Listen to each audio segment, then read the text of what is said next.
Sometimes, even the best intentions in gaming can lead to the most heartbreaking moments. It all started on May 10th, 2018, when a fan named Tyler, TopNotch1210, sent a tweet to Insomniac Games with a massive request. He wanted to propose to his girlfriend of 5 years, Madison, using the upcoming Spider-Man game. Tyler tweeted, "Spidey Squad, I need your help. This may be selfish, but I'm ready to propose to my girlfriend and want to do it in a big way." He tagged Insomniac Games, Brian Intihar, and Bill Roseman in his tweet, asking if there is any way for the devs to put an Easter egg of, "Madison, will you marry me?" Insomniac Games actually responded, asking, "You sure she doesn't check your Twitter replies, dude?" And, "Sure, you can wait until September 7th. Tyler confidently replied that they had just passed their 5th anniversary and she would definitely still be around. Insomniac agreed, saying, "Who are we to say no to love?" When Marvel's Spider-Man launched on September 7th, 2018, the developers and Insomniac delivered. On a movie theater marquee in the game, the words, "Maddie, will you marry me?" were displayed in bright lights. This was such a cool and heartwarming moment that all the fans actually loved it and were praising Insomniac for this cool Easter egg, and this moment also meant a lot to the person who requested this, Tyler. However, the story had already taken a tragic turn. About 3 to 4 weeks before the game was released, Madison broke up with Tyler. According to Tyler's initial explanation video he posted on YouTube, "The thing that sucks about this Easter egg is the date that I'm making this video now, 3-4 weeks ago. My girlfriend dumped me to go with my brother, basically throwing away the 5 years that we had together." She dumped him to be with his brother, a claim Madison later denied in an interview with the Houston Press, stating she was unhappy in the relationship and merely grew close to his brother afterward. She also reportedly told him that a video game proposal wasn't the way she wanted to be proposed to anyway. This was such a sad moment for the gaming community. When fans found the sign, Tyler tweeted that it had become the saddest Easter egg. Insomniac Games quickly reached out and offered to patch the message out in a future update to save him the pain. Tyler declined the removal, but asked for a touching change instead. He requested that they replace the proposal with the name of his grandmother, who had passed away from cancer and was the person who gave him his very first Spider-Man comic, igniting his love for the character. If you play the game today, or the remastered version, the marquee no longer asks for Maddie's hand in marriage. Instead, it pays tribute to the woman who started his fandom. Since both Marvel's Spider-Man and Grand Theft Auto 4 share the same gritty, urban DNA of New York City or Liberty City, in the case of GTA, Insomniac couldn't resist hiding a perfect nod to the genre's other most famous criminal duo. Most players miss this because they zip through the levels too fast. But during the mission, Spider Hack, if you pause while crawling through the vents to access the Oscorp data, you are rewarded with a hilarious conversation between some unsuspecting thugs. If you listen closely, you can hear a criminal explicitly scolding his partner, yelling, "Roman, don't be an idiot. Roman's ready, and we're running late. Let's go."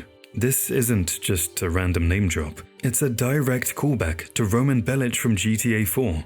Implying that while Spidey is busy fighting supervillains like Kingpin, Niko Bellic and his cousin are out there in the same city, likely messing up another heist or desperately trying to go bowling. It's a brilliant way to make the world feel alive, suggesting a shared universe where Liberty City's chaos bleeds right into Marvel's Manhattan. This is such a cool way of paying tribute to one of the coolest duos in open-world history, Niko and Roman Bellic. One of the game's most beloved features was actually born out of a hardware problem. On the original PS4 release, the console's hard drive simply wasn't fast enough to load the massive city of New York instantly. So, rather than making players stare at a blank screen, Insomniac turned the loading times into comedy sketches. Whenever you fast-traveled on PS4, the game played a cutscene of Spider-Man riding the New York City subway in full costume. These weren't just filler. They were hilarious bits of environmental storytelling, showing Spidey checking his phone, awkwardly standing next to sleeping commuters, or being totally ignored by New Yorkers who have seen way weirder things. It perfectly captured the friendly neighborhood vibe. But when the game was remastered for the PS5, Insomniac ran into a weird problem. The new SSD was too fast. The city now loads in less than 2 seconds, meaning the subway scenes literally didn't have time to play. The developers actually had to disable them by default because the game was ready to play before the animation could even start. However, they knew fans loved these moments so much that they added a specific toggle in the settings menu, allowing you to manually turn the subway scenes back on if you missed seeing Spidey awkwardly commute to work. While some technical compromises became fan favorites, another sparked one of the strangest controversies in modern gaming. Instead of being celebrated, this one spiraled into an internet firestorm that had nothing to do with performance or gameplay, and everything to do with a few missing puddles. To understand it, you have to go back to the start. When Marvel's Spider-Man was first announced at E3 2016, the reveal trailer blew everyone away. The lighting and reflections looked truly next-gen, and one specific scene, a fight sequence inside a warehouse, caught the eye of fans because the incredible water reflections shimmering on the floor. It looked like a graphical masterpiece. However, just weeks before the game's release in 2018, the internet detective struck. Fans analyzed new promotional screenshots of that same warehouse scene and noticed something terrible. The puddles on the floor were smaller, and some were missing entirely. This sparked a massive internet outrage that became known as Puddlegate. Forums lit up with accusations that Insomniac had secretly downgraded the game's graphics because the console couldn't handle the original version. The reality, however, was much simpler and funnier. Insomniac eventually had to step in and explain that there was no technical downgrade at all. The lighting and textures were actually improved. An artist had simply decided to move the puddles because they thought the original layout looked messy. It was purely an artistic choice, not a performance fix. To prove they had a sense of humor about the whole mess, Insomniac later patched a dedicated puddle sticker into the game's photo mode, literally allowing angry fans to add as many fake puddles as they wanted to the scene. On the flip side, sometimes game development isn't about high-tech features. It's about clever shortcuts to save memory. And Spider-Man hides one of the funniest examples in gaming history, right off the coast of Manhattan. As we all know, the PS4's hardware was limited and already being pushed to its absolute boundaries in 2018 by heavyweight titles like God of War and Red Dead Redemption 2, and Spider-Man was no exception. Because the game pushes the console to its limits by rendering millions of windows, dynamic reflections, and dense pedestrian traffic across the city, the developers had to conserve processing power wherever possible. Their solution? The tiny tourist boats are floating far out in the Hudson River. The team assumed that since players couldn't swim that far, no one would ever get close enough to inspect the passengers.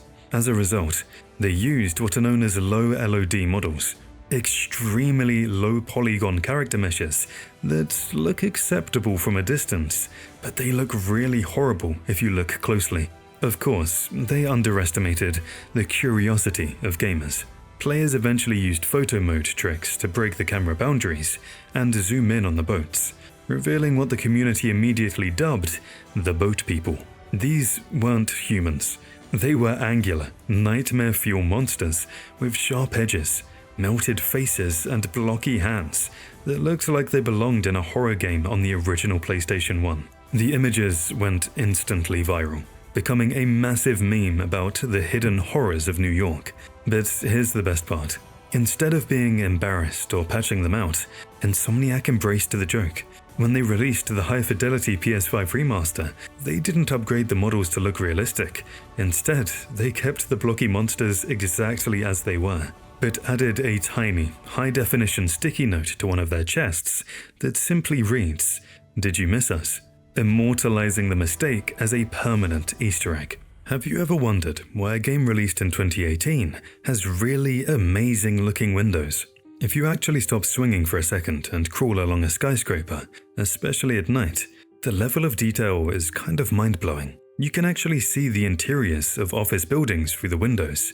PCs, files, desks, chairs, shelving units, all bathed in warm lighting that makes the city feel lived in and massive. It creates the perfect illusion that millions of people are working inside these buildings right now. But here's the secret. It's all a massive lie. If the game actually tried to build real, 3D rooms with real chairs and desks behind every window, your PS4 would probably have caught on fire trying to process it all. There's just too many objects to draw. So, the developers used a brilliant cheat called interior mapping. Think of it like a magic 3D sticker. In reality, that window is completely flat. It's just a 2D picture of a room pasted onto the glass. But the game uses a special code to trick your eyes. When you move Spider-Man to the left, the picture on the glass automatically shifts to show you the right side of the room. When you move up, it tilts to show you the floor. It mimics exactly how a real room would look if you peeked inside, creating a perfect optical illusion of depth. Your brain thinks you're looking into a deep office space, but you're actually just staring at a flat texture that knows exactly where you're standing. It's such a cool illusion that players don't even notice, and it looks amazing as well. We've talked about the graphics and the physics, but let's talk about a detail so subtle you probably heard it without even realizing it. It's a little trick the audio team pulled off called the breath-based dialogue system. Usually in open-world games, if your character is running a marathon while talking on the phone, they sound totally chill, like they're sitting in a comfortable chair. And that's because, well, the actor was sitting in a chair. But Insomniac realized that made no sense for Spider-Man. He's swinging 40 miles per hour, diving off skyscrapers, and fighting crime. He shouldn't sound relaxed, he should sound winded. So the lead actor, Yuri Lowenthal, actually had to record every single line of the game's script twice. First, he recorded a calm version, standing still in the booth. Then he had to record an exerted version, where he had to act while panting, straining, and sounding like he just ran up 10 flights of stairs. It was physically exhausting work, effectively doubling the workload for the entire script. But here's the crazy part. The game engine acts like a DJ, mixing these tracks in real time. The game constantly watches your controller inputs. If you're standing still on a rooftop looking at the view, the game plays the calm file. But the second you press the trigger to start swinging or wall running, the audio engine instantly and seamlessly crossfades to the exerted file mid-sentence.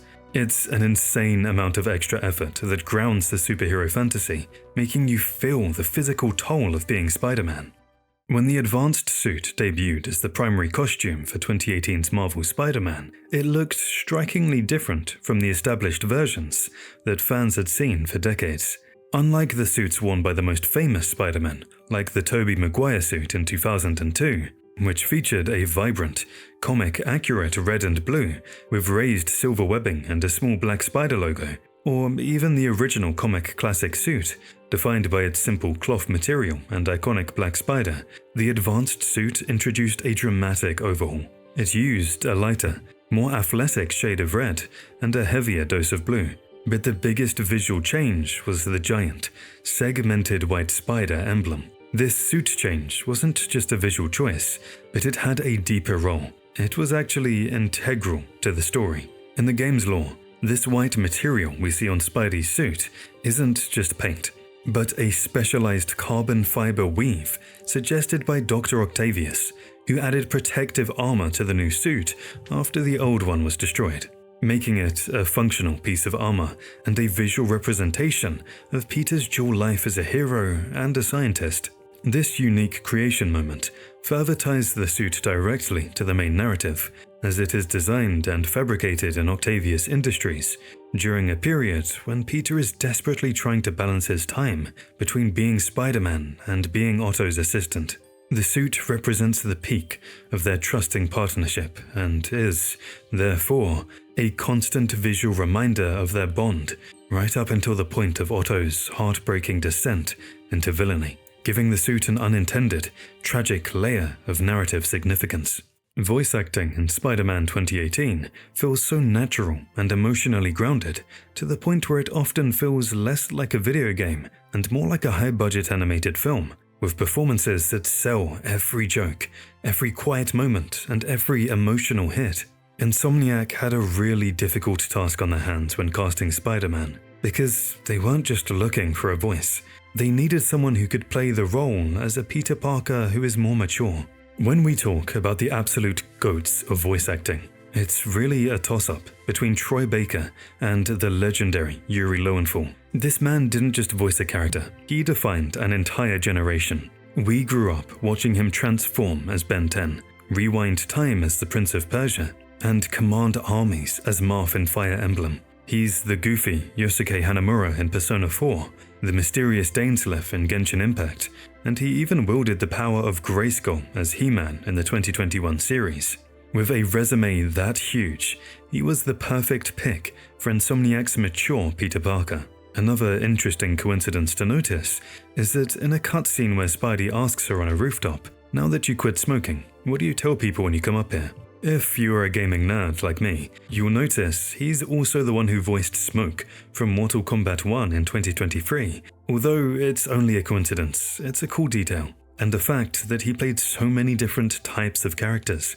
You know how the chemistry between Spider-Man and Captain Yuri Watanabe feels incredibly natural, especially when Spidey is doing his gravelly Spider-Cop voice just to annoy her. That's because the voice actor for Spider-Man, Yuri Lowenthal, and the voice actress for Captain Yuri, Tara Platt, are married in real life, adding a hilarious meta layer where a man named Yuri is recording lines for a character named Yuri. So the jokes between the couple aren't really acting.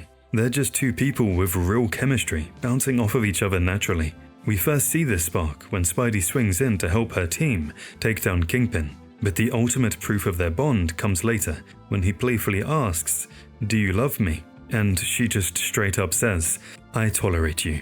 That is totally a real married couple talking. If you watch behind the scenes clips of them recording, you can actually see them playfully bickering in the booth, proving that the captain's annoyance at Spider-Cop wasn't acting. It was just Tara dealing with her husband. This connection makes the story in Spider-Man 2 so much more emotional, because Yuri returns as the vigilante Wraith, leading to a dramatic showdown where a real-life husband and wife actually have to go head-to-head. And get this, they're also anime legends, famously voicing Sasuke and Tamari in Naruto, proving that whether they're saving New York or the Hidden Leaf Village, their chemistry is just unmatched.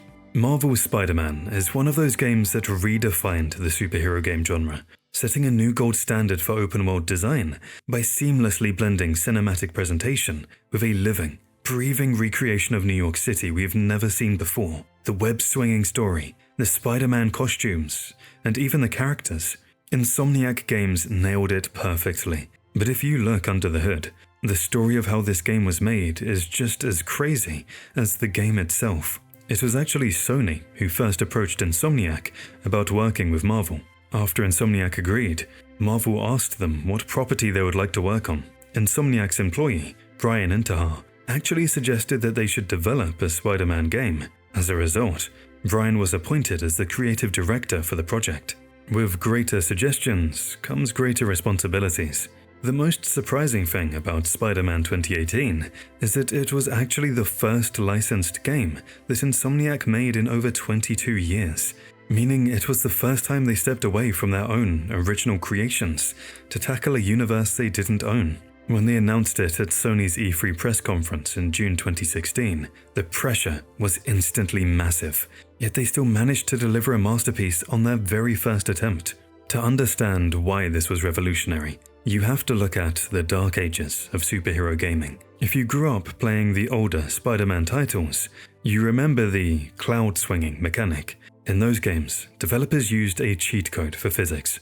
When you pressed the swing button, the web simply shot straight up into the sky and attached to thin air. You could be swinging above a flat park or the ocean, and Spidey would still swing as if he were hanging from the moon.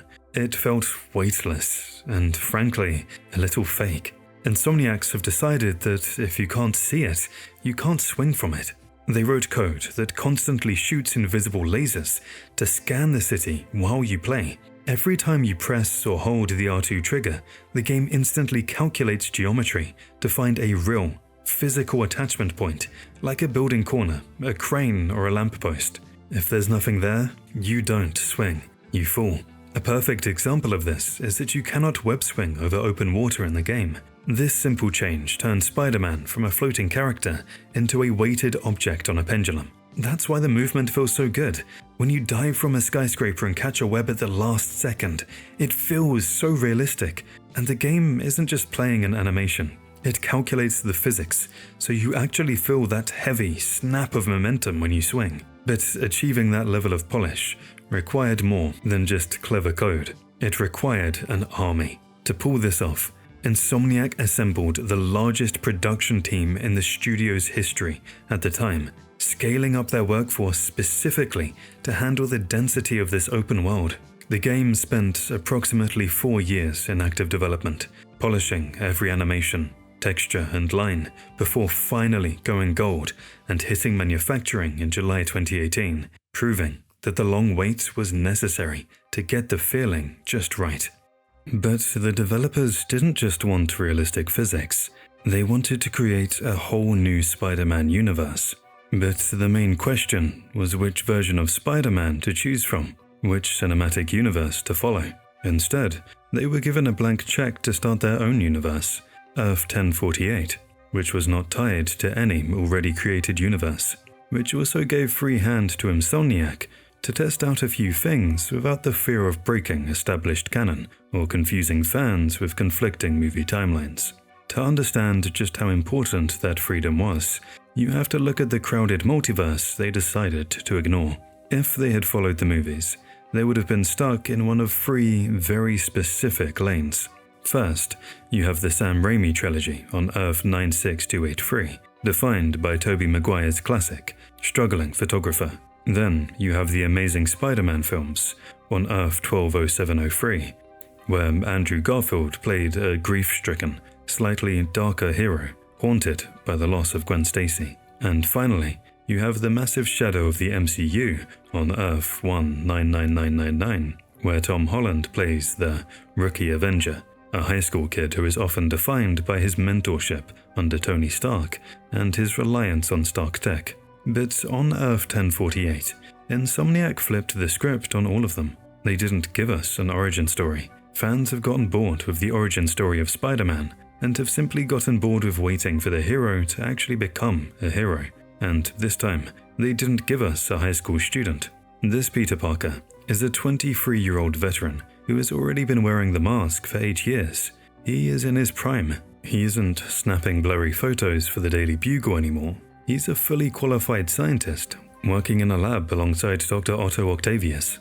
This shift in age and career completely changes the gameplay and story. Because he is an experienced adult, there is no learning curve or training wheels protocol. There is no Uncle Ben death scene to watch for the 100th time, and crucially, no Iron Man is coming to save him. Peter Parker designs his own gadgets, builds his own advanced suits, and mentors others rather than being mentored. By creating Earth 1048, Insomniac gave us the most competent, self-sufficient version of Peter Parker we had seen in years, one who had finally grown up. Spider-Man not only paid tribute to iconic game characters like Nico Bellic, but also to the legendary supernatural defenders of New York cinema. The Ghostbusters Firehouse is a fantastic example of Insomniac's attention to New York's pop culture history. The famous firehouse from the Ghostbusters movies is a real, functioning fire station in New York City called Hook and Ladder Company 8. It served as the Ghostbusters headquarters in the 1984 film and its sequels, where they stored the Ecto-1 and the containment unit. Because the game's map is such a faithful recreation of Manhattan, the developers included this iconic building exactly where it stands in real life. While Spider-Man doesn't have a specific voice line referencing the movies, likely due to copyright, the building itself is the Easter egg. However, the building is a near-perfect visual replica of the movie headquarters, complete with the distinct brickwork and arched entrance. The wink to the fans is hidden on the back wall of the building. If you swing around to the rear or check the walls, you'll find ghost graffiti that looks suspiciously like the Ghostbusters logo ghost, confirming the reference. You can locate the famous Ghostbusters firehouse in the Tribeca district of the game map, specifically near the southern map border where it meets the financial district, sitting on a street corner where its classic red brick design and arched entryway stand out distinctly against the surrounding modern glass skyscrapers. The best part is that this landmark is unlocked from the very start. As soon as you finish the opening Kingpin tutorial and the city opens up for free roaming, you can swing directly to it, even if the map area for Tribeca is still fogged out because you haven't repaired the local surveillance tower yet. The building is physically present, so you can simply swing there blindly and find it if you know where to look. But the tributes don't stop with just a funny failed attempt. The game actually lets you live out the real action too. Spider-Man 2 is considered not just the best Spider-Man movie, but one of the greatest superhero movies of all time. In Sam Raimi's Spider-Man 2, there is an iconic scene where Tobey Maguire's Peter Parker has to stop a runaway subway train before it flies off the tracks. He rips off his mask, shoots webs everywhere to anchor himself, and then literally holds back the entire train with just his raw strength. You can see the pain on his face, his suit tearing, his muscles screaming. It is just pure, selfless heroism. And the way it ends, with the passengers gently carrying his unconscious body like a hero, it is absolute perfection. That one scene is a big reason why Spider-Man 2 isn't just called the best Spider-Man movie, but one of the greatest superhero movies ever made. Near the end of the game, players engage in a brutal boss fight against Mr. Negative, Martin Lee, that takes place entirely inside a speeding subway train. Near the end of the game, after battling Mr. Negative inside the subway, the train spirals out of control, and that is when the real reference hits. Just like Tobey Maguire in the movie, Peter has to stop the runaway train before it crashes, shooting massive web lines to the tunnel walls, and using every ounce of his strength to physically hold it back. Insomniac truly gave us a Christmas surprise with the webbed suit, the iconic Tobey Maguire suit from the Sam Raimi trilogy. After fans were disappointed it wasn't in the initial DLC packs, Insomniac just dropped it as a free update for everyone. You don't need to complete a crazy challenge or pay for a DLC. Insomniac gave this suit for free after the 1.13 update, with the release of their DLC, Silver Lining. Along with this, there is also a black webbed suit, which is a direct reference to the symbiote-infected suit worn by Tobey Maguire in the 2007 movie Spider-Man 3. Once updated, you can simply go into your suit menu, and the web suit will be there, waiting for you to equip it for free. But if you really want to embrace the cringier side of that era, the game has a hilarious reference to the infamous Emo Peter dance from Spider-Man 3. If you walk down the street and press square to greet civilians, Spidey will sometimes point at them with finger guns in the exact same awkward way Tobey Maguire did while strutting down the street.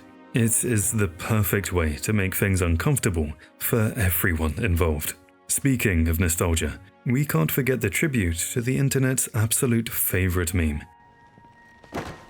Pizza time. In Spider-Man 2, there's a legendary sequence where Peter struggles to keep his job at Joe's Pizza. Mr. Aziz gives him a stack of pizzas and a frantic deadline. Screaming, "Go!" Peter has to swing across the city to deliver them before the timer runs out, famously arriving late and uttering the defeated line, "Pizza time." Insomniac honored this stressful memory in an amazing way. In one of the DLCs, The Heist, there's a specific story moment from the first chapter in which Peter calls his favorite pizza place, Eddie's Pizza, and orders his usual extra pepperoni for rooftop delivery. Peter picks up the pizza on a rooftop, thanks Eddie, who asks for a shout-out on social media, and sits down at the rooftop to eat the pizza, playfully uttering the words, "Pizza time." A hilarious, direct reference to Tobey Maguire's iconic and meme-worthy delivery line from Spider-Man 2. If you played Spider-Man 2 on the PS2, you definitely remember those infamous, anxiety-inducing pizza delivery missions. You know, the ones where you had to race across the city on a scooter while that incredibly catchy, loopable Italian tune drilled itself into your brain. Well, Insomniac obviously played them too, because if you listen closely outside a specific pizza shop near the southwest coast of the financial district, You can actually hear that exact pizza delivery theme playing in the background. It is faint, but unmistakable, a distorted accordion version of Funisula, that will instantly trigger PTSD for anyone who ever failed a delivery because they hit a curb. You can find this shop and hear the legendary track at this location. If you are dedicated enough to complete 100% of the game, clearing every district, finding every backpack, and stopping every crime, you unlock the Undies suit.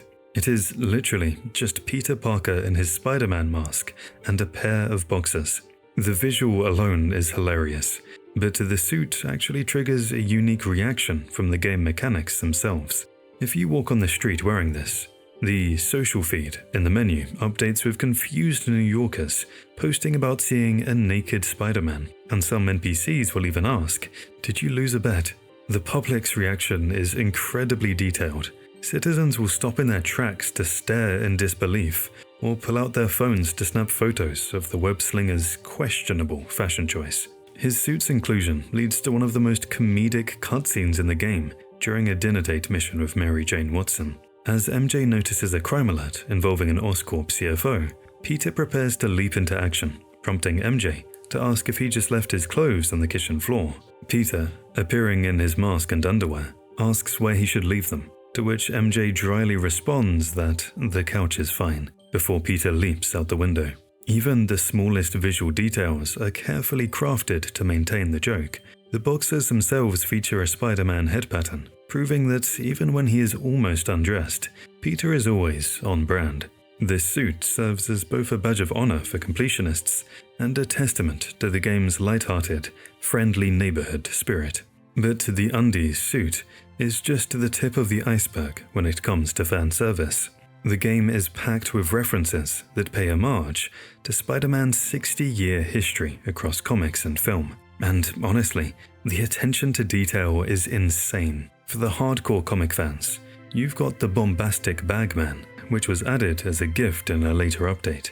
It's a total deep-cut reference to Amazing Spider-Man number 258, where Peter had to borrow a spare Fantastic Four suit and wear a brown paper bag over his head to hide his face. Then there's the Spider-Punk suit, unlocked once you hit level 16, featuring a denim vest and a spiked mask.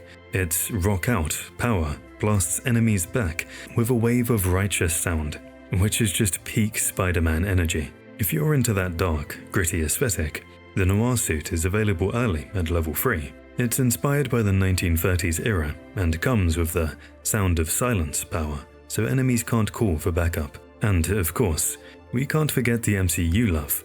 The Stark suit from Homecoming unlocks at level 9. At the same time, the Iron Spider from Infinity War becomes available at level 31, complete with those iconic mechanical iron arms that make you feel like a literal Avenger. Even the smallest visual details are carefully crafted to maintain the joke or the legacy. The boxers on the Undies suit feature a Spider-Man head pattern, proving that even when he is almost undressed, Peter is always on brand. It is a total moment of sigh, a deep breath of relief for anyone who loves open-world games, to realize that the entire map of Manhattan is fully unlocked from the very first minute. Unlike almost every other open-world game, looking at you, Grand Theft Auto or Assassin's Creed, there are no invisible walls, no bridges closed due to terrorist threat messages, and no desynchronization warnings if you wander too far. Once you finish that high-octane opening mission at Fisk Tower, and Peter says he needs to get to work, the island is your playground.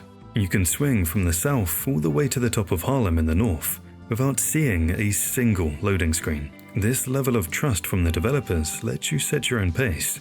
You don't have to follow the story just to earn the right to see the rest of the city. While the physical space is open, the map data is hidden behind a fog of war. To see the details of each district, the icons for backpacks, landmarks, and side missions, you have to fix the Oscorp surveillance towers. The Devil's Breath Crisis serves as the terrifying climax of the game, transforming New York from a sunny playground into a quarantined nightmare. Originally developed by Oscorp under the codename GR27, it was never meant to be a weapon. It was a desperate attempt by Norman Osborn to create a cure for his dying son, Harry. However, The serum was dangerously volatile, and when a vengeful Dr. Octopus released it into the city's atmosphere, it caused a mass pandemic, leading to martial law, Sable agents patrolling the streets, and thousands of infected citizens. This is a major shift in the story of the game. However, among all these players, there's a cool reference hidden. The scientist who created this deadly virus is named Dr. Morgan Michaels. To the casual player, he seems like just another generic Oscorp employee, but that name is actually a massive Easter egg. In the Marvel Comics, Morgan Michaels is the specific alias used by Dr. Michael Morbius, better known to the world as Morbius, the living vampire. Morbius has also been trending as a meme for quite some time now. The scientist, Dr. Morgan Michaels, isn't exactly a vampire that drinks blood in this game. Insomniac designed his character model to be incredibly pale, gaunt, and dark-eyed, a deliberate visual nod to his vampiric alter ego.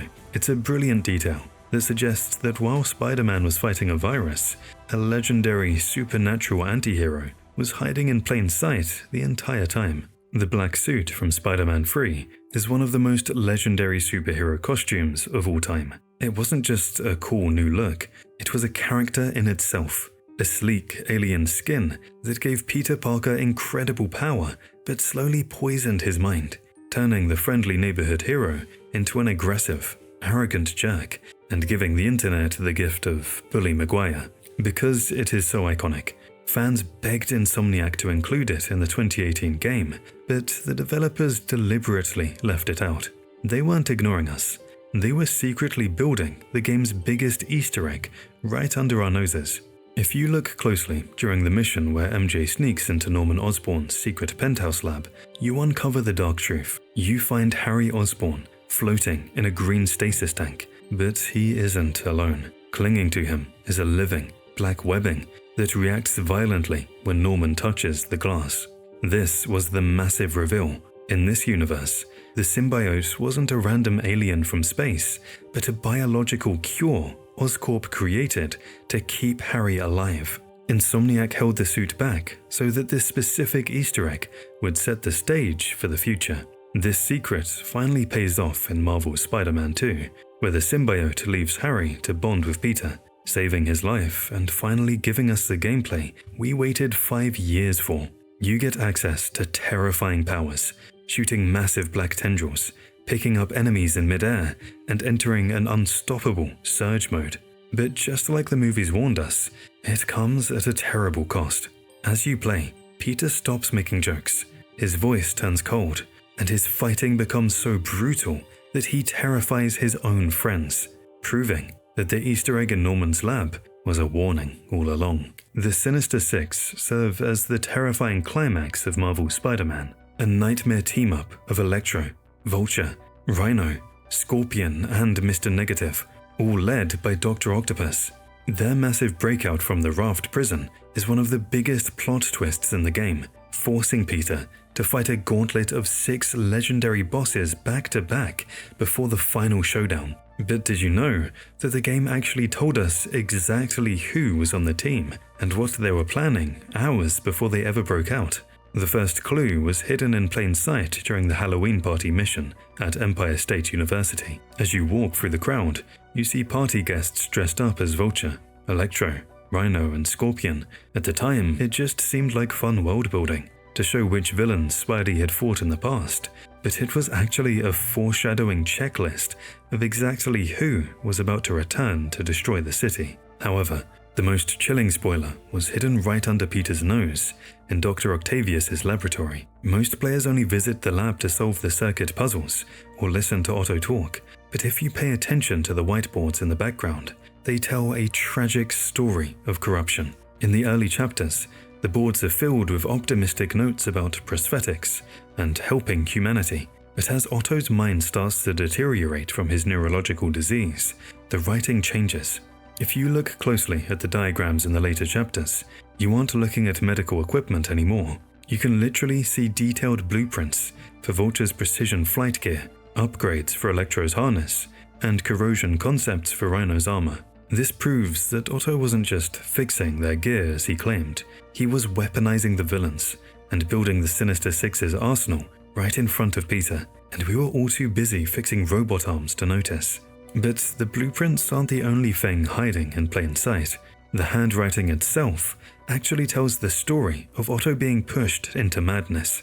If you pay close attention during your visits to the lab, you can literally watch his sanity crumble in real time just by looking at how he writes.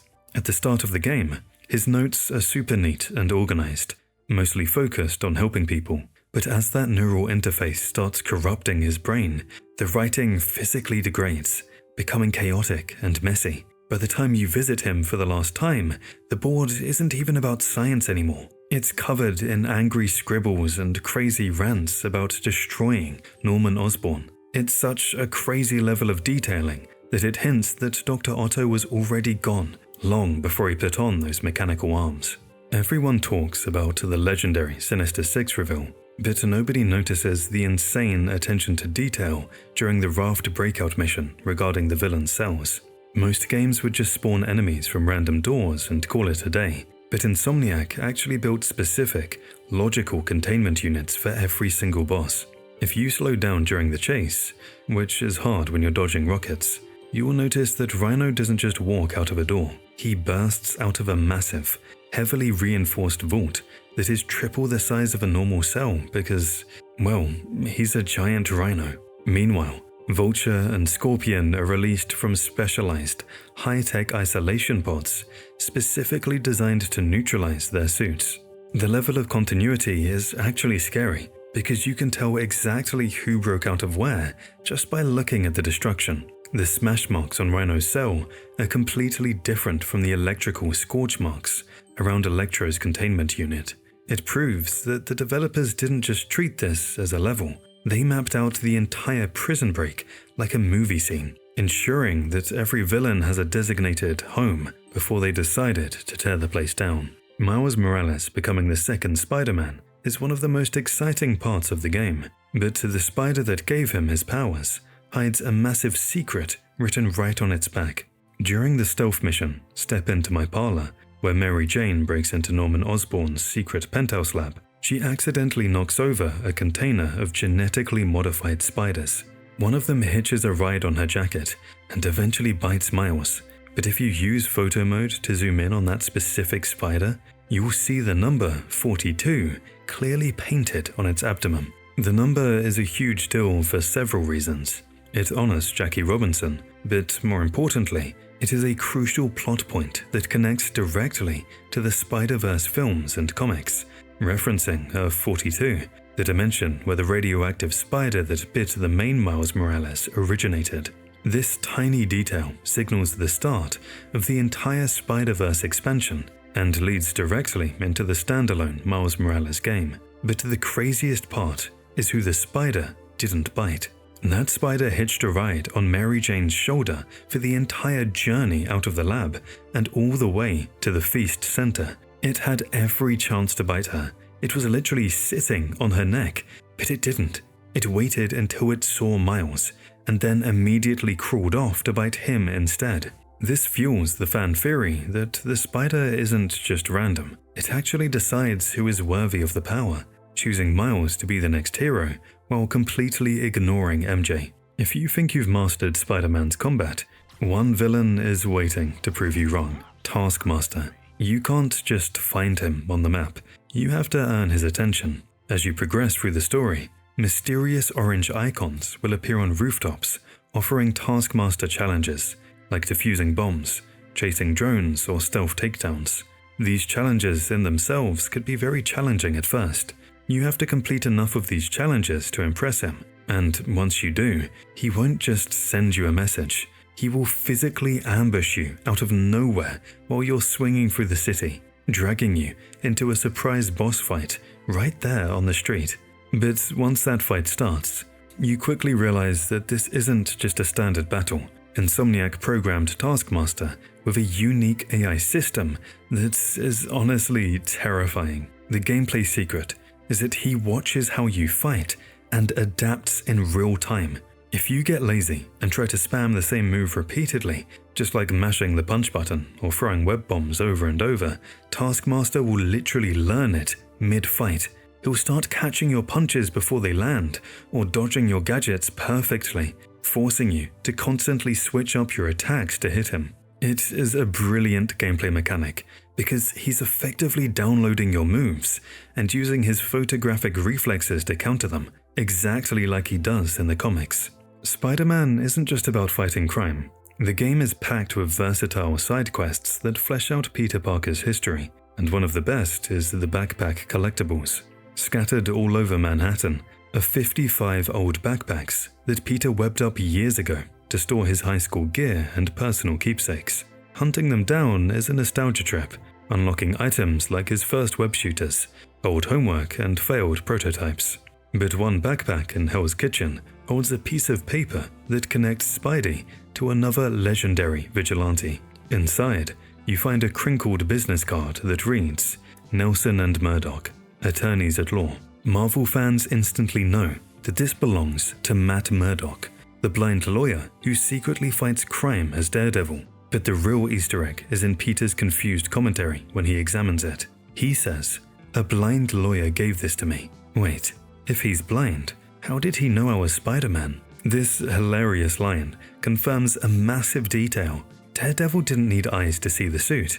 He used his heightened radar sense to hear Peter's heartbeat or smell the chemicals in his web fluid, completely seeing through Spidey's disguise without Peter even realizing his cover was blown. Daredevil's favorite bar from both the comics and the Netflix show makes an appearance. If you swing through the gritty streets of Hell's Kitchen, you can actually find Josie's bar sitting on a street corner. It's the legendary dive bar where Matt Murdock and Foggy Nelson usually go to drown their sorrows. And while you can't go inside to order a drink, the sign is a perfect replica that confirms the Devil of Hell's Kitchen definitely operates in this neighborhood. But that business card is just the tip of the iceberg, because these backpacks are basically a hidden museum of foreshadowing. If you dig through the rest of them, you'll find a vial of sand that Peter is terrified to open because he's not sure if it will accidentally set Sandman free. And he was right to be worried, because Flint Marko actually returns as the massive, city-destroying opening boss in Marvel's Spider-Man 2. You also find a jagged shard from Rhino's horn that Peter chipped off during a brutal fight to figure out his armor's weakness. Knowledge that became crucial later when Rhino returned to terrorize the city in Spider-Man Miles Morales. The references go even deeper, with a piece of Mysterio's helmet that actually helped Peter design his own eye lenses, and a fragment of Shocker's suit that taught him how to insulate his costume against electricity. It isn't just about the villains though. The backpacks also hide hilarious details about his personal life, like his old, thick-rimmed glasses that he stopped wearing after the spider bite gave him perfect vision.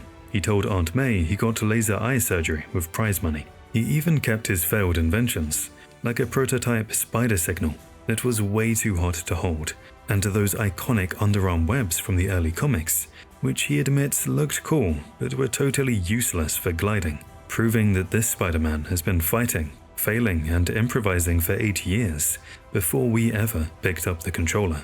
Marvel's Spider-Man 2018 also pays a homage to Wakanda in a way that evolves beautifully throughout the series. If you swing through the Midtown district near the United Nations building, you can discover the Wakandan embassy, distinguishable by the nation's flag flying proudly outside. When Peter Parker snaps a photo of this landmark, he confirms that Black Panther is active in this universe, and that the two heroes are on surprisingly good terms. Casually musing, the Wakandan embassy, King T'Challa, I wonder if he ever got that fruit basket I sent. The tribute gets even deeper in the spin-off games, where the street is renamed Bozeman Way to honor Chadwick Boseman. In Spider-Man Miles Morales, the developers added a touching interactive detail. While Peter can only stand respectfully at the doors, Miles can actually press a button to perform the iconic Wakanda Forever salute, a subtle but powerful distinction that highlights the cultural connection between Miles and the Wakandan legacy. Did you know Insomniac used a giant teleporting dog to solve a major legal problem? First, you need to know about Lockjaw. He is one of the weirdest and most lovable characters in Marvel history, a 2,000-pound bulldog with a glowing tuning fork on his head that lets him teleport across dimensions. He usually hangs out on the moon, protecting the Inhumans, but the developers needed him for a very specific reason on Earth. When making the game, Insomniac wanted to include the famous Charging Bull statue on Wall Street, but strict copyright laws actually prevented them from using the real-life sculpture. So, instead of leaving the spot empty, they replaced it with a massive bronze statue of Lockjaw, standing in the same spot in the financial district. It is a brilliant way to dodge a lawsuit while confirming the Inhumans exist in this universe. Plus, if you take a picture of it, Peter cracks the perfect joke. The Inhumans teleporting dog.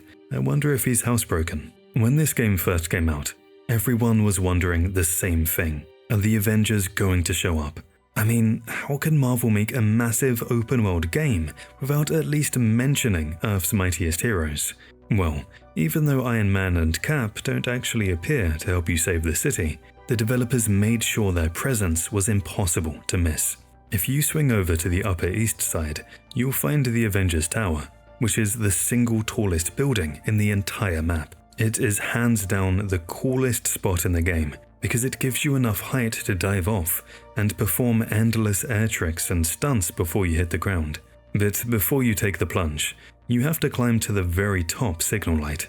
Doing this unlocks the Hero for Hire trophy, and it also triggers a hilarious secret interaction. Once you perch on the edge, Peter looks around the empty tower and jokes, "They're never around to use this place. Maybe they're on the West Coast." This is a brilliant line because it not only nods to the famous West Coast Avengers comics, but it also gives a funny excuse for why Spidey is fighting solo. He even considers asking Tony Stark for a job while he's up there, but quickly realizes that the Avengers probably don't pay, proving that even with billionaire friends, Peter Parker is still broke. The most emotional Easter egg in the entire game is the cameo from the man who started it all. We all know Stan Lee was the genius who created the Marvel Universe we know today, and he became a legend for his constant appearances in the films. We saw him as the oblivious librarian, listening to classical music while Spidey fought the lizard in The Amazing Spider-Man, the shaky-handed barber who cut Thor's hair in Ragnarok, and even the FedEx driver looking for Tony Stank in Civil War. He was the king of these hilarious, light-hearted moments. But Insomniac Games decided to do something different. They gave him perhaps his best and most heartbreaking appearance ever. Interestingly, he also makes an appearance in this game. Early in the story, Peter and MJ meet up at Mick's Diner to awkwardly talk about their broken relationship. As MJ leaves, the short-order cook walks out to check the receipt, and when the camera turns, it's none other than Stan Lee himself. But instead of a joke, he delivers a line that hits you right in the feels. He looks at MJ and says, "I love seeing you two together. You were always my favorite." This wasn't just a random line. It was a beautiful, meta moment where the creator of Spider-Man was literally giving his blessing to the couple he created over 50 years ago. Since Stan sadly passed away just a few months after the game came out, rewatching this scene now is a guaranteed tearjerker for every single Spider-Man fan. But the developers made sure he would never be forgotten. If you visit that same diner in the sequel, Spider-Man Miles Morales, you'll find a massive bronze statue of Stan Lee standing right outside the door, forever watching over the city and the heroes he helped create. The game has some insane blink and miss details that many fans don't notice because they're too busy swinging through the air at 60 miles per hour. But if you actually stop and walk on the sidewalks, you'll see that the city is reacting to your actions in real time. And the best example of this is the Daily Bugle newspaper dispensers, found on almost every street corner. Most games just paste a generic news texture on these boxes and call it a day, but in Spider-Man, the headlines literally change as you progress through the story. If you check them at the start, they display headlines about Kingpin's arrest. But after major missions like the Shocker Chase or the Prison Breakout, the front page updates to reflect exactly what just happened, often with a spin that blames Spider-Man for the chaos. There are actually 28 unique newspapers to collect throughout the game's timeline, and while finding them all doesn't give you a trophy or a new suit, it unlocks the full articles in your collection's menu. Reading these provides hilarious sub-headlines and deep lore that you can't see anywhere else, making New York feel like a living, breathing place where your battles actually make the morning news. Did you know that throughout the entire main story, someone is actually stalking you? While you're busy swinging around saving New York, the game constantly teases the feeling that you're being watched from the shadows. Well, guess who it was? It turns out to be Peter's most chaotic ex-girlfriend, Black Cat. Throughout the base game, she leaves little cat dolls at crime scenes that trigger stakeout missions, where she flirts with you over the phone while you hunt for her hidden gear. If you complete them all, you track her to a hidden tunnel, only to find she's already vanished, leaving behind the slick dark suit as a consolation prize.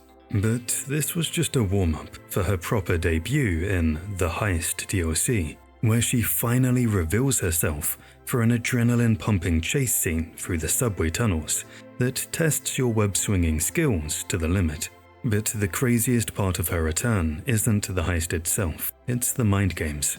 During the DLC story, Felicia drops a massive bombshell that completely panics Peter. She tricks him into thinking that he has a son. This leads to one of the funniest and most stressful subplots in the series, where Peter has to awkwardly explain to MJ that he might be a father. Although it eventually turns out to be a lie she cooked up to manipulate him, it proves that Black Cat is the only villain who knows how to exploit Peter Parker's sense of responsibility to get exactly what she wants.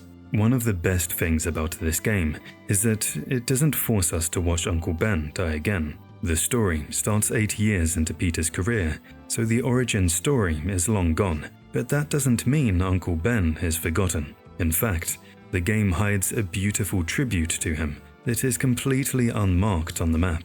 If you swing all the way to the northern edge of Harlem, you can find a massive cemetery. Most players just swing right past it, but if you stop and search the graves, you'll find the headstone of Ben Parker. Finding it pops a secret hidden trophy, fittingly called With Great Power. But the real reason to visit is the dialogue. If you interact with the grave, Peter begins a heartbreaking monologue, updating his uncle on Aunt May, MJ, and his life as Spider-Man. It is a quiet, unscripted moment that reminds you that even after all these years, that one loss is still the fuel behind every punch Peter throws. Also, you can see the photo of Uncle Ben on Aunt May's desk if you head into her office at the Feast Shelter. It's a heartbreaking little detail, serving as a constant, silent reminder that even though Ben is gone, he is still the reason both Peter and May dedicate their lives to helping others. The game features many hidden Marvel locations that prove Spidey isn't the only hero in town, even if the others didn't make the cut for the main story. If you swing through the gritty streets of Hell's Kitchen, you can find a nondescript building with a dirty window and a faded sign reading Alias Investigations, which is the private detective agency run by Jessica Jones, confirming that offenders are operating in this universe.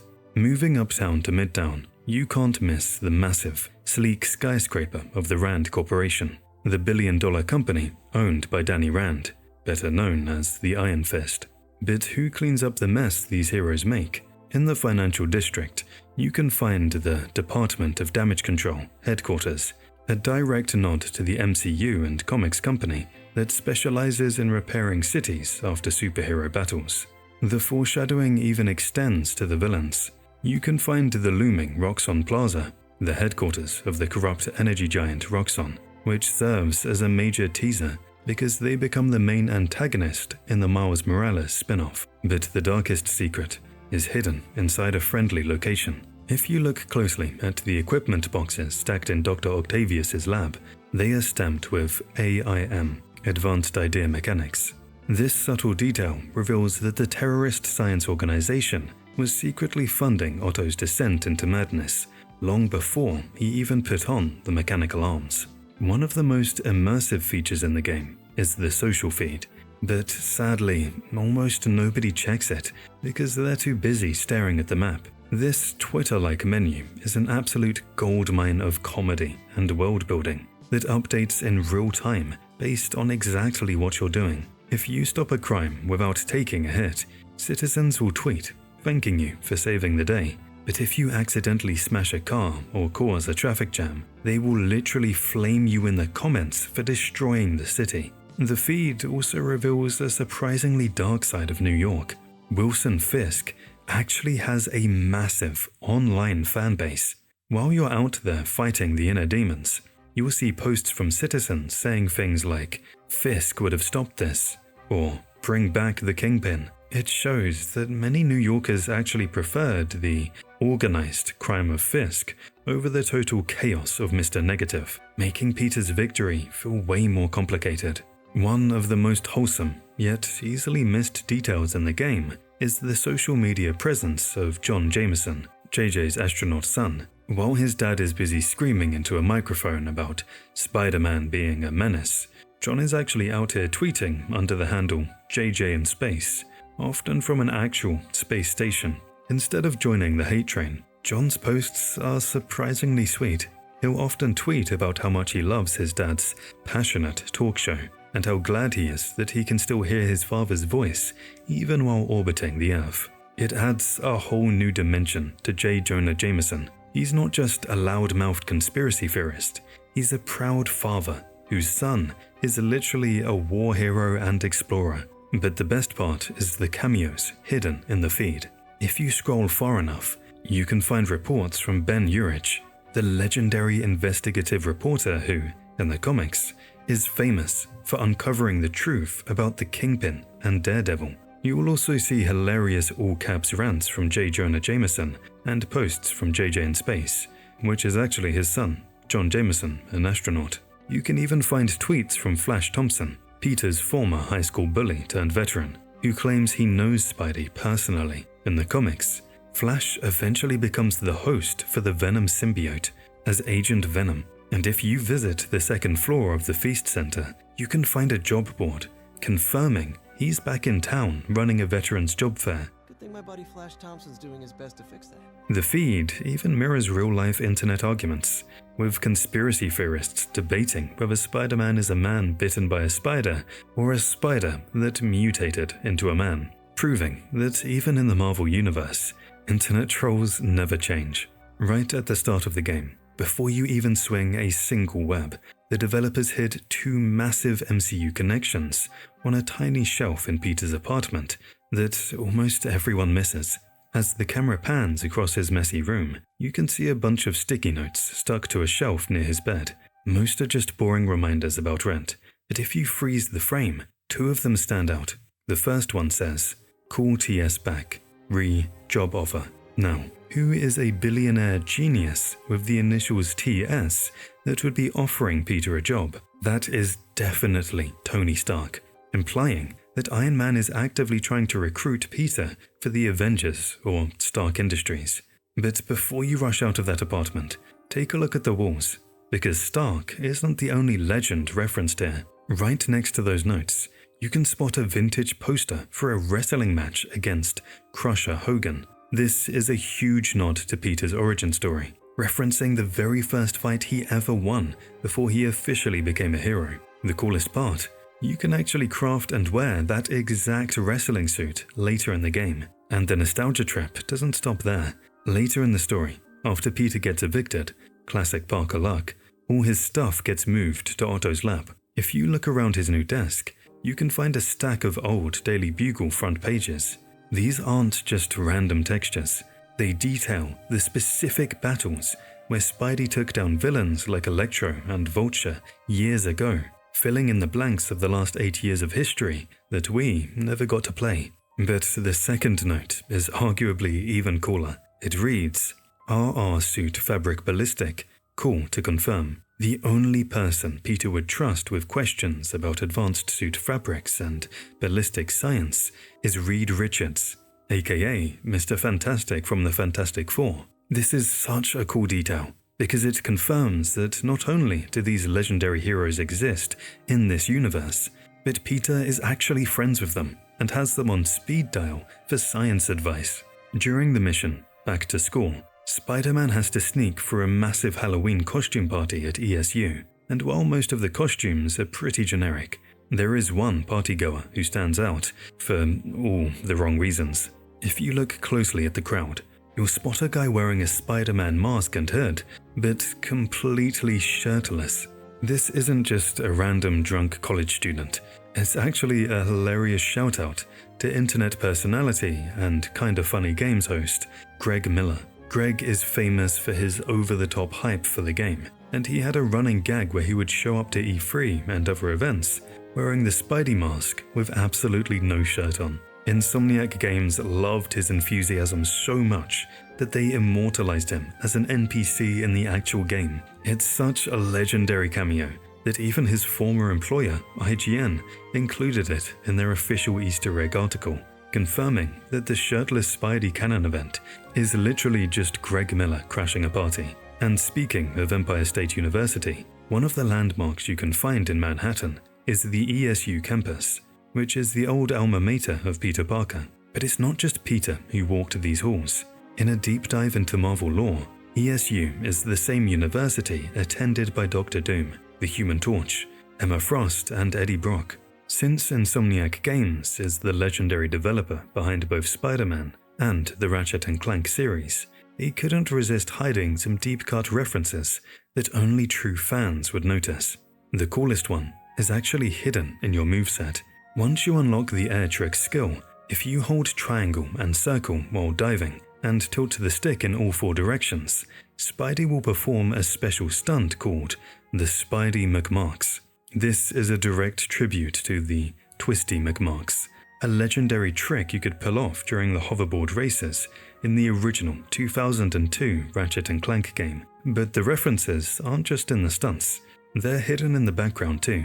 During the main mission, First Day, when Miles enters the Feast Center, he bumps into a man struggling with a crossword puzzle who mentions the word quark. While that is obviously a real science term, it's also a sneaky nod to Captain Quark, the bumbling hero from Ratchet & Clank. It's a perfect double entendre that fits Peter's science world while winking at the players who grew up saving the galaxy with a Lombax. Did you know that Marvel's Spider-Man features some of the most insane graphics and animation details ever put into an open-world game? This isn't just about high resolution, it's about a level of polish that borders on obsessiveness. First off, check out the real-time eye reflections. If you jump into photo mode and zoom all the way into Spidey's lenses, they aren't just using a generic city texture. They actually reflect the environment in real time, showing you the specific cars, buildings, and clouds currently around you. And it's not just the eyes. The suit material physics are next level. Every suit reacts to light differently, while the vintage comic suit is cel-shaded to stay shadow-free. The Iron Spider suit uses metallic anisotropy to warp light around its armor plating, just like real metal. But the detail goes even deeper than the suit. We're talking muscle deformation. If you look closely during a punch or swing, you can see Peter's biceps actually flex and contract under the fabric. By the time you reach the final boss fight with Doc Ock, the game adds a layer of sweat and exhaustion. Through the rips in Peter's mask, his skin is realistically covered in dirt, bruises, and sweat that actually gets worse as the fight goes on. The rain physics in the game also has some insane detail. When it's pouring, water doesn't just sit there. It runs down the suit in realistic rivulets. And if you're hanging upside down, the water actually drips up toward gravity. It's these tiny moment of sigh details that make this world feel truly alive. The game uses dynamic FOV and audio. The faster you go, the more the camera pulls back, and the wind noise ramps up. But if you look closely at the animations, Spidey has unique fail-safe moves. If you clip a building, he doesn't just FUD, he'll automatically transition into a wall run or a vault to keep your momentum going. It's these tiny, hidden touches that make you feel like the true Spider-Man. And what makes all of this even crazier is that Insomniac didn't stop at big cinematic moments or flashy visual tech. Some of the most obsessive details are hidden in places players almost never stop to look at. Tiny, everyday interactions that quietly sell the illusion of being Spider-Man. One of the most impressive technical details in Marvel's Spider-Man is how the game handles incoming calls. When Peter receives a phone call while swinging through the city, the attention to detail extends all the way down to the hardware in his hand. If you use photo mode to zoom in on the smartphone screen while he is talking, the display actually shows the correct contact name and a realistic calling interface, rather than a generic or blurred texture. It is a crazy level of detail that most players would never notice during the fast-paced gameplay. Marvel's Spider-Man features a brilliant narrative shift in its fast travel system, reflecting the high stakes of the final act. For the majority of the game, fast traveling involves a series of humorous cutscenes, where Spider-Man awkwardly rides the NYC subway alongside everyday commuters, checking his phone or leaning against the doors. However, once the story reaches the City at War phase, where the Sinister Six have escaped, the Devil's Breath crisis is peaking, and Sable International has placed the city under martial law. These light-hearted subway scenes disappear entirely, because Manhattan has become a dangerous war zone, overrun by escaped convicts and high-tech mercenaries. It would no longer make sense for Peter to be casually riding public transit.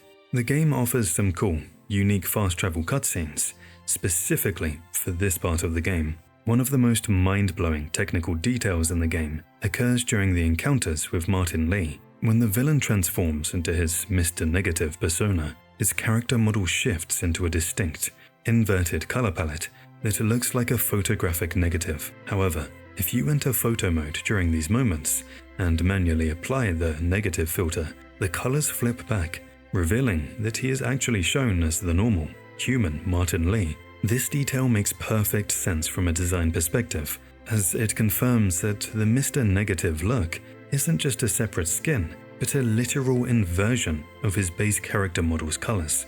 It's a brilliant bit of internal logic that rewards players for experimenting with the game's photography tools. This choice ensures that the transition between his two personalities feels like a supernatural manipulation of light and energy rather than just a costume change. Staying true to the physics of how a real photographic negative works, Marvel's Spider-Man goes the extra mile by rendering its cutscenes entirely in real time rather than using pre-recorded video files. This technical choice ensures that the specific suit you choose to wear, whether it's the high-tech advanced suit, the homemade outfit, or even a cel-shaded comic skin, is the exact one Peter wears during every emotional story beat. Because the game isn't just playing a movie file, the high-detail character models used in gameplay are the same ones delivering the dramatic performances in the cinematics. For example, if you're wearing a suit with metallic surfaces, like the Iron Spider, you'll see the actual environment and characters reflected on your armor during a conversation. Even more impressive is how the game handles damage. If Peter's suit is scuffed or torn from a boss fight right before a cutscene triggers, those specific battle scars stay visible on his model throughout the entire scene. By avoiding pre-rendered videos, Insomniac ensures that the transition between your high-speed swinging and the game's cinematic storytelling is completely seamless, keeping you fully immersed in your personal version of Spider-Man's journey. In keeping with Peter Parker's strict no-kill rule, Insomniac implemented a brilliant hidden mechanic to ensure Spider-Man never accidentally ends a life during combat. If you're fighting on a roof and knock an enemy over the edge, you might expect them to plummet to the street below. But if you look closely, the game triggers an automatic safety feature. As soon as they fall, they're webbed to the wall. This detail is so seamless that most players never even notice it happening in the heat of battle. While in older games, enemies would simply disappear or hit the ground. Here, they remain physically stuck to the architecture. You can actually climb down the side of the skyscraper after a fight to find the enemies you kicked off safely dangling hundreds of feet above the pavement. It's a fantastic piece of world building that reinforces Spider-Man's morality through gameplay mechanics, ensuring that no matter how aggressive your combos get, he always stays the friendly neighborhood hero. Let's be honest, the MJ stealth missions really test your patience. Because players often find them a bit slow, most just rush through them to get back to the action. But if you were speedrunning the Don't Touch the Art mission at Fisk's auction house, you missed a massive piece of foreshadowing hiding in plain sight. If you sneak to the back of the gallery and look near the podium, you can spot a display case holding a massive, diamond-tipped cane. That isn't just a fancy walking stick, it's the Kingpin's iconic weapon from the comics. which he famously uses to hide high-tech gadgets like lasers and sleeping gas right under the hero's noses. But that isn't the only personal item on display. You can also find a massive cello that MJ notes is named Vanessa. This is a direct reference to Vanessa Fisk, Wilson's wife, who is a major character in the comics and the Daredevil TV show, serving as the one soft spot in Kingpin's cold heart. While inspecting the stolen treasures in Fisk's private estate, MJ can examine a specific box of cigars on a display table. If you interact with it, she notes that they are rare, hand-rolled cigars from Symkaria. To the average player, that's just random flavor text. But Marvel fans know that Symkaria is the fictional European monarchy that is home to none other than Silver Sable. This tiny detail was actually the game's way of teasing her arrival, long before she shows up to turn New York into a military zone. It hints that Kingpin had deep business ties with her country, perfectly setting the stage for her mercenary army to take over the city later in the story. It even foreshadows the DLC, Silver Lining, where MJ literally travels to Symkaria to report on the civil war there. In that expansion, Silver Sable returns to New York specifically because her home country of Symkaria is embroiled in a brutal civil war. Kingpin, possessing these high-end exports, suggests he was likely funding the very conflict that eventually forces Sable to team up with Spider-Man to save her people. It turns a simple box of cigars into a major clue about the geopolitical crisis that defines the end of the entire saga. There's a rather interesting glitch that allows you to break the entire game and enter the upside down of New York, letting you swim beneath the city streets. This was popularized by a YouTuber named Eadpot, who found that if you go to a specific pier on the edge of the map and squeeze Spider-Man into a tight corner near the fence and the water, the collision detection completely fails. Instead of hitting the wall, Spidey will clip straight through the floor and drop into the ocean beneath the city. Once you're down there, the game gets weird. You can swim under the entire map and look up to see the subway tunnels floating in the void, complete with trains running on invisible tracks. You can even see the drivers inside the cars on the street level, which are usually just floating pairs of arms, because the game doesn't render their bodies to save memory. It's a hilarious way to see how the sausage is made behind the scenes. The steps to pull this off are actually super easy. First, you need to swing all the way down to the financial district at the absolute bottom of the map, head over to the east side of the island, the side facing the Brooklyn Bridge, and follow the coast until you hit the harbor. Once you're there, look for the specific glitched section of the wall and just drop straight into the water. Now, here's the trick. Swim right up against the wall and start mashing the X button. If you do it right, you'll clip right through the boundary. From there, start swimming towards the Freedom Tower to get the best view. You'll be able to see everything from below, including the bottoms of cars and the empty void where city streets should be. But wait, it gets even better. Once you swim over to a non-ocean area underneath the city streets, press X once to jump and then immediately hold R2. You'll actually start web swinging underground. You're literally attaching webs to the bottom of the buildings and swinging in reverse. It's trippy to watch, but don't get too comfortable. If you let go of R2, you will fall straight into the void until the game forces a respawn. This is such a cool glitch that allows players to completely break the illusion of the open world and explore the upside down of New York City. It gives you a rare peek behind the curtain, letting you see exactly how the developers built the map, from the floating subway tunnels to the fact that half the city is just hollow textures floating in a void. It basically lets you play the Matrix version of Spider-Man, where the rules of gravity and collision just stop existing. And speaking of breaking the game, there's another hilarious glitch that turns our friendly neighborhood wall crawler into a literal Man of Steel. In what the community calls the sky glitch or fly glitch, the physics engine sometimes completely gives up during specific collisions. Instead of falling or swinging, Spider-Man just stops obeying gravity. He stiffens up and starts levitating, allowing you to fly around the city without shooting a single web. It looks absolutely ridiculous, because his animation freezes, so he's just T-posing or floating ominously through the sky like a low-budget Superman, proving that sometimes even the best designed games just decide to take a day off. If you read the comics or watched the animated series, you definitely know Screwball, the original internet troll who commits crimes just for the clout. She was basically a live streamer villain long before TikTok was even a thing. Well, Insomniac Games decided to bring her annoying energy into Marvel's Spider-Man with her very own side mission arc that perfectly captures why we love to hate her. But you don't just bump into her randomly. The madness kicks off when you unlock the side mission, Internet Famous. You head to a location in the financial district, expecting to stop a serious kidnapping, but instead of a victim, all you find is a mysterious QR code pasted on a wall. Once you take a picture of it, Screwball hacks your feed, and the prank war begins.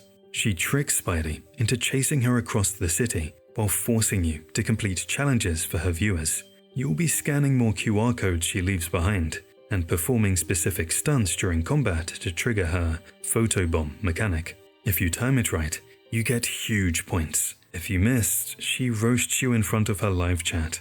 It's honestly the most realistic depiction of a toxic streamer, proving she doesn't care about getting caught, she only cares about the view count. We all love that legendary upside-down kissing scene from the 2002 Spider-Man movie. You know, the rain, the alleyway, the romance. Let's be honest, we have all imagined doing it at least once.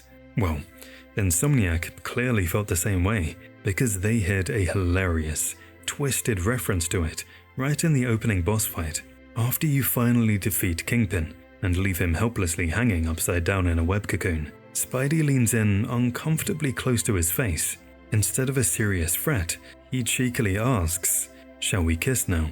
It's a perfect fourth wall break that mocks the romantic tension of the original movie scene. But instead of Mary Jane, you get a 400-pound bald crime lord who is absolutely fuming. It perfectly captures Spidey's lack of fear. He just took down the biggest boss in the city, and his first instinct is to make it awkward. Good luck trying to get that mental image out of your head. We usually ignore NPCs in open-world games, because they just act like mindless zombies walking into walls. But the AI in this game is actually insanely well made, and the best proof is hidden in the graveyard in Harlem, depending on where you are in the story. Specifically, after major tragedies like the City Hall bombing, you will actually find NPCs standing over fresh graves, crying and comforting each other, which adds a heartbreaking layer of realism to the consequences of the plot. But the details aren't always so depressing. If you explore the rooftops, you can stumble upon full-blown parties where citizens will actually cheer for you instead of running away. And if you listen closely to thugs before a fight, you can hear hilarious, fully voiced conversations about their dating problems or rent, making them feel like real New Yorkers right before you web them into a wall. Before we officially got the dynamic duo of Peter and Miles in Spider-Man 2, PC gamers were already living in the future thanks to the modding community. While console players were dreaming of co-op, the modding scene said, "Fine, I'll do it myself." This desire wasn't just a fan dream. Insomniac was actually building an official multiplayer game called The Great Web. It was a live service title where players would team up as different Spider-Verse heroes to fight crime across New York. But it was unfortunately cancelled by Sony and only discovered after a massive data leak. But where the official dev stopped, a modder named HBGDA stepped in. They released a fully functional multiplayer co-op mod for Marvel's Spider-Man Remastered on PC. This mod is an absolute technical miracle because the game was never built to handle more than one player. It essentially tricks the engine into rendering a second Spider-Man controlled by your friend, allowing you to swing through the skyline side by side, race across rooftops, and even fight crime together. It isn't perfect. The animations sometimes glitch out, and the synchronization can get a little janky, but seeing two Spider-Men perched on the same gargoyle was the closest we ever got to a Spider-Verse game before the official sequel. The only catch, unlike most mods, this one is currently locked behind HBGDA's Patreon. meaning you have to pay a subscription to access the server files. But for the chance to swing with the boys, totally might be worth it. So, while the dream of a multiplayer Spider-Man lives on, you have to pay a small admission fee to join the server. Jumping from the Avengers Tower isn't just about travel. It gives you a unique feeling of vertigo that no other game really captures. Standing on that A logo, the highest point in the city, and just stepping off into a freefall creates a genuine pit in your stomach, especially when you wait until the very last second to shoot your web. To make this fall even cooler, you have to use the air tricks system. Once you unlock the skill, you can hold triangle and circle and move the left stick in any direction to pull off insane acrobatics. You can perform the moonsault, a backflip, the flying helix, a spinning torpedo, or the spider roll. And if you chain enough of them together, you can even trigger special animations like the dragon roll. It adds so much immersion because it shows Peter isn't just falling, he's styling on gravity and genuinely having fun being Spider-Man. But the ultimate flex is a specific trick that makes you look like a movie star. If you jump from the top of the tower and press L3 to go into a nosedive, do not shoot a web, just let him fall. If you hit the ground from that height while diving, Spidey won't splat. Instead, he automatically triggers a superhero landing animation, hitting the pavement in that trademark 3-point crouch and literally shattering the concrete around him. It is the perfect way to make an entrance. When the credits roll on any game, we usually just see a long list of names scrolling against a black screen while we check our phones. But Marvel's Spider-Man found a way to immortalize the team inside the game world long before you beat the final boss. If you walk into the feast shelter and head toward the kitchen area, you can find a corkboard labeled Volunteer of the Month. Most players walk right past it, assuming it's just generic background art. But if you zoom in with photo mode, you'll realize those aren't random stock photos of NPCs. On the volunteer wall are photographs of the actual Spider-Man developers from Insomniac Games. It's a great little homage to all the effort that went into bringing the game to life, essentially making the creators of the game the heroes who are helping Aunt May save the city in the background. It's a really wholesome way to put faces to the names we usually skip in the credit sequence. But they didn't just stop at sneaking their faces onto a volunteer wall. They actually went a step further and put their literal office into the game. If you swing around the Upper East Side carefully, you can stumble upon a building that looks a bit different from the generic storefronts. Look up above the doors, and as you can see in the image you shared, the massive Insomniac Games logo is proudly displayed on the facade. It is a hilarious meta detail that implies that while Spider-Man is out there fighting Rhino and Scorpion, the developers are theoretically sitting inside that very building, coding the exact game you're playing at that moment. It's the ultimate fourth wall break. Check out this foreshadowing with Yuri Watanabe. When Spidey jokes about being her date to the policeman's ball, she hits him with a serious question. Do you have a black and white suit? Peter just awkwardly stutters. It is a huge nod to the symbiote suit.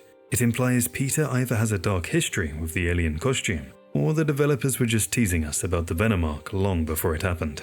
But the suit references don't stop at dialogue. They're actually hidden in the environment itself. If you head to the northwest portion of the city and start peeking into windows, which admittedly sounds creepy, you can find a specific apartment with a very special shelf. Inside, you will spot 3 Spider-Man action figures lined up. While 2 are standard, one of them is clearly wearing the black symbiote suit.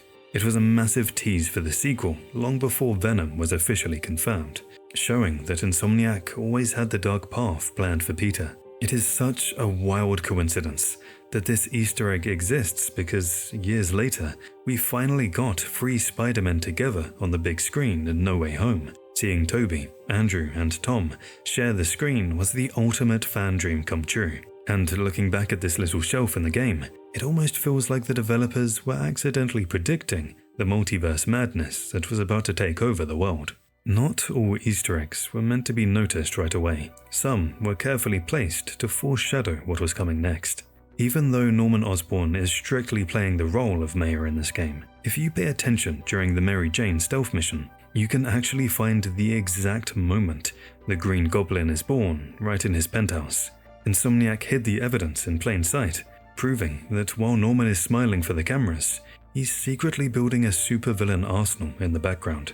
If you stop to explore instead of rushing the objective, look closely at the prototypes on his desk. First, there's a high-tech combat helmet featuring a heads-up display designed to identify structural weaknesses, tech that looks suspiciously like the targeting systems inside the Goblin's future mask. On the helmet, we can see the letters ASM-14, which refers to the Amazing Spider-Man 14, which, as you guessed it, introduces one of Spidey's greatest villains, Green Goblin. But inspecting the desk further reveals the very grenades Green Goblin uses against spiders in the comics, and in Spider-Man 3 sitting right on the workbench. And let's be real, those are literally pumpkin bombs. It's a chilling detail that confirms the Green Goblin isn't just a future threat. The weapons are already built and waiting for him to pick them up.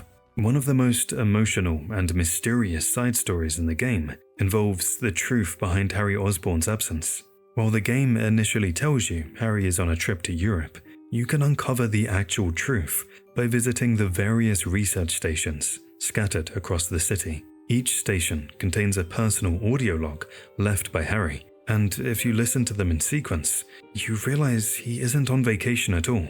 He's suffering from the same terminal genetic illness that killed his mother. The logs reveal that Harry's European trip is actually a cover story for an experimental medical procedure he's undergoing at an Oscorp facility. As you complete more stations, Harry's voice in the recordings becomes noticeably weaker and more desperate, explaining that these research projects were his way of helping the city before he potentially ran out of time. The most chilling confirmation comes at the very end of the secret post-credits scene. You see Norman Osborn entering a hidden lab in his penthouse, where Harry is suspended in a tank of green liquid, being kept alive by a mysterious black substance that comic fans immediately recognized as the Venom symbiote. This confirms that Norman's entire motivation throughout the game, including the creation of the Devil's Breath cure, wasn't about science or politics, but a desperate, illegal attempt to save his son's life. Beyond its emotional revelations, the city itself is packed with playful details most players swing right past. Insomniac actually managed to sneak a reference to Marvel's biggest rival, DC, right under our noses on a random city street. If you stop swinging and take a look at the storefronts, you can find a shop with a strange name, Trust Us League. When you say it out loud, it becomes obvious. Trust Us League. It's a direct phonetic play on Justice League. It's a cheeky way for the developers to tip their hat to Batman and Superman's team without getting hit with a copyright lawsuit, proving that even in a Marvel game, they couldn't resist acknowledging the distinguished competition. The world of Marvel Spider-Man is so incredibly detailed that Insomniac actually built a functioning, urban ecosystem that most players completely overlook. If you take a break from fighting crime and walk through Central Park, you'll see squirrels scampering up trees, and if you check the grimy corners of subway stations or alleyways, you can actually spot rats scurrying away from your boots. But the pigeons are the real stars, getting their own dedicated storyline in the side mission, helping Howard. Instead of taking down supervillains, this quest forces you to master the game's traversal mechanics to chase down and catch Howard's lost flock as they dart between skyscrapers. It turns what would normally be a simple background asset into a high-speed challenge, proving that Insomniac wanted the city to feel alive, down to the smallest creature, and that Spidey really does care about everyone in New York, even the birds. We already mentioned Daredevil, but the rest of the Daredevil family is also hidden in the city. If you swing over to Hell's Kitchen, you can find Fogwell's gym, the exact training ground where Matt Murdock's father, Jack the Devil Murdock, prepared for his final fight, a legendary location featured heavily in both the Daredevil comics and the popular Netflix series. This is the same gym that Matt went to investigate for the death of his father, and later changed the name of the building to Battling Jack's Gym in honor of his late father, though the original Fogwell would continue to be used. This is one of the coolest Daredevil references I've ever seen. Just a few blocks away, you can find the Clinton Mission Shelter, which in the comics is where Matt's mother, Sister Maggie, works, and where Matt often goes to recover when he's beaten down. Even the dialogue hides these deep cuts. During the Spider-Man side mission, a fake Spidey mentions training at Chikara Dojo, which fans will recognize as the martial arts studio managed by Colleen Wing and owned by Danny Rand in the Iron Fist stories. Speaking of Danny, his massive Rand Corporation building towers over Midtown, proving the Iron Fist is running $1 billion empire, while Peter is struggling just to pay his rent. The world building goes even deeper if you know where to look. Down in Greenwich, you'll run into the Sanctum Sanctorium, easily recognizable by the iconic seal of Vishanti's circular window, where Doctor Strange lives and protects our reality from mystical threats. Over in Harlem, you can find the infamous Bar with No Name, a classic comic book hideout where low-level villains go to grab a drink and swap stories without being harassed by heroes. Insomniac even thought about the aftermath of all these superhero brawls. You can find the Damage Control HQ in the Financial District, the specialized government agency seen in Spider-Man Homecoming, responsible for cleaning up the city after the Avengers get into a high-stakes fight. It's a wild level of detail that proves an entire world of heroes and villains is living their lives in the background of Peter's story. One of the most rewarding scavenger hunts in the game involves tracking down Felicia Hardy, better known as Black Cat. Scattered across the rooftops of Manhattan are several stakeout locations where she's left behind hidden feline cameras. By finding these and spotting her signature cat dolls through the lens, you can eventually track her signal to a secret hideout hidden in the subway tunnels. Inside her lair, you'll find a treasure trove of stolen loot and high-tech gear that sets the stage for the City That Never Sleeps DLC. But the world building doesn't stop there. If you pay attention to Peter's dialogue throughout the game, especially during his backpack collection, you can hear specific audio logs where he reminisces about his past. He mentions things like a business card from a blind lawyer, which is a clear nod to Matt Murdock, and even hints at his history with other heroes, proving that by the time we start playing, Spider-Man has already been a part of this massive, interconnected hero community for 8 years. Like many of the suits that require 100% completion to unlock, there's a hidden 28th suit that doesn't even show up on your suits page, even after you've finished the main story. While most of Spidey's wardrobe is tied to level ups or tokens, this one is the ultimate secret for completionists, because the game keeps it completely invisible until the very last second. To unlock it, you have to track down 50 secret photo ops scattered across the city. These are different from regular landmarks because they don't show up on your main map at all. The only way to find them without a guide is to hit level 50 and equip a specific suit mod that makes them pop up on your minimap. When you're nearby, you can technically start hunting for these the second Peter gets his camera, but without that proximity sensor, you're basically looking for a needle in a haystack. Since there's no in-game checklist to track which ones you've already snapped, it's a total grind, but the payoff is worth it.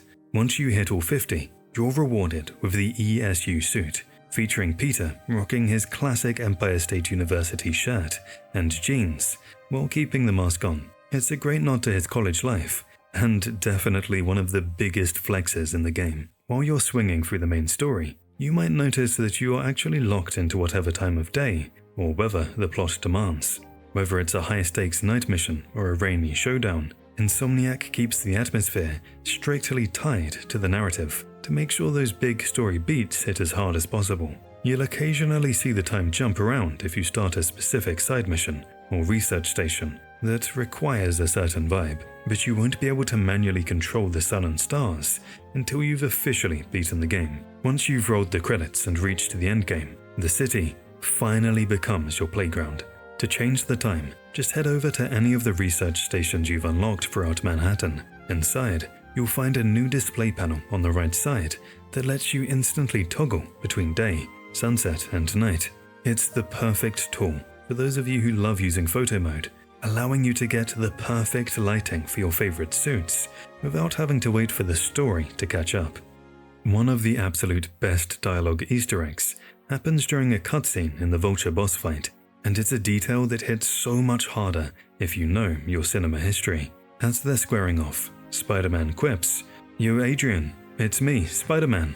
On the surface, he's obviously just messing with Vulture's real name, Adrian Toomes, but this is actually a legendary double reference to the 1976 Rocky. In that film's iconic climax, after taking a brutal beating, Sylvester Stallone's character famously shouts, "Yo, Adrian, it's me, Rocky," to find his wife in the crowd. What makes this even more hilarious is that right after Peter drops the line, he sighs and complains that nobody gets my jokes, assuming the reference went way over Vulture's head. But the payoff comes in a later cutscene when Vulture growls, "I'm going to break you." Without missing a beat, Spidey gets genuinely hyped, shouting, "You got it! You got my joke! I'm so happy I could almost stop fighting." It turns out Vulture was accidentally quoting Ivan Drago from Rocky IV, and Peter's reaction is pure gold. It's such a clever layer of world building, because it reminds us that this version of Peter Parker is a massive movie nerd who's probably spent his free time binge-watching 70s and 80s sports dramas just to refine his trash talk. It turns a high-stakes battle into a classic Spidey comedy set piece, proving that for Peter, getting a villain to acknowledge a movie reference is a bigger win than actually winning the fight. While most of the collectibles in the game are pinned right on your map, there's a hidden set of items that most players walk right past without ever realizing they're missing them. If you're exploring the streets of New York, keep an eye out for those red newspaper boxes. You can actually interact with them to grab a physical copy of the Daily Bugle. These aren't just random props. They feature custom front-page headlines that update based on your specific exploits and the major story events you've just cleared. It's a super cool way to see how the city views Spider-Man's actions in real time. If you keep on getting the same headline, it just means you need to dive back into the main story or finish up some side missions to give the press something new to talk about. Beyond the newspapers, you can also stumble upon hidden audio logs tucked away in specific locations that aren't marked on your HUD. Once you find them, they're permanently catalogued in your collections page, filling in the gaps of the game's lore. It just goes to show that if you want to find everything Insomniac hid in this world, you have to spend as much time walking the pavement as you do swinging above it. One of the most heartbreaking twists in the game happens right at the end, when Peter is forced to choose between saving the entire city and saving Aunt May. He ends up making the ultimate sacrifice, but the real gut punch comes in that final hospital room scene. As Peter stands by her bed in his suit, May weakly tells him, "Take off your mask. I want to see my nephew." When a shocked Peter asks how long she's known, she simply smiles and says, "I've known for a while." While this feels like a massive reveal, Insomniac actually foreshadowed this secret throughout the entire game. If you take a break from the main story and explore the Feast Center, you'll find that May's office is filled with massive clues. Right alongside childhood photos of Peter and Uncle Ben, she has various drawings and news clippings of Spider-Man pinned up. It's incredibly telling. Why would a woman running a high-pressure shelter keep a fan wall for a masked vigilante unless she knew exactly who was under that mask? Even her dialogue hits differently on a second playthrough. May constantly gives Peter advice that feels specifically tailored for a superhero, like telling him to be the hero he was meant to be, or checking in on him after long nights. It leaves fans wondering exactly when she figured it out. Did she catch him sneaking through a window, or did she just recognize her nephew's voice and posture after years of him being the city's protector? It adds such a beautiful, tragic layer to their relationship, proving that May wasn't just a bystander, she was Peter's biggest supporter in secret the whole time.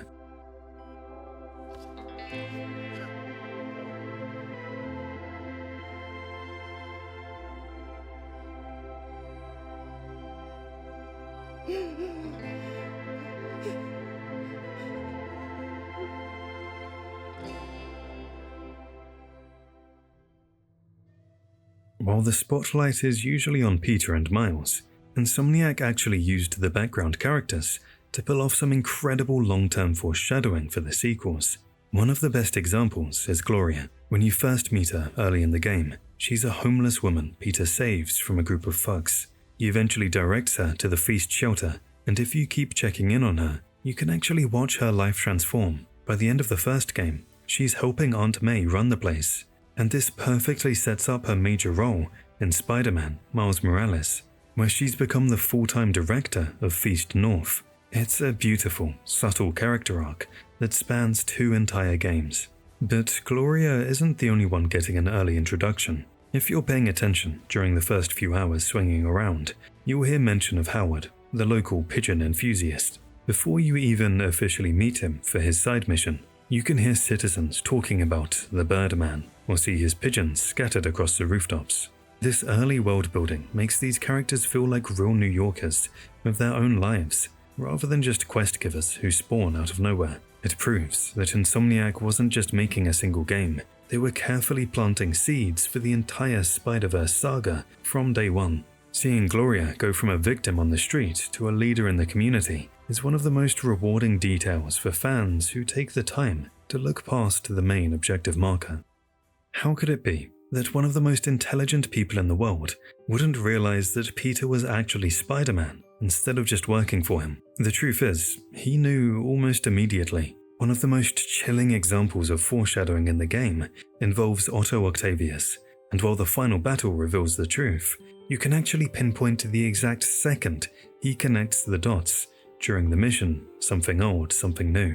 When Otto walks into the lab and catches Peter frantically trying to repair his torn, classic suit, Peter offers a panicked excuse that he is simply the tech guy for Spider-Man. While Otto nods along and calls it a noble endeavor, his facial expression tells a different story. He looks at the suit, and then directly at Peter's fresh bruises, silently connecting the dots in a way that completely recontextualizes their entire relationship. When Peter wakes up, he finds a new email waiting for him from Otto that reads, "Peter, the revelation of your second job as Spider-Man's suit crafter, is that the right term? Is a reminder of the good man and partner you are. No matter how hard you work, you still find time to help others. I hope you don't mind, but I noticed the suit was a bit damaged, and I took the liberty of sketching up some of my own improvements. Attached are a few ideas I had on how you could enhance his suit and help protect Spider-Man, who does so much for this city. Looking forward to the incredible work that we are doing and changing the world together. Your partner and friend, O." Otto didn't just keep the secret, he actually funded and upgraded Spider-Man by using high-tech carbon fiber to create the advanced suit, a level of military-grade craftsmanship he wouldn't waste on a random vigilante unless he knew exactly who was inside it. This adds a massive layer of tragedy to the finale, because the person who built the hero's main suit is the same man Peter is forced to fight. Even as his mind slips, Otto's actions show he is still trying to spare his friend. Every time he attacks or captures Spider-Man during their encounters, he avoids delivering a lethal blow, still hoping Peter will simply step aside. During the final confrontation, he even outright states, "I tried to warn you, Peter," proving that even as a villain, he was pleading with the son he spent the entire game trying to protect. The villains of Spider-Man 2 were actually being foreshadowed years in advance through the first game, and it all starts with a subtle nod to Sandman. J. Jonah Jameson mentions him in one of his podcasts, saying, "Walking piles of sand?" Walking piles of sand. As we discussed earlier, you can see the reference to Sandman, hinting at the upcoming boss fight in Spider-Man 2. But the world building doesn't stop there. It extends deep into the lore of Dr. Kurt Connors, aka the Lizard. We can find a vial of Lizard's blood in one of the Bagpacks collectibles. During one of your early visits to the lab, Otto mentions a doctor who successfully regrew a limb before, which is a clear, tragic nod to Connor's backstory. This foreshadowing eventually comes to a head in the mission Back to School, where Peter has to track down Dr. Isaac Delaney at a Halloween party. In a brilliant piece of narrative irony, Delaney is actually wearing a lab coat and a green, scaly mask. He's literally dressed as the Lizard. It's an incredibly clever detail, because you're trying to save a scientist being hunted for his dangerous, transformative research, and he's dressed as the one scientist who famously transformed himself into a monster. This costume choice confirms that the Lizard is already a well-known public figure in the universe, perfectly setting the stage for his massive role as a primary antagonist in Spider-Man 2. While the game is famous for its smooth traversal, there's a legendary wall run glitch that fans have obsessed over because of how cool it looks when it actually works. It is notoriously inconsistent and requires a bit of luck, but once you master the timing, it sends Spider-Man flying across the city at insane speeds. To pull this off, You have to wall run along the side of a building while holding L2 and circle. As you reach the very edge of the building, at the absolute peak of your momentum, you release both buttons simultaneously. If your timing is frame perfect, the game's physics engine bugs out and catapults Spider-Man into the air far beyond the normal speed limit. Even though many patches have attempted to fix this over the years, the community keeps finding new buildings where the geometry allows for this massive speed boost. It takes a lot of practice to get the apex just right, but seeing Spidey launch like a human slingshot makes the effort totally worth it. Have you ever wondered how to get inside the subway in the game? Although the game doesn't allow it, fans have tried different methods to get inside the subway. Many Reddit users have reported trying to figure this out. Here is how you can pull it off. Wait for the train to arrive, swing at the side of the train, and wall run carefully towards the front. If this is timed perfectly, it's actually possible to glitch and get inside the train, and you can have a look around. There are many ways you can get inside the train, but this might be the easiest. While swinging through the streets, you'll notice many basketball courts scattered across various locations in the game, and what's interesting to note here is that you can actually interact with the basketballs. You can even find NPCs actively playing games or shooting hoops, which adds a great layer of life to the city. However, a popular YouTuber took this small detail and turned it into a viral challenge, trying to actually score a basket. Because Spider-Man doesn't have a shoot button, you have to use his physical hitboxes or web gadgets to nudge the ball toward the rim. It is incredibly difficult and requires dozens, if not hundreds, of tries to get the physics to line up perfectly. But against all odds, it can be done. Seeing the ball finally swish through the net after hours of effort is one of those satisfying, only in a video game moments that proves just how detailed the world's physics engine really is. When Insomniac released Spider-Man Remastered for the PS5, they didn't just give the game a fresh coat of paint. They sparked one of the biggest debates in gaming history by completely replacing Peter Parker's face. While the original PS4 model was beloved by fans, the developers swapped it for a new face, modeled after Ben Jordan. Insomniac's official reasoning was that the new bone structure provided a much better match for the facial capture of Yuri Lowenthal, the actor who provides the voice and performance for Peter. They wanted the micro-expressions and lip-syncing to feel more seamless for the next-gen hardware, even if it meant Peter suddenly looked a decade younger. But the facelift wasn't the only major change. The remastered version pushed the PS5 to its limits with a massive graphical overhaul, introducing ray-traced reflections that make the glass skyscrapers of Manhattan look incredibly realistic. You can actually see the city reflected in Spidey's lenses as you swing by. To sweeten the deal, the remastered version bundled the base game with all 3 The City That Never Sleeps DLCs and added 3 exclusive suits. The star of the show was the long-requested Amazing suit from the 2012 The Amazing Spider-Man movie. Seeing Andrew Garfield's iconic suit rendered with next-gen textures and lighting was a dream come true for fans, finally bringing that sleek, athletic look into the Insomniac universe. One of the most amazing features in the game is that you can actually interact with the NPCs on the street. When the hometown hero swings by, people will stop in their tracks to take photos of him or point him out to their friends. If you land on the sidewalk and walk among them, you can press square to give them a casual wave or a friendly greeting. But it goes way deeper than just a wave. Keep an eye out for citizens with a triangle prompt over their heads. If you approach them, Spider-Man can engage in unique animations, like high-fiving a fan, shaking hands, or even leaning in for a selfie. These interactions aren't just for show, they actually give you a small amount of XP, and greeting 10 citizens unlocks the Spider-Man About Town trophy. Later in the game, these interactions become even more useful. Occasionally, an NPC will flag you down not just for a photo, but to report suspicious activity nearby. This will mark a random crime on your map, showing that the people of New York aren't just background characters, they're actually looking out for their neighborhood and helping Spidey keep the streets safe. The game showcases an insane level of detailing in terms of world building, costumes, voice acting, and even story elements. But the most impressive of all might be the character models. Insomniac tried really hard to make this game as realistic as it possibly could, going far beyond what players would normally see during gameplay. For example, Peter Parker actually has a physically modeled throat that moves when he speaks. If you use photo mode to zoom in through the neck of his suit while he's talking, you can see Adam's apple and throat muscles realistically reacting to his speech. This isn't just a generic animation, it's part of Insomniac's insane commitment to realism, treating the character model like a real person living inside a suit rather than just a static mesh. This level of detail is most noticeable during the intimate cutscenes between Peter and MJ, where the camera is close enough to capture those subtle micro-expressions and physical movements.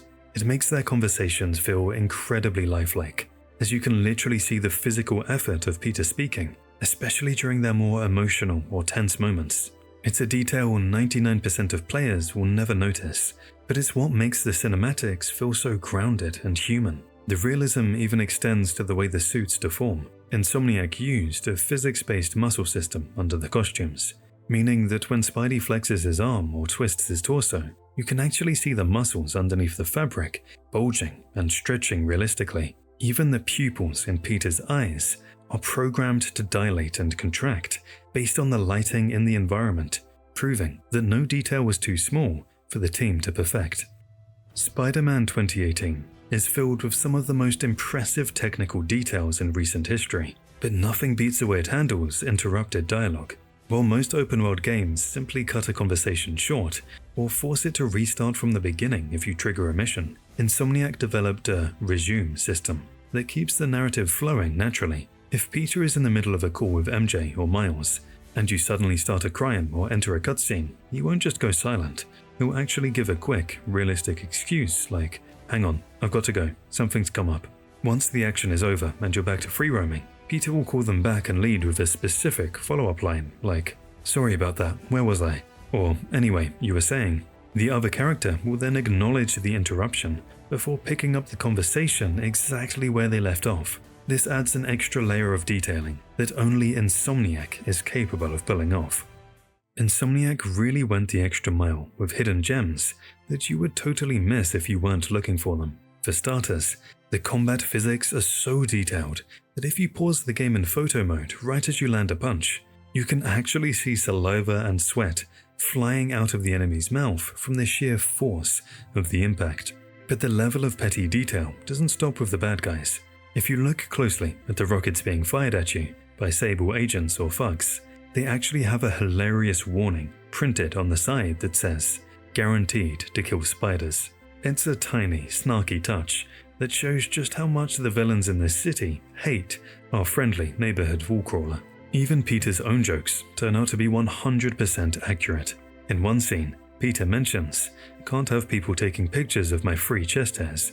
And if you actually get him shirtless, like in the undies suit, and zoom all the way in with photo mode, he literally has free chest hairs rendered on his character model. The game even keeps track of the passing time in ways you wouldn't expect. If you visit the Feast shelter, pay attention to the Volunteer of the Week board. As you progress through the story, the names and photos on that board actually change to reflect the different people helping out the shelter. And here's a secret for those of you who hate sitting still. During the loading screens, you aren't just stuck looking at a static image. You can actually use the analog sticks on your controller to manipulate the screen, allowing you to zoom in and out or rotate the character model while you wait for the city to load. It's these small, dedicated touches that make the world feel alive and prove that Insomniac was having a ton of fun while making this game. Insomniac hit a pretty cool nod for the comic book nerds in the game's settings by naming the difficulty levels after legendary Spider-Man comic runs, rather than using basic terms like easy or hard. If you're a fan of the source material, you'll recognize that Friendly Neighborhood and Friendly refer to Spidey's classic persona and the 2005 comic series, while Amazing is a direct shout-out to the flagship title The Amazing Spider-Man. For those looking for a challenge, Spectacular pulls its name from the Spectacular Spider-Man. It's a stylish touch that proves the developers wanted to pay respect to the decades of history that made the character an icon, while giving players a more immersive way to choose their playstyle. Ever wonder how Spider-Man PS4 stays so buttery smooth, even when you're hauling through the city at max speed? It's not just magic. It's because the city isn't actually one giant, solid map. The game world is secretly split into over 800 invisible tiles, and the engine only loads the tiny section right around you based on which way your camera is pointed and how fast you're moving. Basically, every time you zip forward, the game is frantically preloading the buildings, collisions and anchor points just a few blocks ahead of you before you even get there. This clever trick is the only reason your webs always have a solid surface to stick to, and why you almost never see buildings pop in or the frame rate stutter. It's wild to think that if the game showed you what was actually happening behind the scenes, you'd realize you're basically swinging through a void that's building itself in real time. One of the most rewarding parts of exploring the city is hunting down the 55 hidden backpacks, each of which serves as a mini museum of Peter's 8-year history as a hero.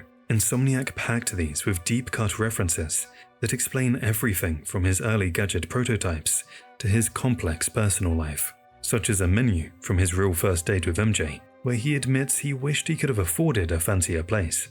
The attention to detail is staggering. For instance, the barcode on his Oscorp visitor pass reads ASM 1964, a nod to the year the Green Goblin debuted in the comics, while a bottle of Oscorp web fluid features the code TASM 1965-31, referencing the Amazing Spider-Man issue 31 from 1965, which marks the first appearance of Harry Osborn. Other collectibles highlight Peter's more personal side, like a selfie from the top of the Empire State Building, used to conquer his fear of heights, or a locket containing a photo of his parents, government agents whose true history Peter wishes he knew more about.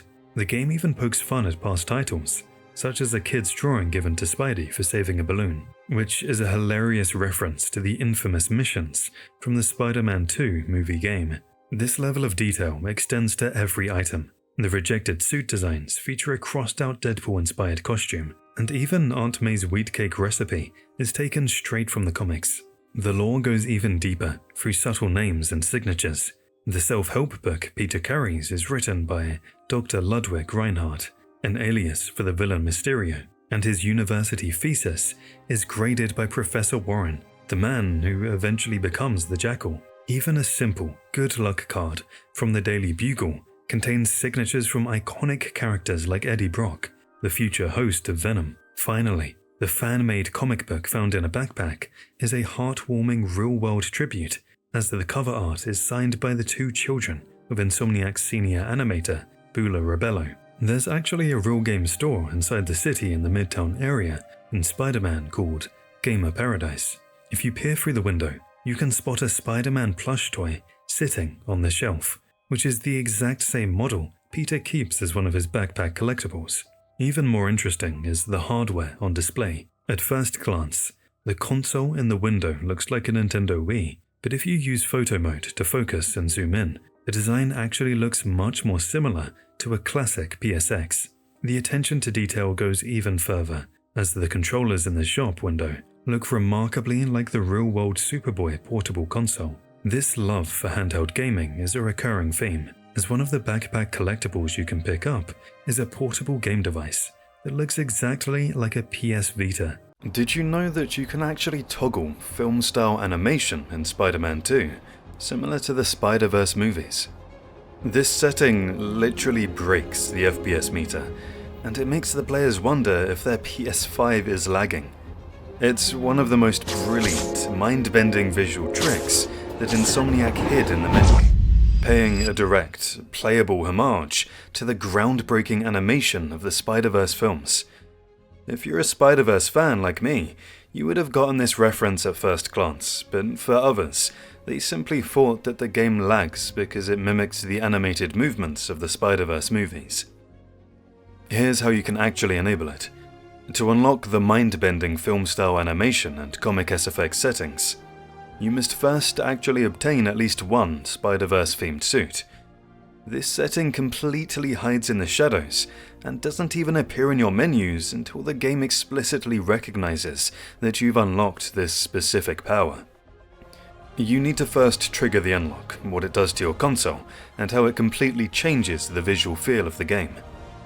Actually, you don't have this setting right out of the get-go, but triggering the unlock is incredibly straightforward if you know what to craft. The absolute fastest way to get it is to grind to level 22 and craft Peter's noir suit, which will cost you exactly 50 tech parts and 4 city tokens. Once crafted, go to the Suits tab and physically equip it.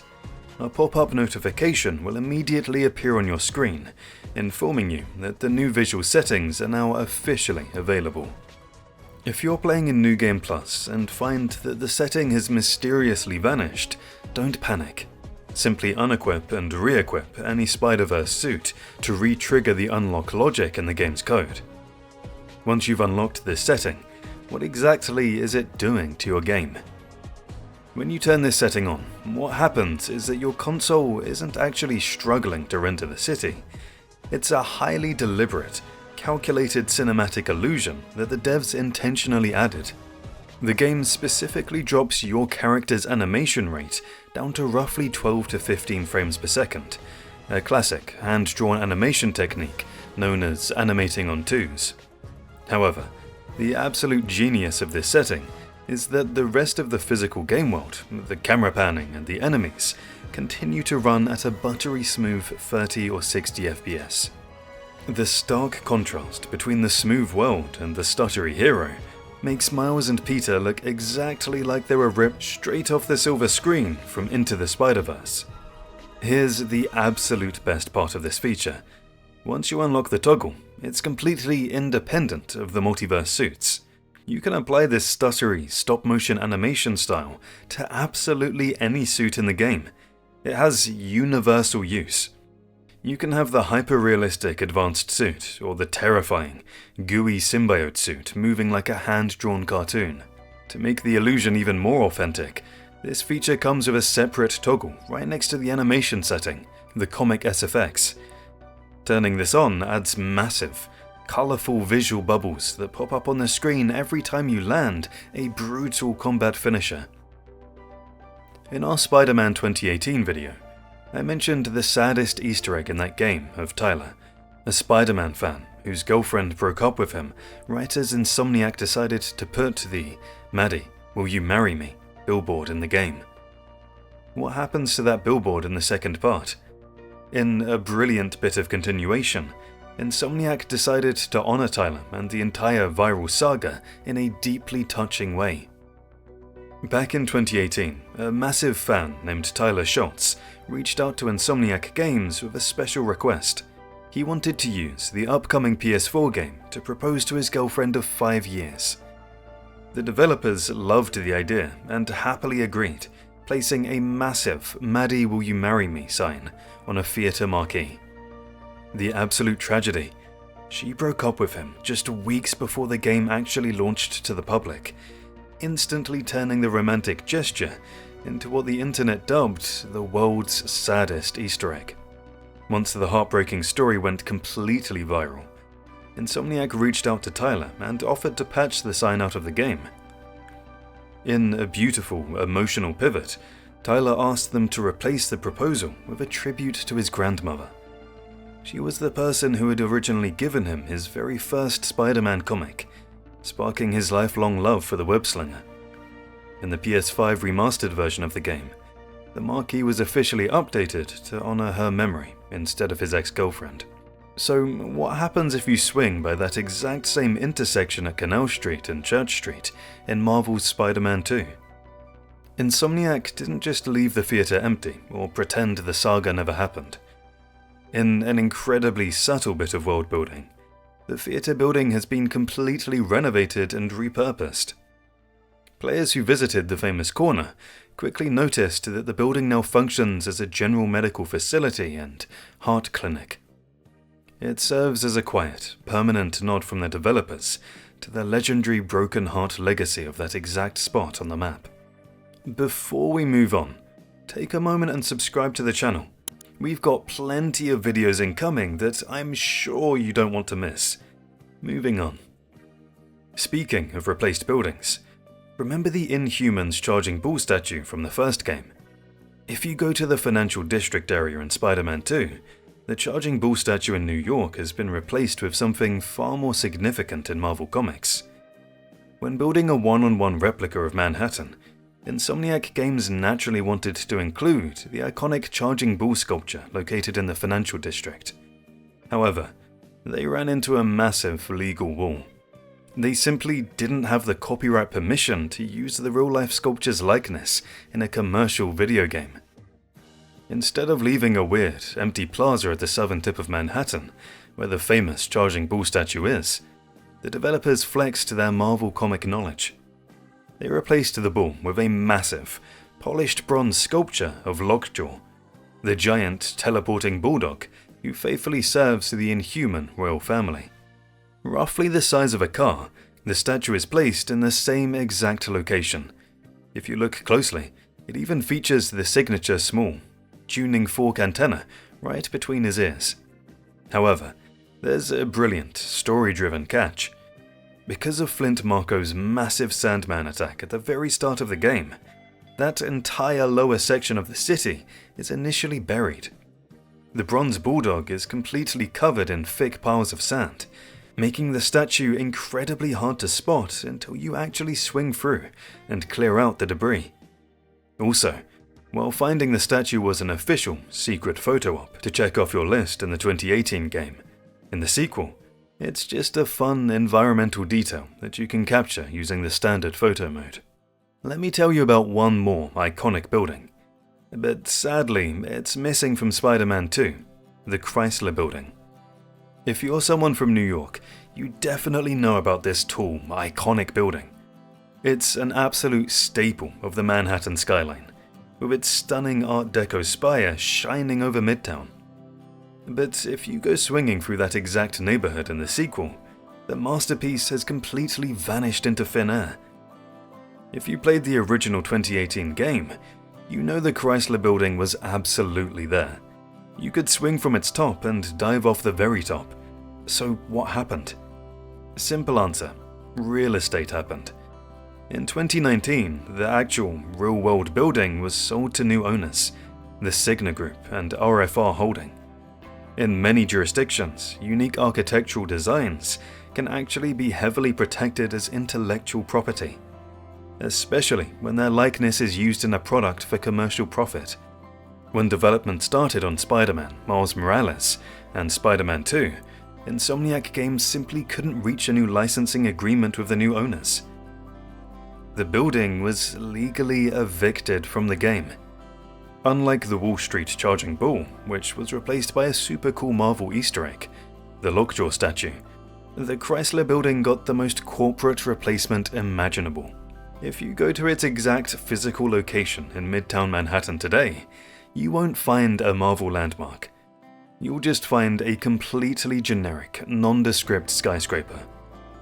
Instead of the gorgeous, tiered silver spire, it's just a random, boring building with no history. The funniest part about this massive change is that the game refuses to acknowledge it. There's absolutely no story-driven explanation for its sudden absence.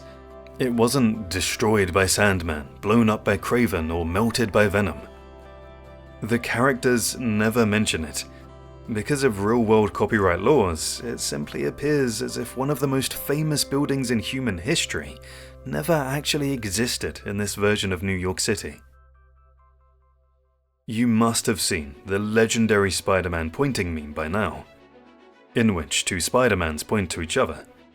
Everyone around the world found it hilarious and relatable, and it became so famous at one point that literally everyone knew about it. And it was just a matter of time before Insomniac Games referenced this iconic meme. Before we look at how to do it in the game, the background of this joke is incredible. It originally comes from a vintage 1967 Spider-Man cartoon episode called Double Identity, where a villain disguises himself as the web-slinger.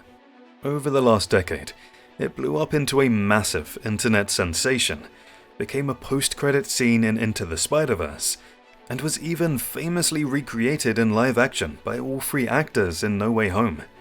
But Insomniac Games didn't just put the meme on a random billboard or in a cutscene. They made it a fully interactive, playable mechanic. Here's exactly how you can trigger the internet's favorite meme, right in the middle of a New York City street. In Marvel's Spider-Man 2, the developers introduced an incredibly cool feature. You're no longer the only hero actively patrolling the city. While you're swinging around, the other Spider-Man is actually out there fighting crime in real time. To recreate the meme, you have to follow these specific steps. Explore the city until a standard street crime, marked by a flashing red icon, pops up on your map, and dive into the fight. As you're throwing punches, there's a random chance that the Spider-Man you're not currently controlling, Peter if you're playing as Miles, or Miles if you're playing as Peter, will seamlessly swing into the alleyway as an AI companion to help you beat up the bad guys. Work together to completely clear the area and defeat every last enemy in the wave. Here's where most players miss it. Once the fight is over, don't immediately zip away to the next mission. Simply walk right up to the other Spider-Man while he's catching his breath. When you get close enough, a special prompt to interact, the triangle button, will appear on the screen. Pressing it will trigger a randomized, secret handshake animation between the two heroes. They might do a complex high five, a fist bump, or if the animation pool rolls perfectly, they'll suddenly freeze, lock eyes, and perfectly recreate the classic pointing meme right there on the sidewalk. To make it even better, the developers recorded specific, playful voice lines for this exact animation, often accompanied by Peter confidently joking, "OG still got it." I'm personally waiting for the next Wolverine game to come out, which is slated for September 15th this year, which is 3 days after my birthday. It's been a while since we got a Wolverine game. Last time I remember playing it was on PS2. It's being developed by the same devs, so it's obvious that they would reference their upcoming title. Insomniac Games is currently working on Marvel's Wolverine, and since they love connecting their superhero universe, they hid a massive, wearable teaser for Logan right inside Marvel's Spider-Man 2. If you're playing as Miles Morales, you can actually unlock the officially titled Best There Is suit, which is a brilliant, direct nod to Logan's iconic, gritty comic book catchphrase, "I'm the best there is at what I do, but what I do best isn't very nice." To get your hands on this legendary mutant crossover, you have to grind your way up to level 52 and craft the base suit using exactly 105 tech parts and 7 city tokens. Once you equip it, the visual design is an absolute love letter to the X-Men. The suit wraps Miles in Wolverine's signature bright yellow and blue color scheme, complete with a sharply pointed cowl mimicking Logan's famous mask and aggressive, claw-like metallic textures integrated right into the fingers of the gloves. Furthermore, if the classic 90s cartoon colors aren't your style, you can spend an additional 45 tech parts and 2 rare tech parts to unlock the extra suit styles. Doing this unlocks some incredible alternate colorways, including a gorgeous variant directly inspired by Wolverine's fan favorite, vintage brown and tan costume. Wolverine's costume isn't the only superhero costume Miles can equip, and if you're a fan of the wider Marvel universe, there's an incredibly touching, beautiful tribute waiting for you on the east side of Manhattan. You can actually equip a stunning Black Panther costume and visit the official Wakandan embassy to pay your respects to the late, great Chadwick Boseman. Modeled directly after the Black Panther's sleek, black aesthetic, this is easily one of Miles' most popular costumes in the entire game. It's officially titled the Forever suit, serving as a permanent nod to the King of Wakanda that remains in the hearts of all Marvel fans forever. You don't have to wait until the end of the game for this one. You can unlock the ability to craft it once you reach level 25. Crafting the base suit will cost you exactly 55 tech parts and 2 rare tech parts. If you want to customize the vibranium look, you can spend an additional 25 tech parts and 1 rare tech part to unlock some incredible alternate colorways, including a gorgeous gold and black style and a royal purple and black variant. Once you have the suit equipped, you can take Miles on a trip to the Embassy of Wakanda for a special, hidden interaction. Head over to the Midtown District on the far east side of Manhattan, right near the United Nations building. You're looking for a sleek building featuring golden signs flanking the front door that explicitly read Embassy of Wakanda, in a brilliant and emotional detail from Insomniac Games. If you look at the street signs at the intersection where the embassy is located, the street has been officially renamed to Bozeman Way. If you walk right up to the west-facing front doors, specifically playing as Miles Morales, a special honor prompt will appear on your screen. By pressing triangle, Miles will cross his arms over his chest and perform the iconic Wakanda Forever salute. With the release of the latest Fantastic Four movie, Marvel revived that old Fantastic Four franchise. But what's interesting to note is that Spider-Man 2, years before its revival, referenced it. Insomniac Games is famous for planting seeds for the wider Marvel universe, and they left a massive, unmissable tease for Marvel's first family right in the middle of Manhattan. If you head over to the southwestern corner of Central Park and look up, you'll find a massive, high-tech addition to the New York skyline, the Baxter Building. For the new fans of Marvel here, this towering skyscraper is the legendary, official headquarters of the Fantastic Four. It actually physically replaced the massive Fisk Tower that occupied that exact same spot in the 2018 game. But the absolute best part of this Easter egg isn't just the building itself, it's what's happening on the very top of it. If you wall crawl or web zip your way up to the roof, you'll see a massive landing pad area that's currently under construction. Right there in the center of the roof, surrounded by paint buckets and construction equipment, the iconic circular 4 symbol is only partially painted on the ground. It's a brilliant piece of environmental storytelling that implies the Fantastic Four are literally in the middle of moving into the city during the events of the game. But it also begs a massive question for the fans.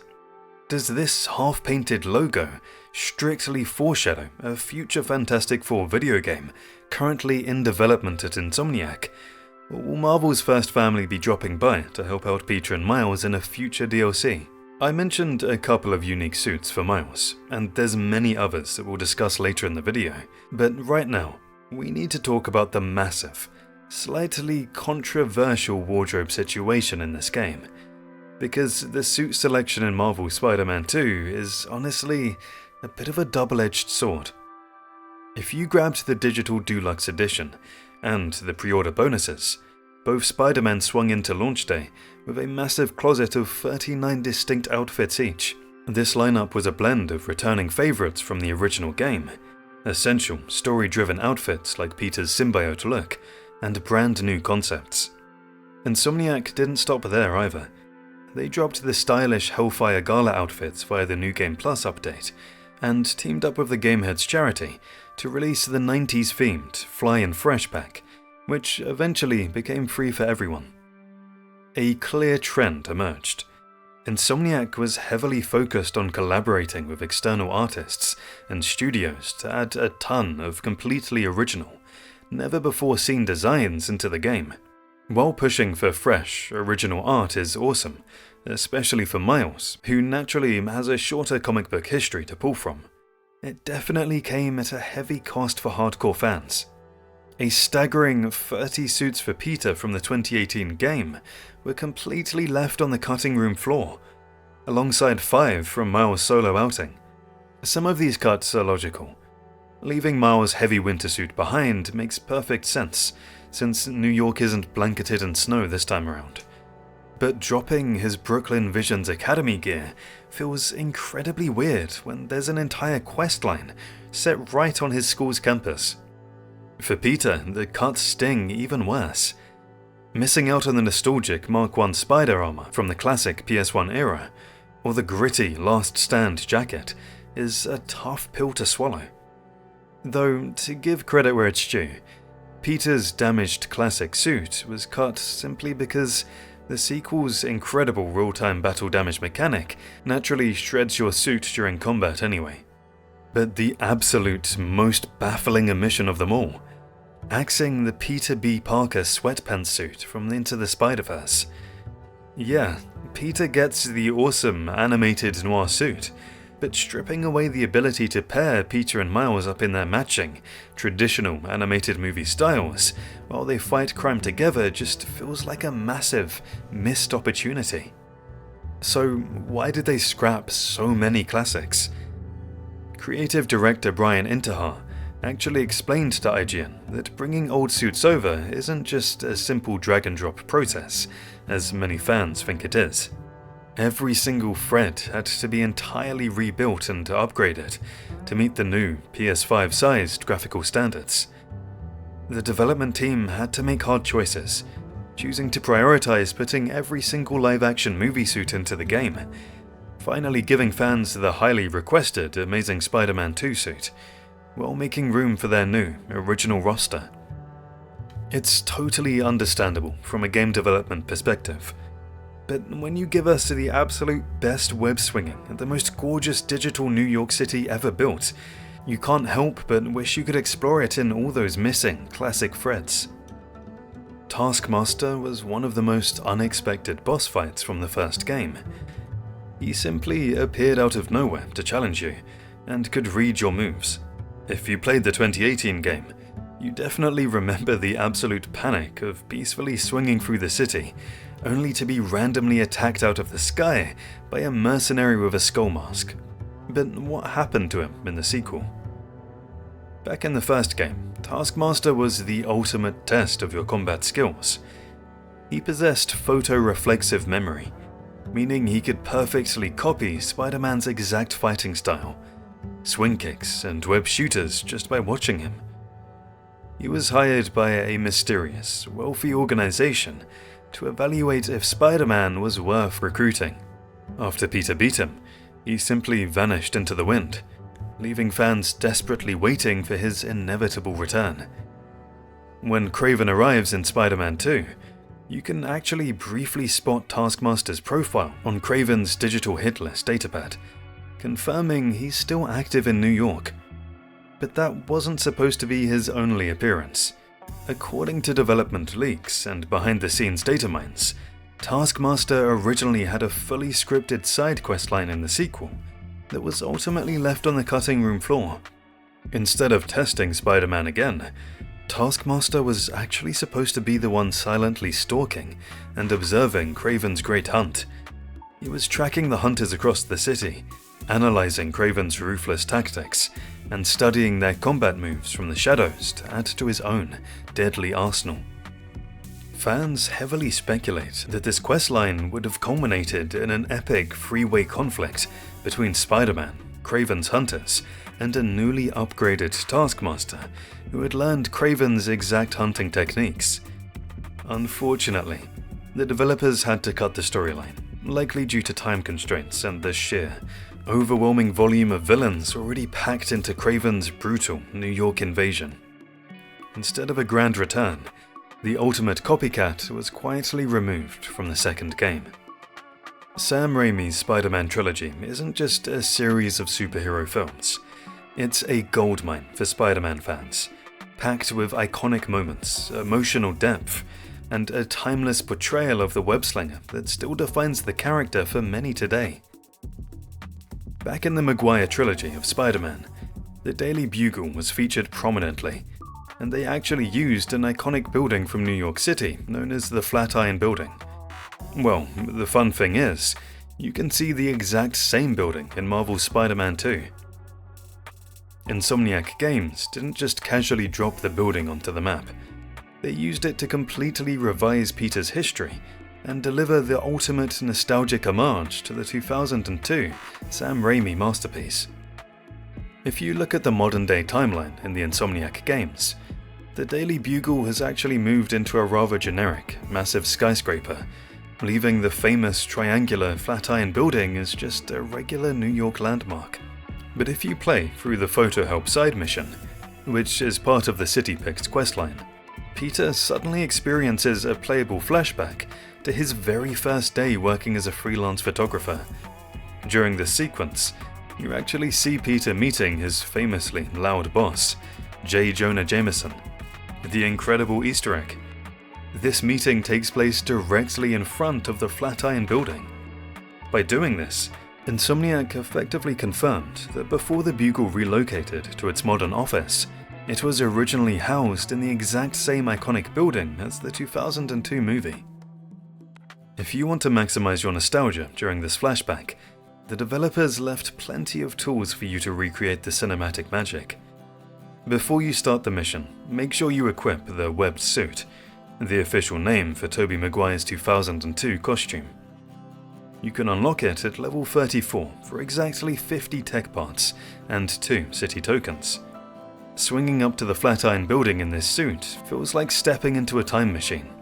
While modern-day JJJ is just angrily yelling into a microphone for his Just the Facts podcast, the office featured in this specific flashback is filled with props, newspapers, and layout designs that perfectly mirror the actual Daily Bugle sets from the Raimi films. To make the scene even more authentic, you also get to interact with Robbie Robertson during this mission, who was an absolute staple character of those classic Maguire-era Bugle scenes. Spider-Verse movies are a big thing now, and they're being loved by the Spidey fans. As I mentioned at the start of the video, you can toggle film-style animation similar to the Spider-Verse movies. But there are also massive, direct Spider-Verse references for keen-eyed fans that actually tie this video game directly into the animated cinematic multiverse. The biggest, most mind-bending Easter egg in the entire game happens right at the very end of the massive Spider-Bot collection quest. Throughout the game, you find these strange, glowing robotic spiders emitting a weird, pulsating frequency. Once you finally grind and collect every single one of them scattered across the city, you get a final ping to drop them off in a random, dark alleyway for a mysterious delivery. When you arrive, a glowing hexagonal multiverse portal, looking exactly like the ones from the movies, like in No Way Home and the Spider-Verse movies, literally tears open the fabric of reality right in the middle of the alley. Standing on the other side of the portal is a highly stylized, animated character named Delilah. If you follow the behind the scenes of the films, you might know that Delilah is actually a cut character from the movie Spider-Man Across the Spider-Verse. She was originally designed to be the tough-as-nails bartender at the supervillain hangout, the bar with no name. With some classic multiverse mumbo-jumbo, Delilah confiscates all those pesky, glitching spider-bots, sucking them right through the portal. But right before the portal closes, she drops a massive name. She casually tells you, if Miguel comes looking for these, tell him finders keepers. This is a direct, undeniable reference to Miguel O'Hara, the imposing Spider-Man 2099 from Earth 928, who leads the cinematic Spider Society. The absolute best part of this interaction is that, whether you're playing as Peter or Miles, your hero's left standing in the alley. Their confused reaction perfectly implies that our Insomniac Spider-Man hasn't actually met Miguel yet. But the Cinematic Spider Society definitely knows they exist. Speaking of Spider-Man 2099, if that mind-bending Delilah cutscene made you desperate to suit up as the leader of the Spider Society, Insomniac Games absolutely has you covered. However, the way his iconic, futuristic suit works in the sequel is a massive change from the original game. In the 2018 game, equipping the 2099 black suit actually gave Peter Parker a massive, unique suit power that allowed him to reduce gravity while in the air. However, in Marvel's Spider-Man 2, the suit system has been completely overhauled. The Spider-Man 2099 black suit is now purely a cosmetic item. It doesn't come with any specific gameplay perks or unique abilities, meaning you can look exactly like a multiverse vampire ninja without having to sacrifice your preferred combat stats. To actually get your hands on this fan-favorite gear, you have to put in a little bit of work across the city. You must reach at least level 11 to make the suit available for purchase in the menu. Once unlocked, you can officially craft it using 35 tech parts and 2 rare tech parts. If you happen to be playing the PC version of the game, Insomniac actually gives you a massive shortcut. If you simply connect your PlayStation Network account to the game, this suit is instantly provided as a completely free bonus. But here's the absolute best part that makes this suit so interesting. While it has no combat perks, Insomniac added a brand new suit-style system. By spending an additional 15 tech parts, you can actually unlock 3 incredible alternate color variants for this suit. Instead of just wearing the default colors, you can swing through New York rocking. First is obviously black and red, the classic, comic-accurate Miguel O'Hara look that perfectly matches his cinematic appearance. Then there's black and white, the sleek, high-contrast, ghostly version of the futuristic armor.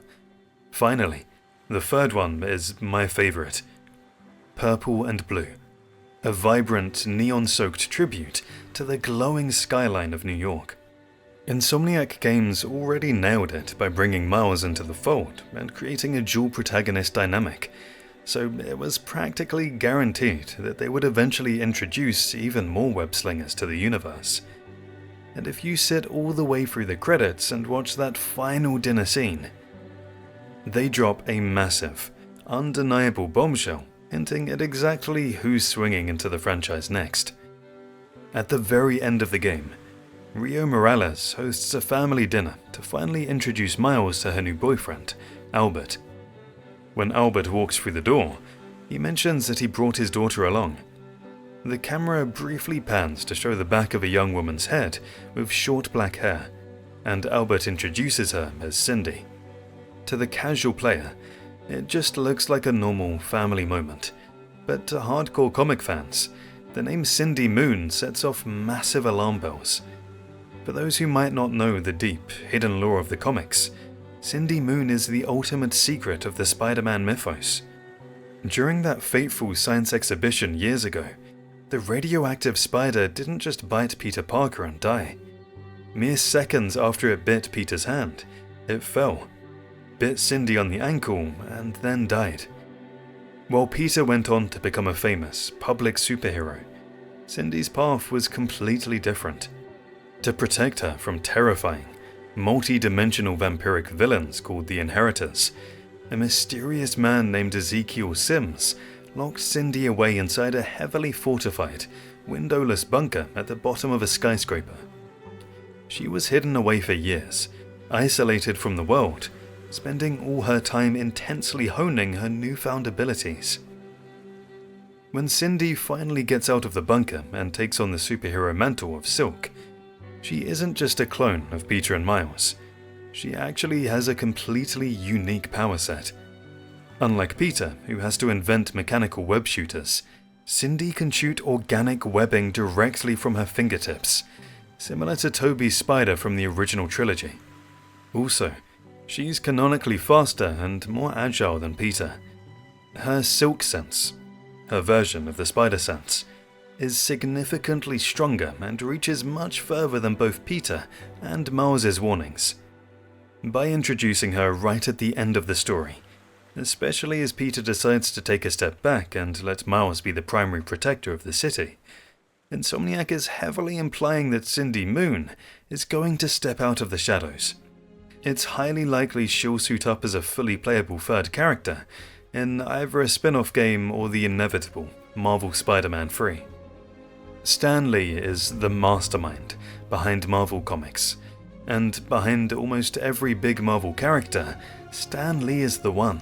He's made countless appearances in different Marvel movies, and in the first game, when MJ and Peter are in a restaurant, he came up and playfully says, "You two are his favorite couple." It was an incredibly heartwarming moment, but it also carries a massive emotional weight for the gaming community. Back in the 2018 game, Peter and MJ agree to meet up at Mick's Diner to discuss the Martin Lee case, marking the first time they had properly spoken since their messy breakup. As Peter rushes out the door to stop a siren, the camera pans over to the side. It's none other than Stan Lee himself. He looks at MJ, smiles, and delivers the iconic line, "Love seeing you two together again. you were always my favorites. Tragically, Stan Lee passed away just 2 months after the game was released in 2018. Because of the timing, his appearance in Mick's Diner actually goes down in history as one of the absolute final cameos he ever recorded. Insomniac Games knew they couldn't just leave his legacy behind when they moved forward with the franchise.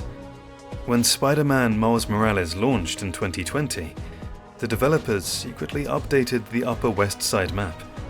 If you swung over to the exact same Mick's Diner, they had erected a gorgeous, life-sized bronze statue of Stan Lee standing right outside the restaurant, smiling with his signature glasses.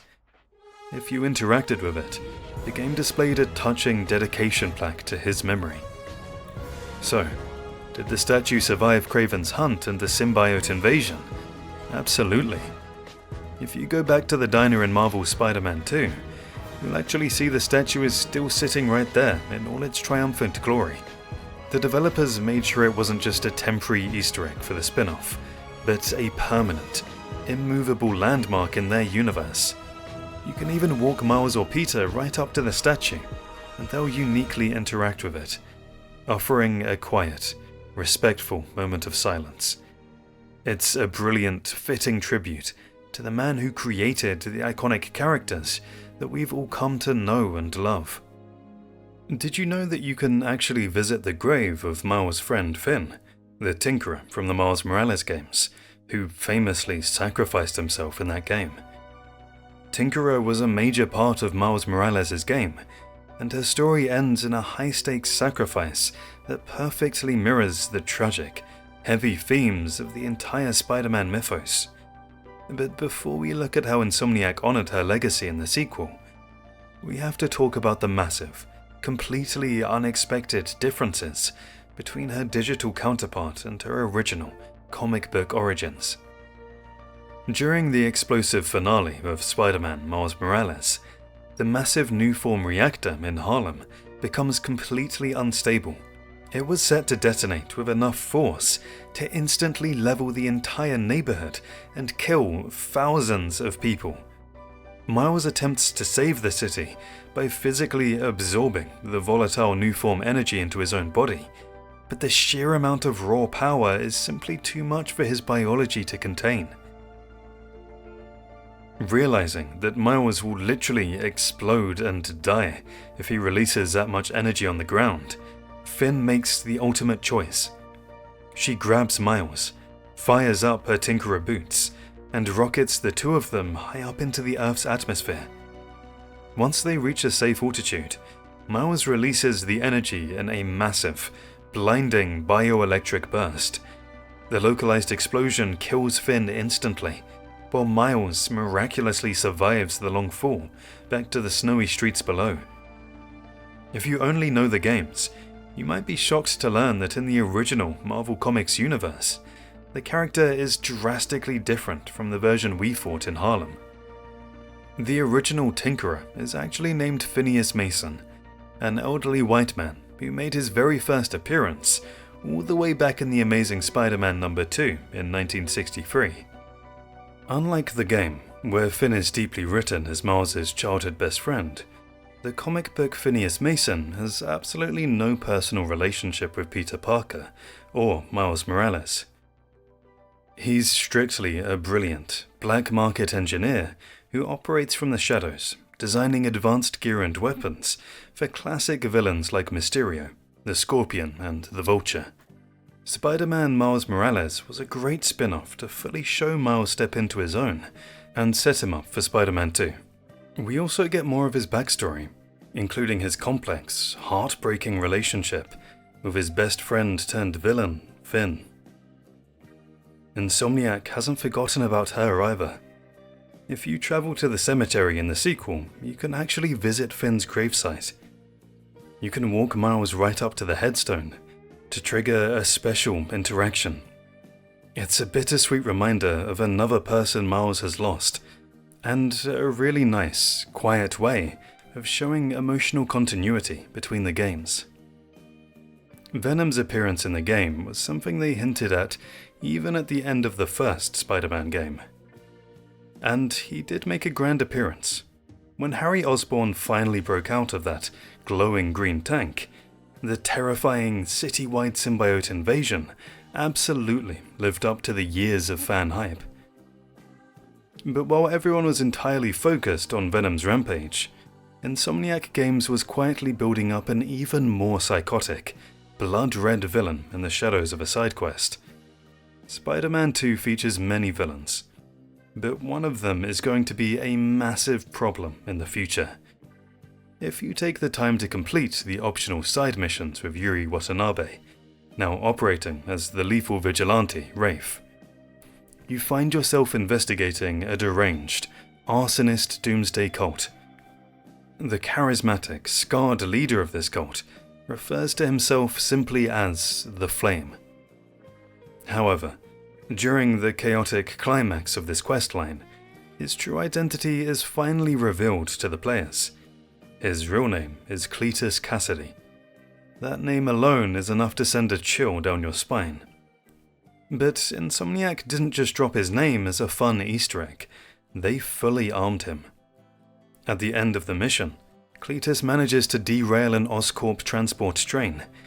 He doesn't steal money or weapons, he steals a highly classified, heavily sealed Oscorp vial containing a vibrant, shifting red symbiote. As he escapes into the burning night, holding the offspring of the Venom symbiote, he looks right at Rafe and literally promises her that when the time comes, there will be carnage. So, who's Carnage? We all know who Carnage is from the comics, the arch-nemesis of Venom. Based on how the events of the game plays out, it's an absolute certainty that we'll see more of Cletus Cassidy in a future game or DLC. But for the uninitiated, here's why Carnage is the ultimate nightmare. Unlike Eddie Brock or Harry Osborn, who generally have some moral compass, Cletus Cassidy in the comics is an unhinged, remorseless serial killer. When his twisted mind perfectly bonds with the red symbiote, it creates a monster with absolutely no moral boundaries. Carnage is canonically so incredibly fast, chaotic, and deadly that Spider-Man is almost never able to defeat him alone.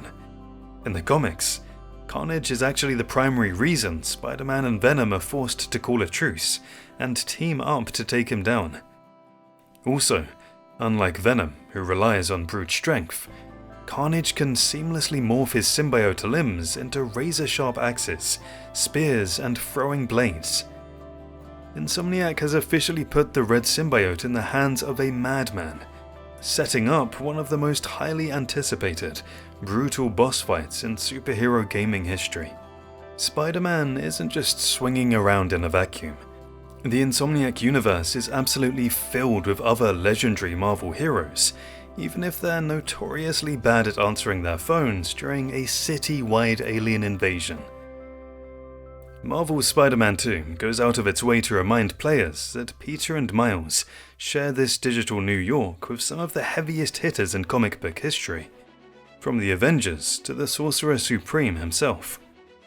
You cannot miss this one. Towering over the Upper East Side is the massive, iconic Avengers Tower, complete with the giant A on the landing pad. While the Avengers are undeniably established in this universe, they're basically a running joke in the game's lore for never actually being around to help. If you climb to the top of the tower, you won't find Captain America or Iron Man. Instead, Peter and Miles will often make quips about how the team is probably off on the West Coast, in space or dealing with some other cosmic threat, while the Spider-Men are left to clean up the Kraven's mess all by themselves. If you want to find the master of the mystic arts, you can literally swing your way right over to Greenwich. Located just southeast of Washington Square Park, you'll find the gorgeous, unmistakable architecture of the Sanctum Sanctorum, complete with the massive window of the worlds on the roof. But Insomniac didn't just leave it as a static building for photo mode. They actually integrated it directly into the main story. During the incredible Make Your Own Choices mission, Miles Morales ends up chasing Black Cat all across the city. The twist: Black Cat has somehow broken into the sanctum and stolen a heavily guarded magical artifact known as the Wand of Watumb. What follows is an absolute technical marvel for the PS5. Black Cat uses the wand to tear open seamless, instantaneous magical portals across the globe, from the snowy mountains of Antarctica to a random desert, and Miles has to dive through them in real time to catch her.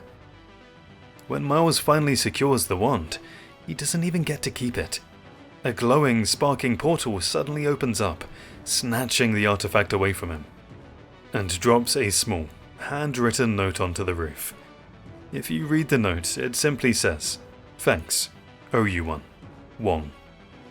It's a brilliant, hilarious confirmation that Doctor Strange and Wong are actively monitoring the city, wrapping up one of the best cameos in the entire game without the sorcerers even needing to show their faces.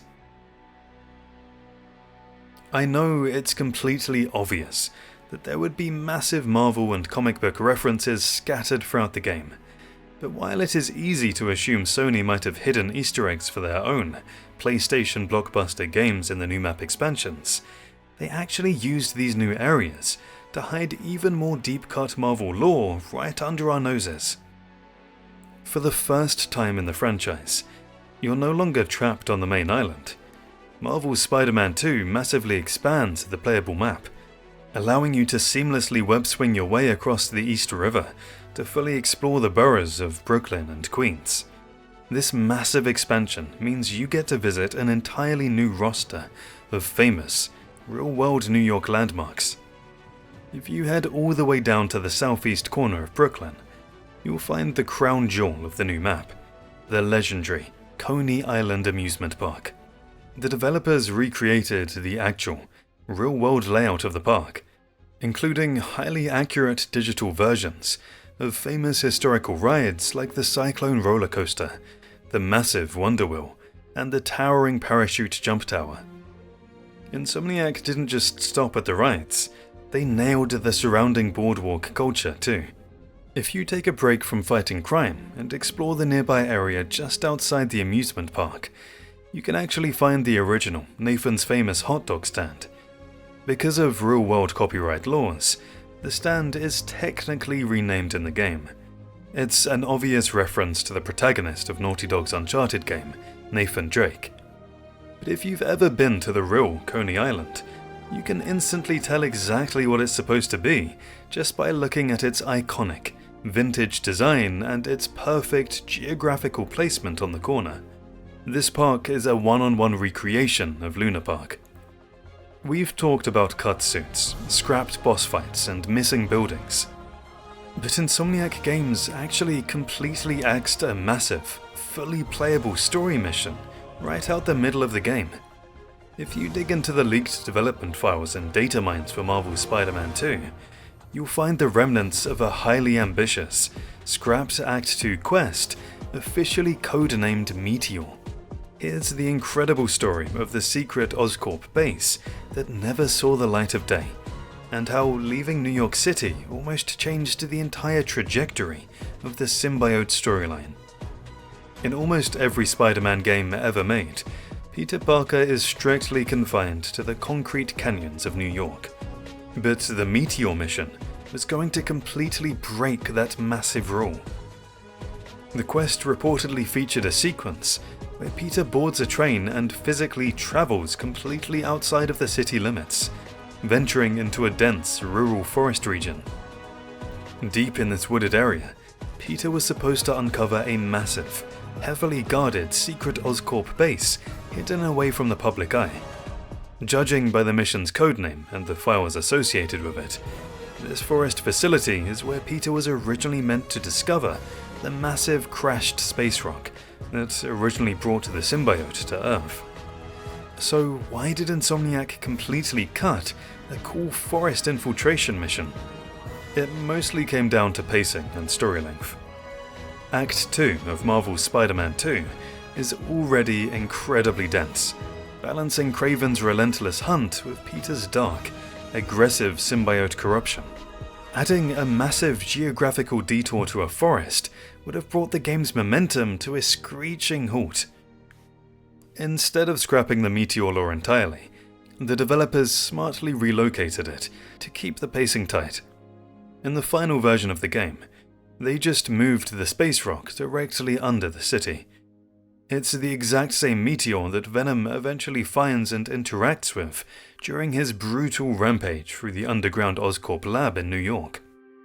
Spider-Man finishes are the most satisfying aspect of the game. You go bam bam, and then a triangle prompt pops up for players to pull off a finisher. This game introduces some absolutely incredible new finishing moves that completely changes the cinematic flow of combat. But before we dive into the brutal new animations you can do, did you know there were actually some mind-blowing double finishers, fully animated and coded, but completely cut from the final game? Once Peter Parker finally gains the black suit, his entire combat rhythm completely shifts. He receives a completely new set of finishes that are significantly more aggressive and brutal compared to his standard, bouncy acrobatic moves. My favourite is the tendril takedowns. Peter stops pulling his punches. He uses massive, surging symbiote tendrils to absolutely slam enemies into the concrete or punch them with terrifying, raw force. Also, when the symbiote takes over Peter, the finishing animations brilliantly reflect Peter's shifting, corrupted personality. They're no longer about speed and finesse, they're entirely focused on raw power, rage, and physical dominance. Even without the symbiote, both Spider-Men got massive upgrades to their standard combat finishes. Because Peter's base moveset was upgraded with mechanical iron spider arms, he gets brand new, high-tech finishes where he uses the 4 metal legs to launch enemies or pin them to the ground. Miles, on the other hand, utilizes his brand new blue bioelectric powers for his takedowns. Some of his most flashy new finishes involve holding enemies suspended in midair with tendrils while delivering a massive, blinding bioelectric kick to the chest. Just like in the spin-off, certain suits come with their own unique flair. For example, if you equip the programmable matter suit for Miles, you get distinct, incredibly cool takedown animations tied directly to that armor's shifting technology. Because both heroes are actively patrolling the city at the same time, Insomniac added a major new mechanic, the tag team finisher. If you're fighting an intense random street crime and the other Spider-Man, or even allies like Yuri Watanabe's character Rafe, swings in to help, you can trigger a unique cinematic where both heroes flawlessly coordinate to take down an enemy together in a beautiful, choreographed dance of webs and fists. While the new tag team moves we discussed are undeniably incredible to watch unfold in real time on the streets of New York, data miners tearing through the game's code bit by bit uncovered a massive, heartbreaking loss for the combat system, one that fans were begging Insomniac for. Insomniac originally designed, coded, and tested a brilliant mechanic for double finishes. This meant that instead of just taking down one thug at a time, you could bank your focus bars and unleash a devastating, solo cinematic takedown on 2 enemies simultaneously. One of the most elaborate moves discovered in the files was the web slingshot collision. Imagine Spider-Man completely surrounded by Kraven's hunters. He seamlessly flips onto the back of one enemy, fires 2 thick web strands into the crowd, and uses his own body weight to violently slingshot the thug forward. The sheer momentum forces the enemy to collide headfirst with another charging hunter in a brutal, bone-crunching impact. It was the perfect blend of Peter's scientific understanding of physics and his acrobatic combat style. But it wasn't just about raw, heavy impacts. They also animated moves showcasing pure, untouchable agility.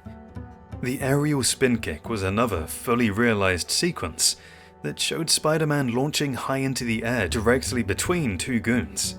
He delivers a precise, lightning-fast kick to the first enemy's neck, and instead of dropping back down to the pavement, he uses that exact kinetic momentum to spin completely around in midair, flawlessly planting his foot right into the second enemy's jaw before they even realize what hit them.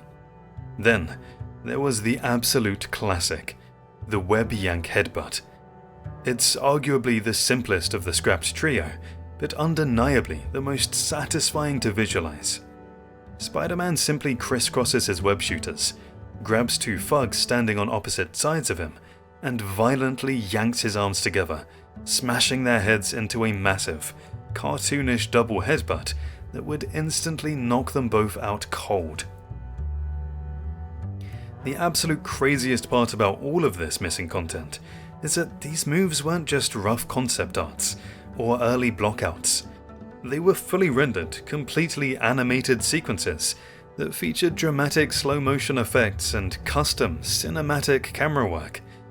While the exact reason for their removal remains a closely guarded secret at Insomniac, the gaming community heavily suspects that it came down to strict development time constraints or messy technical collision bugs when calculating the exact placement of two dynamic enemies on uneven geometry.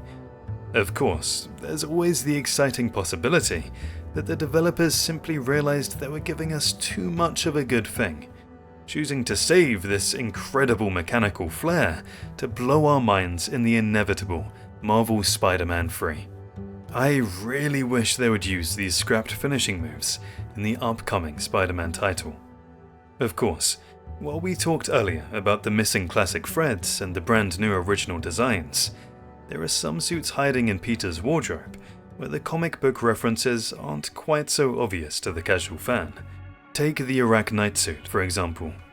With its flowing cape and that distinct, pointed Assassin's Creed-style hood, it looks like it could just be a completely original, fantasy redesign. But it's actually one of the deepest, wildest lore pools in the entire game. The suit comes directly from a bizarre, alternate reality known as Warp World, which was created during the massive 2018 Marvel Comics crossover event, Infinity Wars.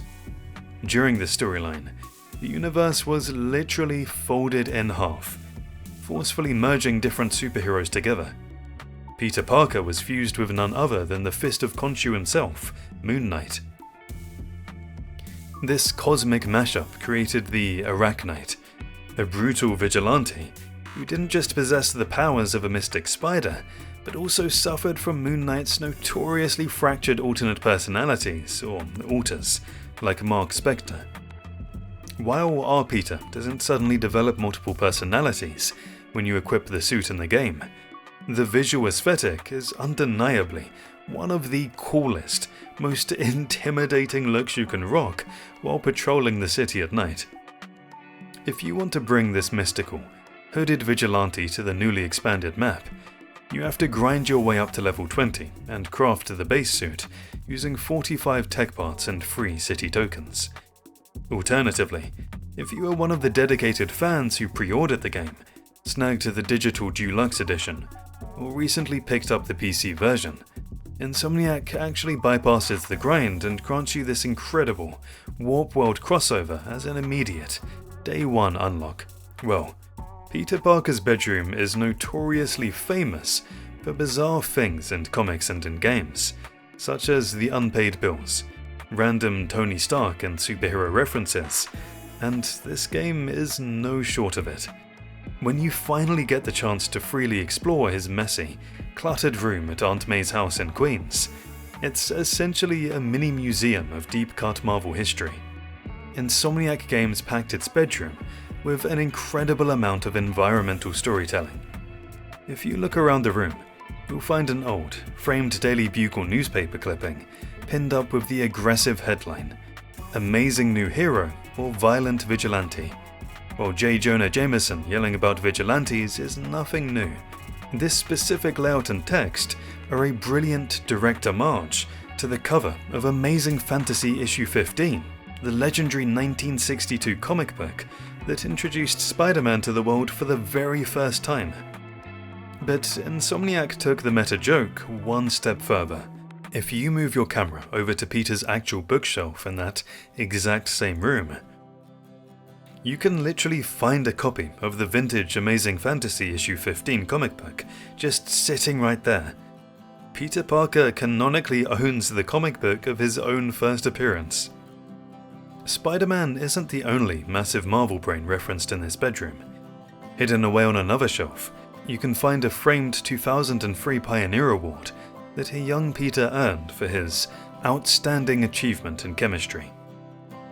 If you zoom in and read the fine print, you'll see that this award was given to him at the Pym Science Summer Camp, and the signature at the very bottom, it is signed by none other than Hank Pym, the original Ant-Man, Giant Man, and founding Avenger. It's an incredibly cool nod to the wider Marvel Universe, proving that long before Peter ever stepped foot in an Oscorp lab or got bitten by a radioactive spider, he was already rubbing elbows with the other major, world-class geniuses of the superhero community. Spider-Man 3 is confirmed, but the release date is yet to be announced. Every Spidey out there is wondering who the main villains would be in the next game. Well, the Insomniac themselves literally confirmed one of the most famous villains in the game, Green Goblin. And they didn't just leave a subtle Easter egg. They made it the absolute focal point of the game's tragic conclusion. After everything is finally resolved in the climactic, city-destroying final battle against Venom, Peter and Miles manage to successfully separate Harry from the symbiote. But the victory comes at a massive, heartbreaking cost. Without the alien suit keeping his terminal genetic illness at bay, Harry's body completely shuts down, leaving him in a devastating coma state once more. When his father, Norman Osborn, arrives at the medical facility and sees his son clinging to life on machines, his grief instantly turns into pure, unadulterated rage. Blaming the Spider-Man for ruining his son's only chance at a cure, Norman completely loses his mind. In a fit of furious anger, he violently smashes nearby objects in the hospital room before composing himself just enough to make a very specific, terrifying phone call. On that phone call, Norman barks a desperate order to his Oscorp scientists, demanding that they get the G serum ready as soon as possible. If you know anything about comic book lore, that single letter is the ultimate red flag. The G serum, better known as the Goblin formula in the comics, is an unstable experimental chemical used to grant Norman his superhuman strength at the cost of his sanity, turning him into the Green Goblin. It's a brilliant, undeniable confirmation that Norman's desperate, vengeful descent into madness is finally complete. Insomniac has officially laid the groundwork for him to snap, grab the pumpkin bombs, and become the iconic main antagonist we've all been waiting for in the upcoming sequel. But who will be the Green Goblin, Harry or Norman? While everyone is rightfully terrified of Norman Osborn pumping himself full of the G serum, there's a massive, incredibly dark theory floating around the community that completely flips the script. What if Harry Osborn becomes the Green Goblin in the sequel instead? It might sound crazy after he just spent a whole game as Venom, but if you look at the comic books, Harry's history is defined by this exact, tragic, volatile relationship with Peter Parker. Harry does become Green Goblin in the comics, specifically stepping up as the second person to ever use the mantle. After witnessing his father's brutal death in a battle with Spider-Man, Harry completely snaps. He eventually discovers his best friend Peter is the web-slinger, dons the green suit, and seeks absolute revenge, making his villainous debut in The Amazing Spider-Man, issue 136, all the way back in 1974. Unlike Norman, who gained his powers from a freak chemical explosion, Harry intentionally ingested a refined, concentrated version of the Goblin formula, while it granted him superhuman strength, speed, and a rapid healing factor. It completely shattered his already fragile mental health. His story famously culminated in Spectacular Spider-Man, issue 200. During a massive, final battle, Harry experiences a sudden moment of clarity. He ultimately sacrifices his own life to save Peter, Mary Jane, and his own son, Normie, from a building he had previously rigged to explode. If Insomniac Games decides not to make him the Green Goblin, Harry has plenty of other terrifying comic book alter egos they could pull from.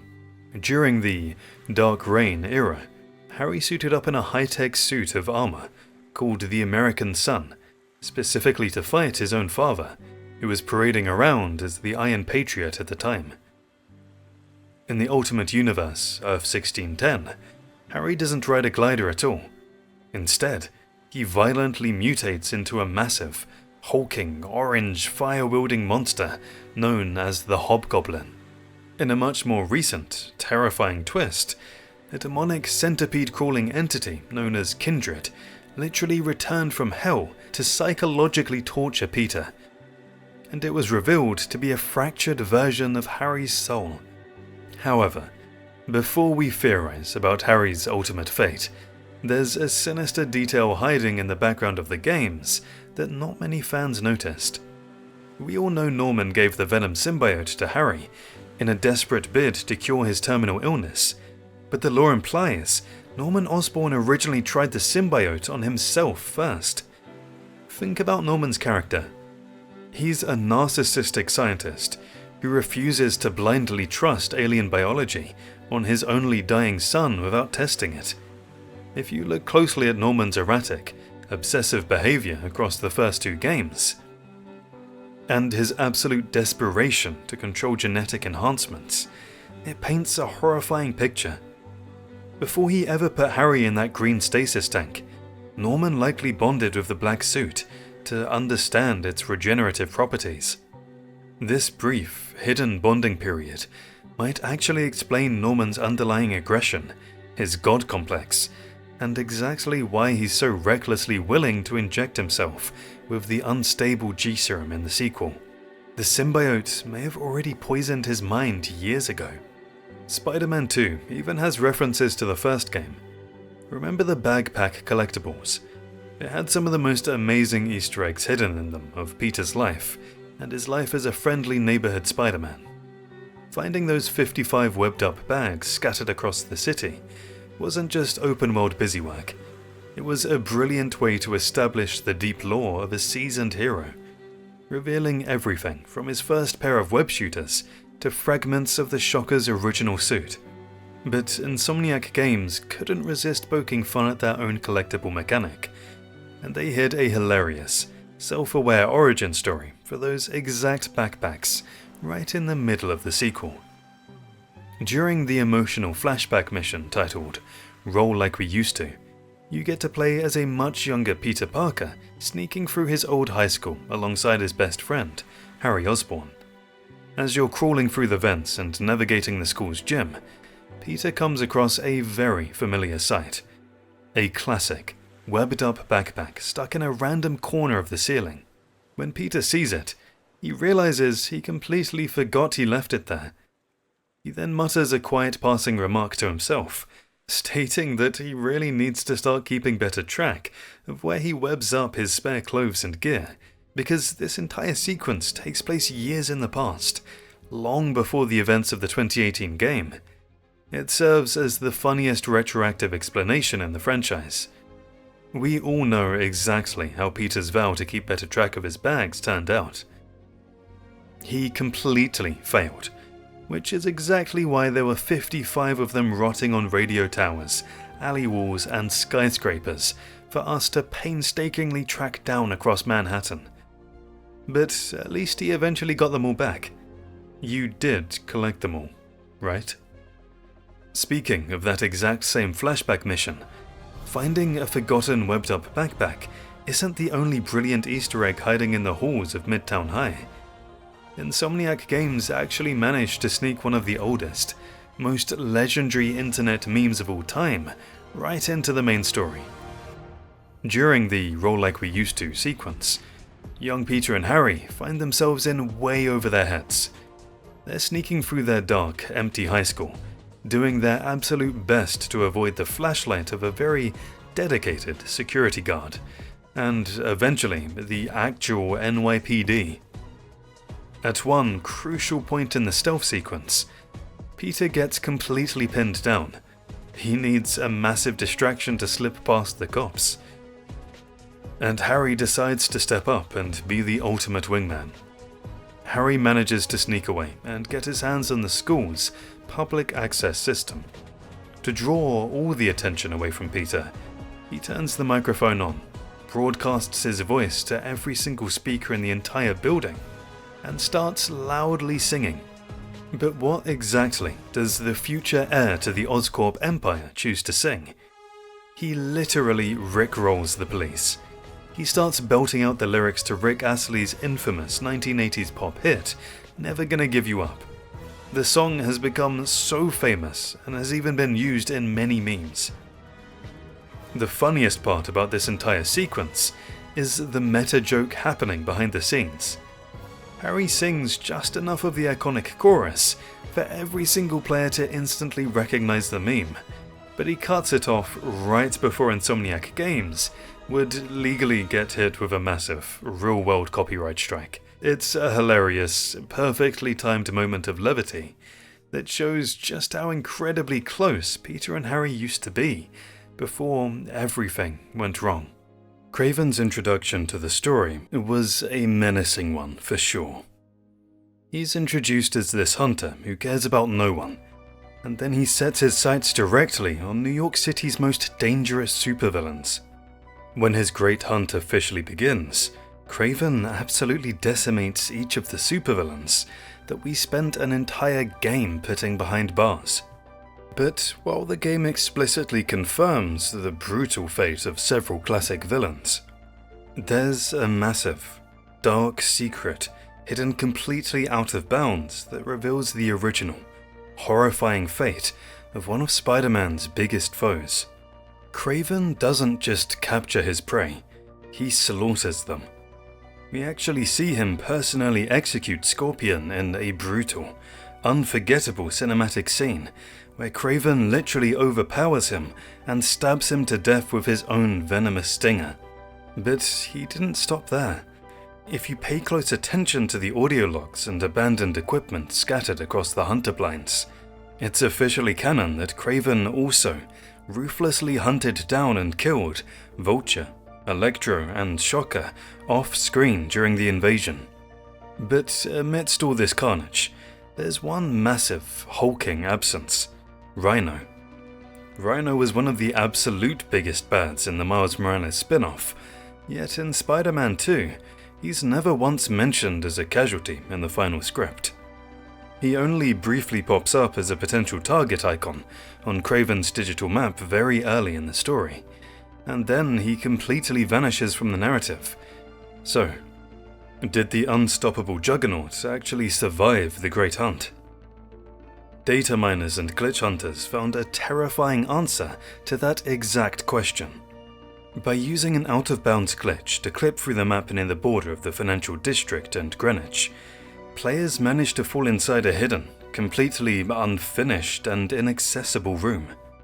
Inside this dark, secret chamber sits a massive, imposing throne meant for Craven, completely surrounded by the literal severed heads of his prey, mounted on the wall like prized trophies. And sitting right up there alongside the confirmed trophies of Scorpion, Vulture, and Shocker is the massive, sad, decapitated head of the Rhino. So, is Rhino actually dead? Thankfully for Alexei, no. Because this unused room is completely unpolished and features incredibly low texture quality, it's clear this brutal showcase was cut from the game relatively early in production, when it became clear Rhino wouldn't play a significant role in the story. Because this room is completely inaccessible through normal gameplay, Rhino's mounted head is officially not considered canon. Insomniac Games actively chose to spare his life at the last minute, leaving the door wide open for the Rhino to come charging back into Spider-Man 3 or a future spin-off. Insomniac Games actively chose to spare his life at the last minute, leaving the door wide open for the Rhino to come charging back into Spider-Man 3 or a future spin-off. Insomniac Games implemented a beautiful system of interaction with random NPCs in the first game, where players can interact with random NPCs walking in streets, but in Spider-Man 2, they somehow improved upon the original by adding more flavor to this. When you're surrounded by Kraven's hunters or angry symbiotes, mashing the DualSense's square button is exclusively reserved for throwing brutal punches and executing combos. But Insomniac programmed a brilliant contextual shift when you're just walking around the civilian population. If you press the attack button while going past civilians on the sidewalk, Spider-Man won't throw a punch at a random New Yorker. Instead, he'll actively greet them. Pressing square triggers a massive variety of casual, friendly animations and voice lines, where Peter or Miles will wave, point and call out cheerful greetings to the people they're protecting. But it gets even better than just waving. If you take the time to really walk through the dense crowds in places like Times Square or the newly added Coney Island Boardwalk, you have to keep a close eye on the civilians around you. Every once in a while, a specific pedestrian will get incredibly excited to see you, and a special triangle button prompt will suddenly appear over their head. If you walk up and press it, you'll trigger a completely unique, interactive animation. You might give a civilian an epic high five, do a complete secret handshake, pose for a quick selfie, give them some finger guns, or even do a playful chest bump. It's a brilliant, entirely optional mechanic that perfectly grounds both Peter and Miles, reminding players that before they're world-saving Avengers, they're the friendly neighborhood Spider-Man. If greeting civilians and chest bumping wasn't enough, Insomniac Games decided to take the interactive street-level details to an entirely new, hilarious level of immersion. It turns out, Insomniac's digital New York is surprisingly alive, and if you stop swinging along the sides of skyscrapers and actually watch the citizens, they can be seen going about their day in a massive number of ways. You might just stumble across a peaceful, outdoor group yoga session happening right in the middle of a public park in downtown Brooklyn. Instead of just making this a static piece of background scenery to swing past, the developers actually made it a fully interactive mini-event for both Peter and Miles. If you casually walk Spider-Man right up to the class, the yoga instructor won't run away in fear or ask for an autograph. Instead, she'll look right at your battle-scarred superhero and calmly state that she can sense a lot of chaos within him, politely suggesting that a little bit of focused yoga might be exactly what he needs to clear his head after dealing with alien symbiotes and heavily armed hunters. If you accept her offer, a triangle button prompt will suddenly appear on your screen. Pressing it triggers an incredibly funny, fully animated sequence where Spider-Man seamlessly joins the class. He lines up perfectly with two other random New Yorkers and flawlessly follows the instructor through a handful of traditional yoga poses, doing deep stretches and breathing exercises right there on the grass in his full superhero suit. It's the absolute perfect, most wholesome way to de-stress after an intense boss fight. The Coney Island roller coaster is the area where the symbiote first manifests its powers inside Harry and goes berserk. What starts as a beautifully wholesome evening with Peter, MJ and Harry just playing carnival games and eating cotton candy completely devolves into absolute chaos when Kraven's elite hunters suddenly ambush the amusement park. During this massive early game story mission, Peter's quickly overwhelmed by a large number of heavily armed hunters flooding the boardwalk. Just when it looks like Peter might actually be killed, Harry's desperation to save his best friend triggers something deep inside his genetic cure. Suddenly, massive black tendrils erupt from Harry's body. The symbiote physically manifests for the very first time, completely taking over Harry and going absolutely berserk. He starts violently tearing through the hunters, tossing heavily armored mercenaries around like ragdolls, with terrifying, unrefined rage. It's a jaw-dropping sequence that officially introduces the alien threat to the gameplay. The sheer collateral damage of this massive fight completely wrecks the park's iconic Speed Demon roller coaster. The mission reaches a dramatic conclusion where the coaster's tracks physically collapse, forcing Peter and a newly superpowered Harry to team up to catch the falling train cars and save the riders from almost certain death. Because of this, the roller coaster is left permanently broken and out of commission for the rest of the game. But here's where Insomniac's insane attention to detail shines. Because the game lets you freely explore Brooklyn as soon as you start, you can actually swing down to the amusement park before Kraven's hunters attack. If you visit Coney Island early, the roller coaster is completely intact and fully operational. You can see the attraction zooming around the tracks in real time. But what happens if you decide to be a menace and web-zip Spider-Man directly onto the active tracks? The train doesn't just awkwardly phase through your character model. The roller coaster will literally hit Spider-Man at full speed, violently knocking him completely out of the way. It's a fairly insignificant, hilarious little physics detail, but one that the vast majority of players will never ever see, simply because the story mission permanently destroys the coaster before they even think to try it. My favorite Miles' ability is no doubt his camouflage, where he becomes invisible to enemies, and this ability is what truly makes him unique. While Peter has to rely on brute strength and robotic spider arms, Miles can literally vanish right into thin air, which completely changes how you approach an encounter. But Insomniac Games actually programmed a terrifying, hidden detail into this mechanic that fundamentally changes the rules of combat during the game's final act. Miles' special ability to turn invisible is obviously incredibly helpful in Spider-Man 2's many tense stealth sequences, allowing you to perform silent takedowns without ever being seen, but it's just as useful in the middle of chaotic, open combat.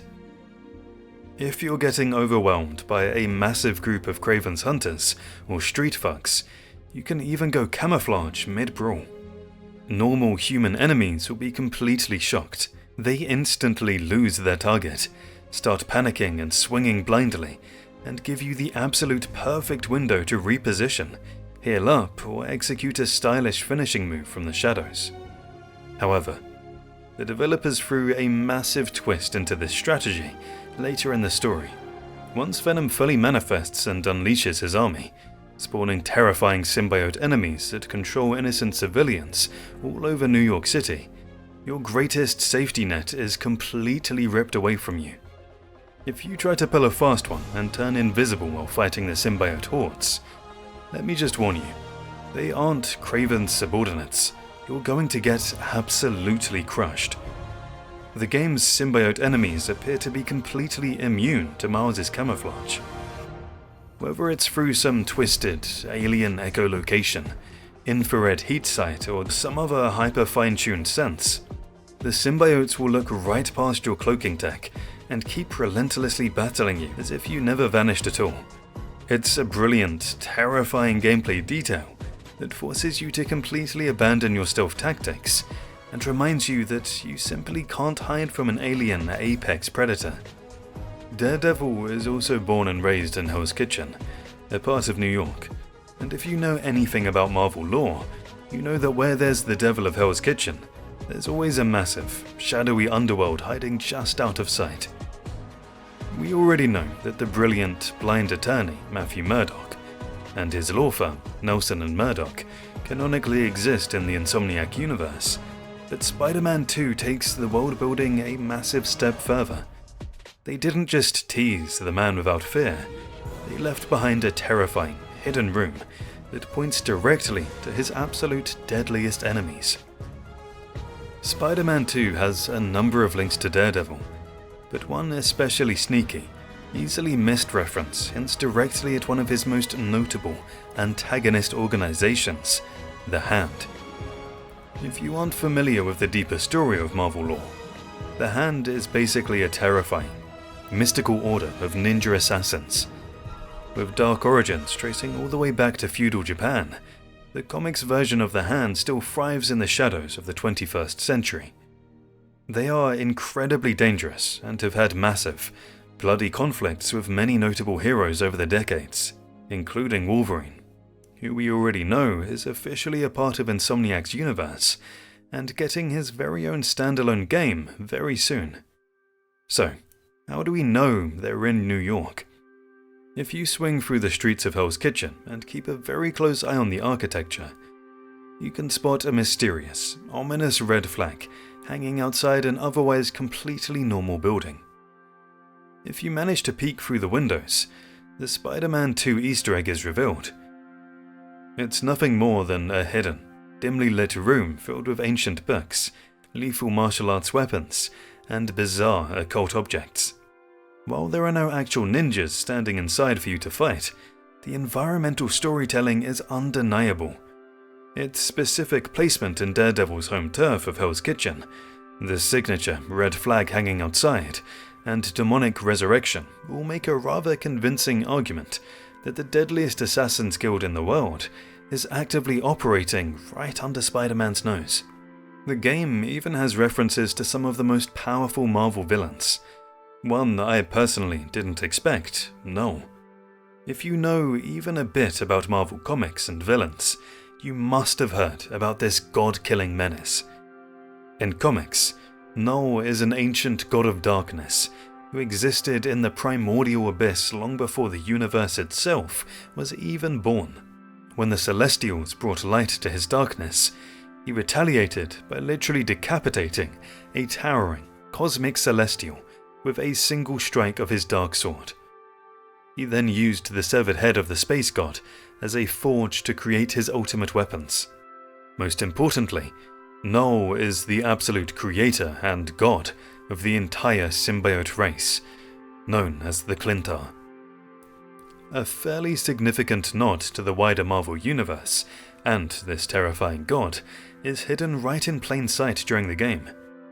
If you look closely at the meteorite, which originally brought the Venom symbiote to Earth, it bears a distinct, glowing red spiral. This is not just a random alien pattern. It's a direct symbol associated with Null. In the comics, red spirals tend to appear on the foreheads of symbiote thralls when they're being directly controlled by Null's hive mind command.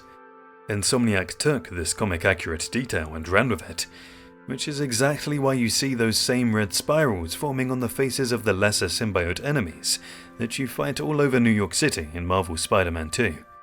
So, is the King in Black coming to Earth?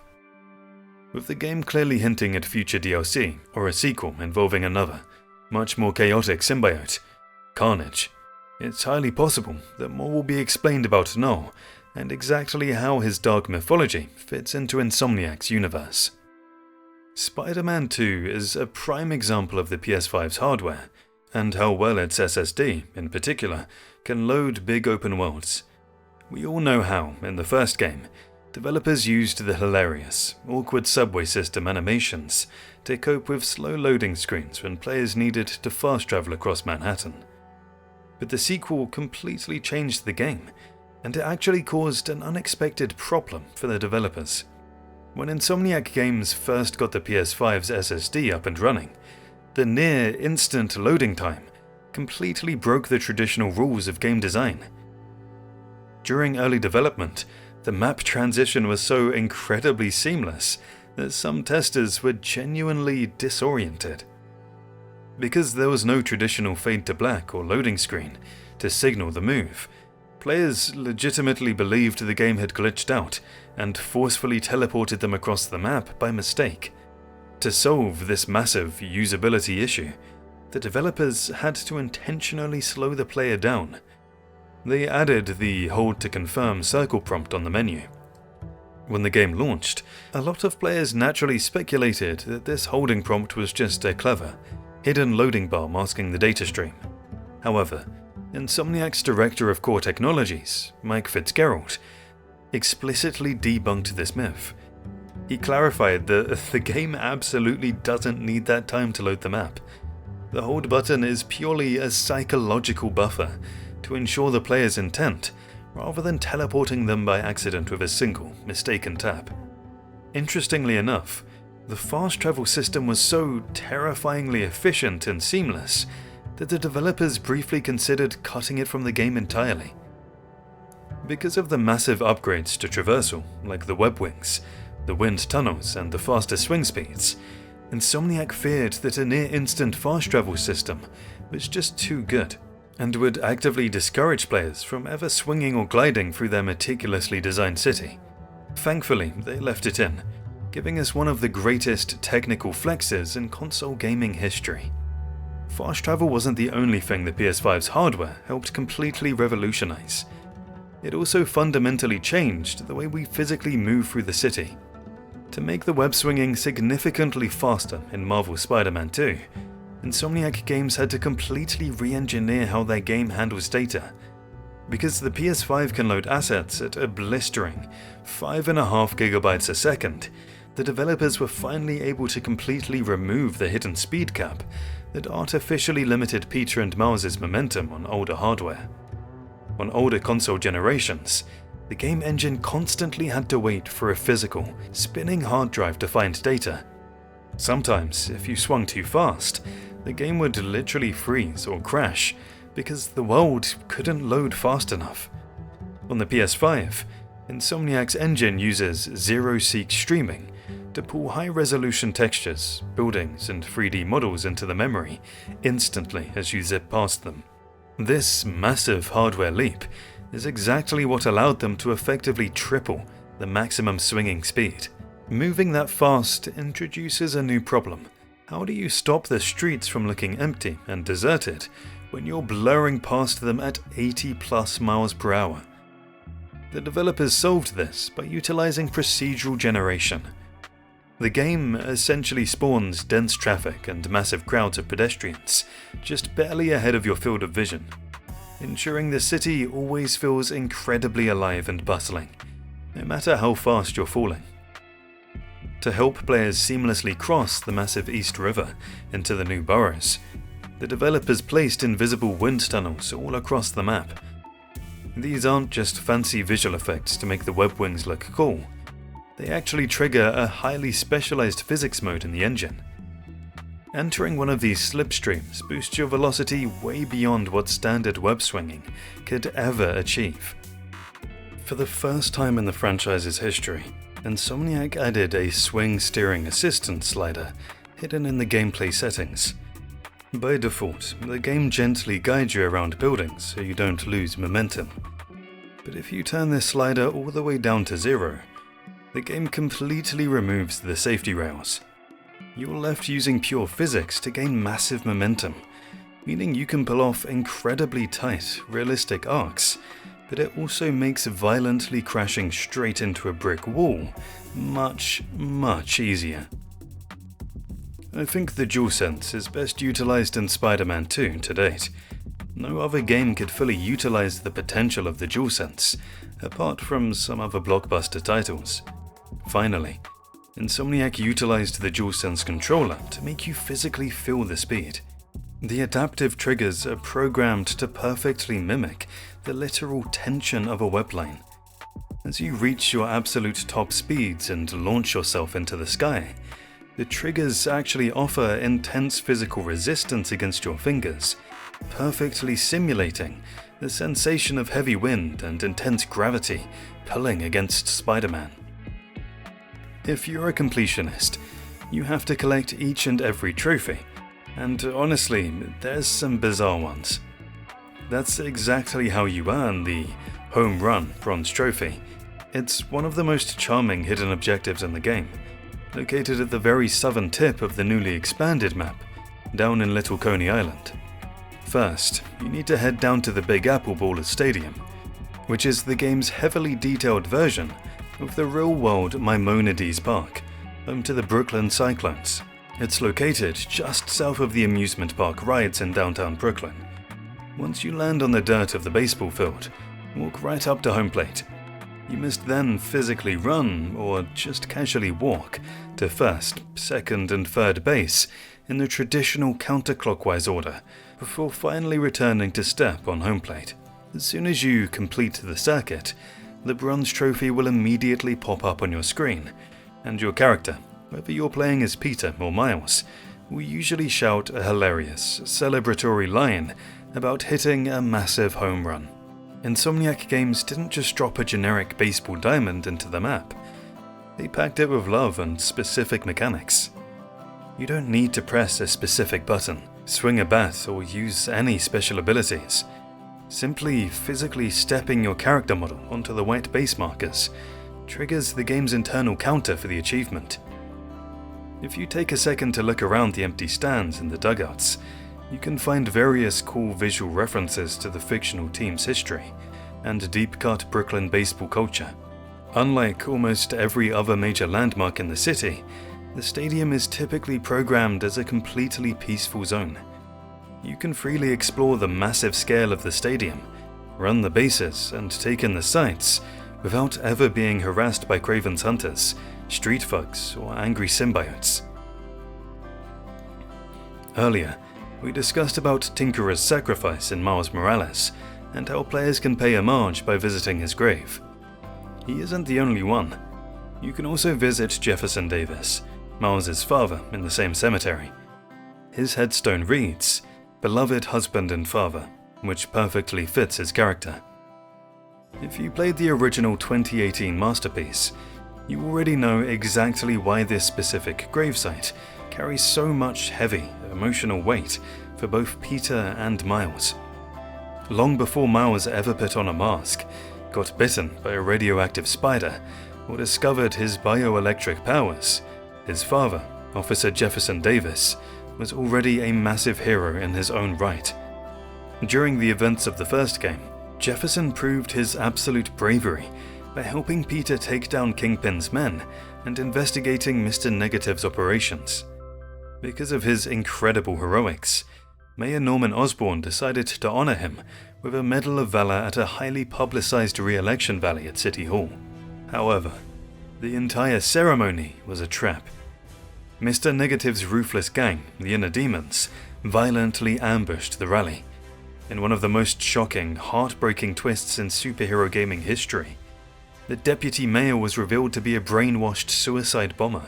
Without a single second of hesitation, Jefferson Davis threw his own body onto the bomber, acting as a human shield to protect the innocent bystanders and his fellow officers.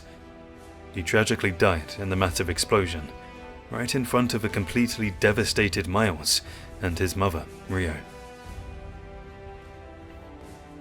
Jefferson's ultimate sacrifice is the exact catalyst that inspired Miles to become a protector of New York. And Insomniac Games made sure you could always go back and honor that legacy. If you head to the graveyard located in the northwestern corner of Harlem, you can find Jefferson's resting place, situated right near Aunt May, Uncle Ben, and Finn Mason. While you unlocked a specific bronze trophy for visiting him in the Miles Morales spin-off, taking the time to visit his grave in Marvel's Spider-Man 2 triggers unique, incredibly emotional dialogue, depending on whether you approach the headstone as Peter or Miles. It's a beautiful, quiet reminder that underneath all the alien symbiotes and high-tech gadgets, the heart of this entire franchise is built entirely on the legacy of the normal, everyday people who choose to do the right thing. Just a short walk away from the headstones, you can also visit the gravesite of the woman who raised Peter, Aunt May. If you played through the climax of the 2018 game, you know that May's resting place represents the absolute heaviest burden Peter Parker has ever had to carry. At the end of the first game, Dr. Octopus unleashes a deadly, highly contagious biological weapon known as Devil's Breath onto the citizens of New York. Aunt May, who had been tirelessly volunteering at the feast shelter, inevitably contracts the terminal virus and falls critically ill.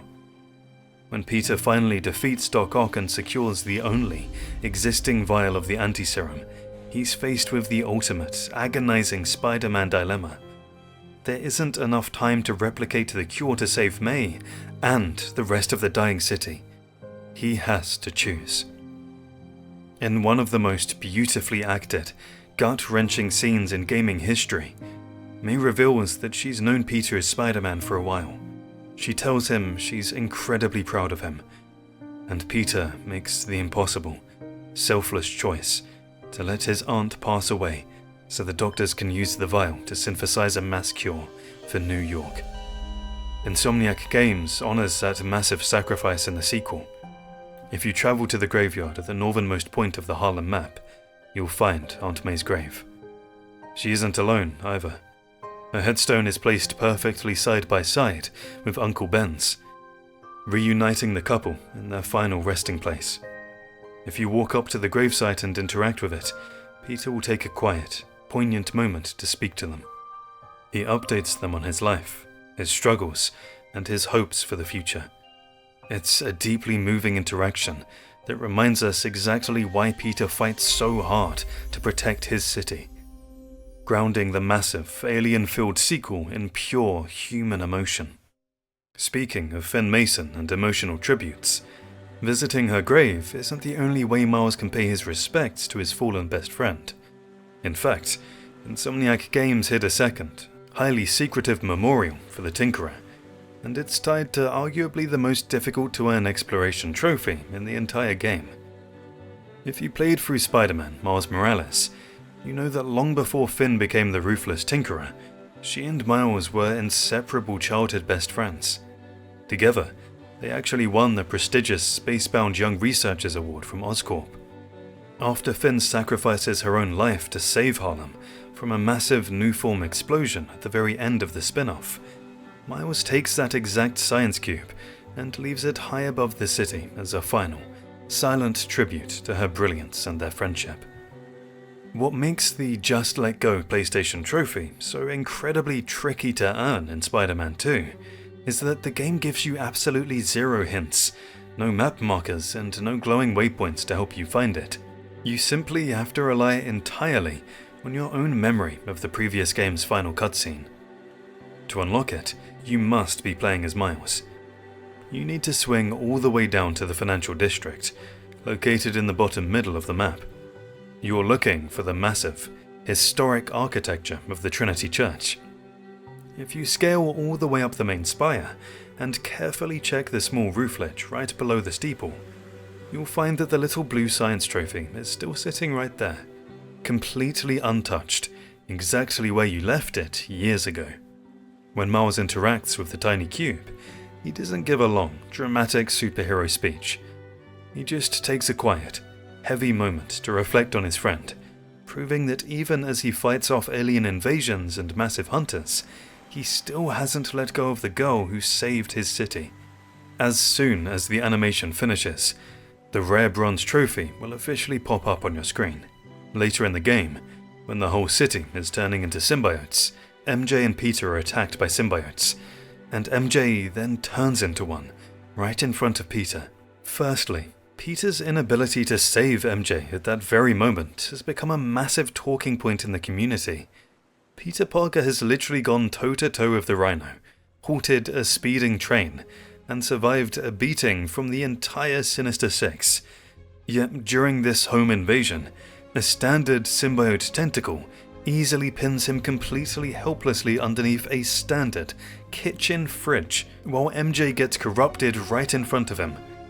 It definitely feels like a forced narrative nerf just to get MJ into the symbiote suit.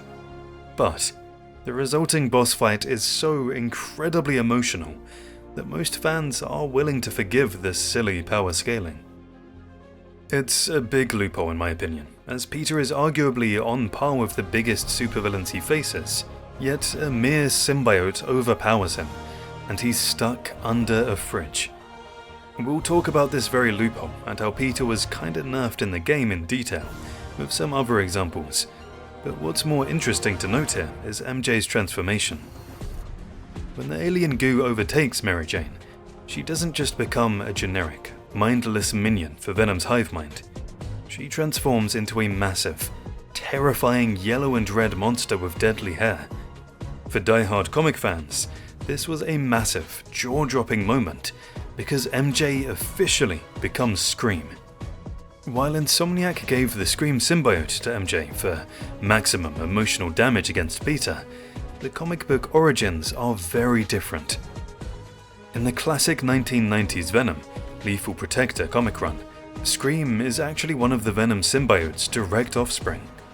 A shadowy, sinister corporation known as the Life Foundation forcibly extracted seeds from Venom to create their own super-powered security force. The Scream symbiote most notably bonded with a volatile mercenary named Donna Diego.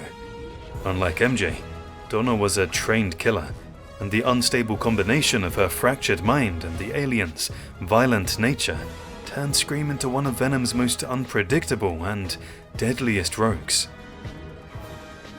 The craziest part about the Scream reveal is that it opens the door to an entire family of alien monsters.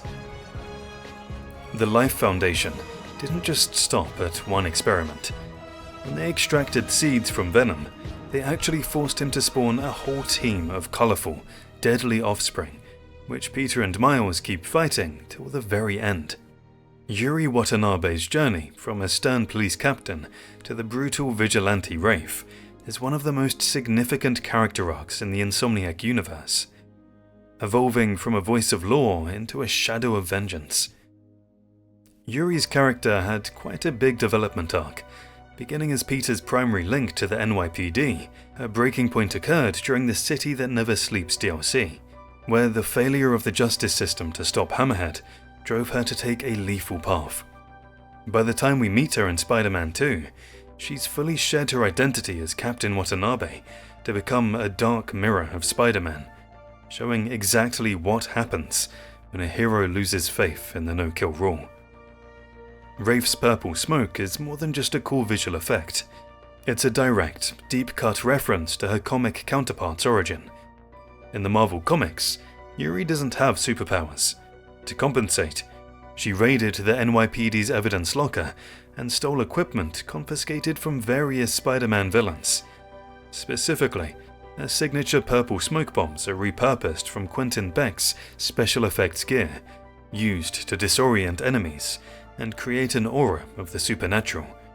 Just like Mysterio, she uses the smoke to strike from the shadows, making criminals believe they're being hunted by a ghost rather than a human. Even her primary weapon, the ribbon, is a high-tech refinement of Jean DeWolf's old gear, signifying her commitment to being a detective of the underworld.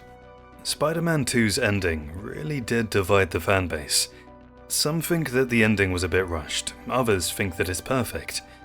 One thing is for sure, this is just the launchpad for another epic blockbuster Spider-Man game. The final cutscene holds many secrets. It could go either way, and I have some theories which I'll discuss later in the video, but right now, we have to talk about the absolute bombshell dropped during the credits. After everything is resolved and Harry's left in a coma state, a grieving, furious Norman Osborn is desperate for answers and revenge. In the mid-credits sequence, Norman makes a highly classified trip to the Raft maximum security prison. He isn't there to see Kraven's hunters or Kingpin. He walks right up to the cell of his former friend and business partner, Otto Octavius, and they're up to something which the next game will uncover. Otto is sitting in his cell, his physical body actively deteriorating from his neurological disease, but his genius, vengeful mind is still as sharp as ever. He's quietly, obsessively writing in a notebook. When Norman walks up to the glass, demands to know the true identities of the Spider-Men, and asks Doc Ock exactly what he's working on, Otto simply looks up with a terrifying smirk and replies, "The final chapter," which is a hint to the next game being the final one. If that isn't the most blatant, hype-inducing indication of a third, mainline Spider-Man game on the way, then I don't know what is. And the developers themselves have basically confirmed the massive, unprecedented scale of what comes next. Creative director Brian Intihar actually laid it out perfectly in an interview with SkillUp. When asked about the future of the franchise, he stated, "If Spider-Man 1 was like our Iron Man, and Spider-Man 2 was like a Civil War, where logically do we go from there? I think it would be pretty epic." By comparing the franchise's trajectory directly to the Marvel Cinematic Universe, Intihar is heavily implying that Marvel's Spider-Man 3 isn't just going to be another sequel, it's going to be their Infinity War and Endgame. A massive, catastrophic finale where Peter, Miles and Cindy Moon will have to face down the combined, apocalyptic threat of the Green Goblin and Dr. Octopus. After the absolute devastation left in the wake of Sandman's massive, huge rampage in the opening sequence of the game, a fair portion of the financial district remains completely buried in sand and heavily battle damaged for the duration of the story. It's a brilliant way to show the lasting consequences of a superhero brawl. But it brings all of us to a hilarious, real-world question. Who's actually going to clean all of this up? Peter and Miles certainly don't have the time or the brooms for it. If you stop swinging and take a closer look at the scaffolding and barricades surrounding the massive sand dunes in the financial district, you will spot several specific construction banners dotted around the area. They don't belong to Oscorp or Roxxon. They belong to a company called Damage Control. For casual fans, it might just look like a generic construction sign, but comic book veterans know exactly who these guys are. In the Marvel Universe, Damage Control is a highly specialized, iconic engineering and construction company created for one specific purpose: repairing the insane property damage caused by conflicts between superheroes and supervillains. In the original comic lore, the company was actually a joint venture, originally funded by Tony Stark, Iron Man, and Wilson Fisk, the Kingpin, proving that even heroes and villains can agree that fixing a destroyed city is highly profitable. While Spider-Man is off fighting the Sinister Six, the blue-collar workers of Damage Control are the ones driving the bulldozers, sweeping up the radioactive waste and rebuilding the skyscrapers so the city can function the very next day. By sprinkling these banners around Sandman's massive mess, Insomniac Games adds a brilliant layer of grounded, comic-accurate realism to their universe. It proves that behind every epic boss fight, there's a very tired construction crew waiting to clean up the mess of these big fights. With Spider-Man 2 taking place a year after the events of Miles Morales, you might expect that the city is fully recovered, but you'd be wrong. While a lot of the map has been beautifully updated and expanded, Insomniac Games made sure to leave behind the very real, physical scars of Miles' most traumatic battle. In the climactic finale of Marvel's Spider-Man, Miles Morales, the massive destructive conflict between the corrupt Roxxon Energy Corporation and the Underground culminates in an absolute disaster. Earlier, I explained how the Tinkerer sacrificed to save Miles. Even though the total destruction of Harlem was prevented, the borough and its people suffered massive, lasting consequences that carried right over into the sequel. Long before the finale, the clean Nuform energy source was exposed as being highly toxic. It caused severe, fatal illnesses in the local residents, which is exactly what killed Miles' friend and Finn's brother, Rick Mason. The city's faith in private security forces was completely shattered. Roxxon was disgraced and driven out of the city, leaving a massive power vacuum and a neighborhood in deep mourning for Finn, who was viewed as a local prodigal daughter before her dark turn as the Tinkerer. The explosion caused significant, lasting structural damage to the immediate area surrounding Roxxon Plaza. Insomniac didn't just forget about this massive event. Not only can you find Miles and Finn's science trophy atop Trinity Church in Lower Manhattan as a quiet memorial, but you can also see the physical remnants of Roxxon Tower at the northern tip of the map. If you swing up to Harlem and explore the area, the plaza and the roof of the building are completely abandoned, and they still clearly show the massive burns, broken structures, and deep scars of the climactic battle from that game. It's a brilliant, sobering piece of environmental storytelling that reminds you that actions in this universe have permanent consequences. But speaking of the lasting impacts of the Miles Morales spin-off on the streets of Harlem, it isn't just about destruction and the tragedy left behind. If you swing just a few blocks away from the scarred ruins of Roxxon Plaza, you'll find a beautiful, vibrant symbol of hope that carried over perfectly into the sequel. Right next to Miles' family apartment in the heart of Harlem, you'll notice the triumphant return of the massive, breathtaking street mural, featuring both Peter Parker and Miles Morales swinging side by side. If you remember the opening moments of the spin-off, you actually saw Hayley Cooper, the incredibly talented street artist, and Miles's major crush, hard at work painting the initial outline of this exact piece in the freezing snow. It was a massive work in progress that was only freshly completed as the credits finally rolled on that game. Now, a full year later in Spider-Man 2, Hayley's completed masterpiece stands as a permanent, untouched fixture in the neighborhood. Even with Kraven's hunters tearing up the city and the symbiote invasion taking over the streets, the mural remains a beautiful, proud declaration to the rest of New York that Harlem is officially under the protection of not just one, but two friendly neighborhood Spider-Men. We know the Marvel Universe is making its presence known in New York. We already know the Avengers, the Fantastic Four, and Wolverine exist in this world, but Insomniac Games managed to sneak in a brilliant, neon-lit reference to one of the most iconic, fabulous members of the X-Men right under our noses. If you aren't familiar with the Dazzler, also known as Alison Blair in comics, she's one of the most unique members of the X-Men.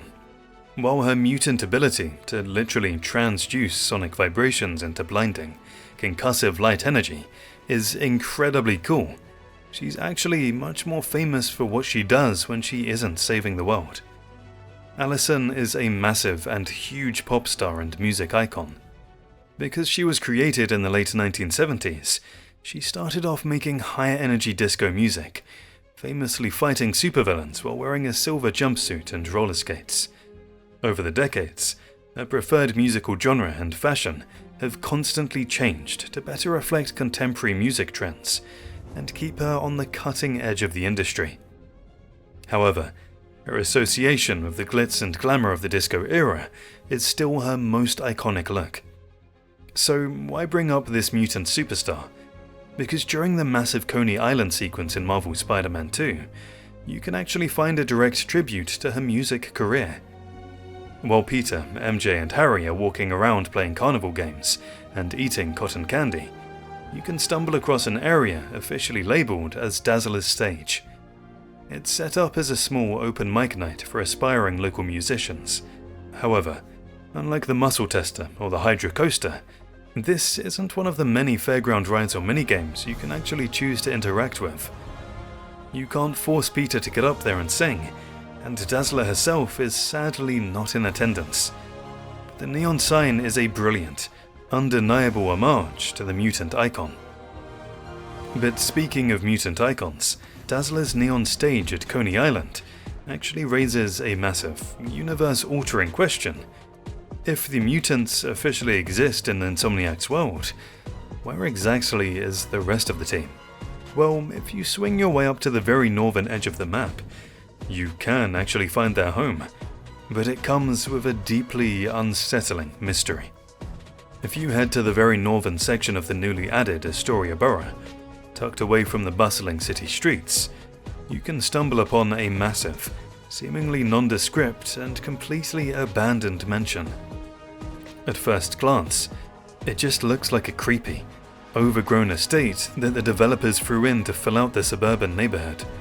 But if you drop down to street level and do a little bit of close-up exploration around the wrought iron gates and the intricate stonework, you'll find several distinct, undeniable X symbols carved directly into the property. This isn't just any billionaire's empty house. This is heavily implied to be the former home of Professor Charles Xavier and his merry band of mutants. In Marvel Comics, the X-Mansion, officially known as the Xavier Institute for Higher Learning, is famously located in Salem Center, Westchester County, New York. Because Astoria is as far north as the game's map physically goes, placing this massive, abandoned estate right at the boundary line is a staggering, geographically accurate Easter egg pointing straight to the X-Men's headquarters. But the most interesting part of this discovery is the absolute silence. Why is the mansion completely abandoned? Did the government force them out? Have they relocated to the mutant island of Krakoa? Or did the Trask Industries sentinels we found in Kraven's database already attack them? With Insomniac officially developing a standalone Wolverine game set in this exact same universe, this empty, ghostly mansion serves as the ultimate, chilling teaser. The X-Men are officially out there somewhere, and their story is already in motion. If Kraven's brutal hunts and Venom's terrifying alien invasions weren't crazy enough, Insomniac Games decided to throw in one of the most bizarre, trippy, and genuinely unexpected gameplay shifts in the entire franchise. When Miles Morales first crosses paths with the reformed Quentin Beck, better known as the Master of Illusions, Mysterio, he steps into the very first of many Mysteriums. But what waits inside isn't a traditional boss fight, it's a full-blown, neon-soaked nightclub.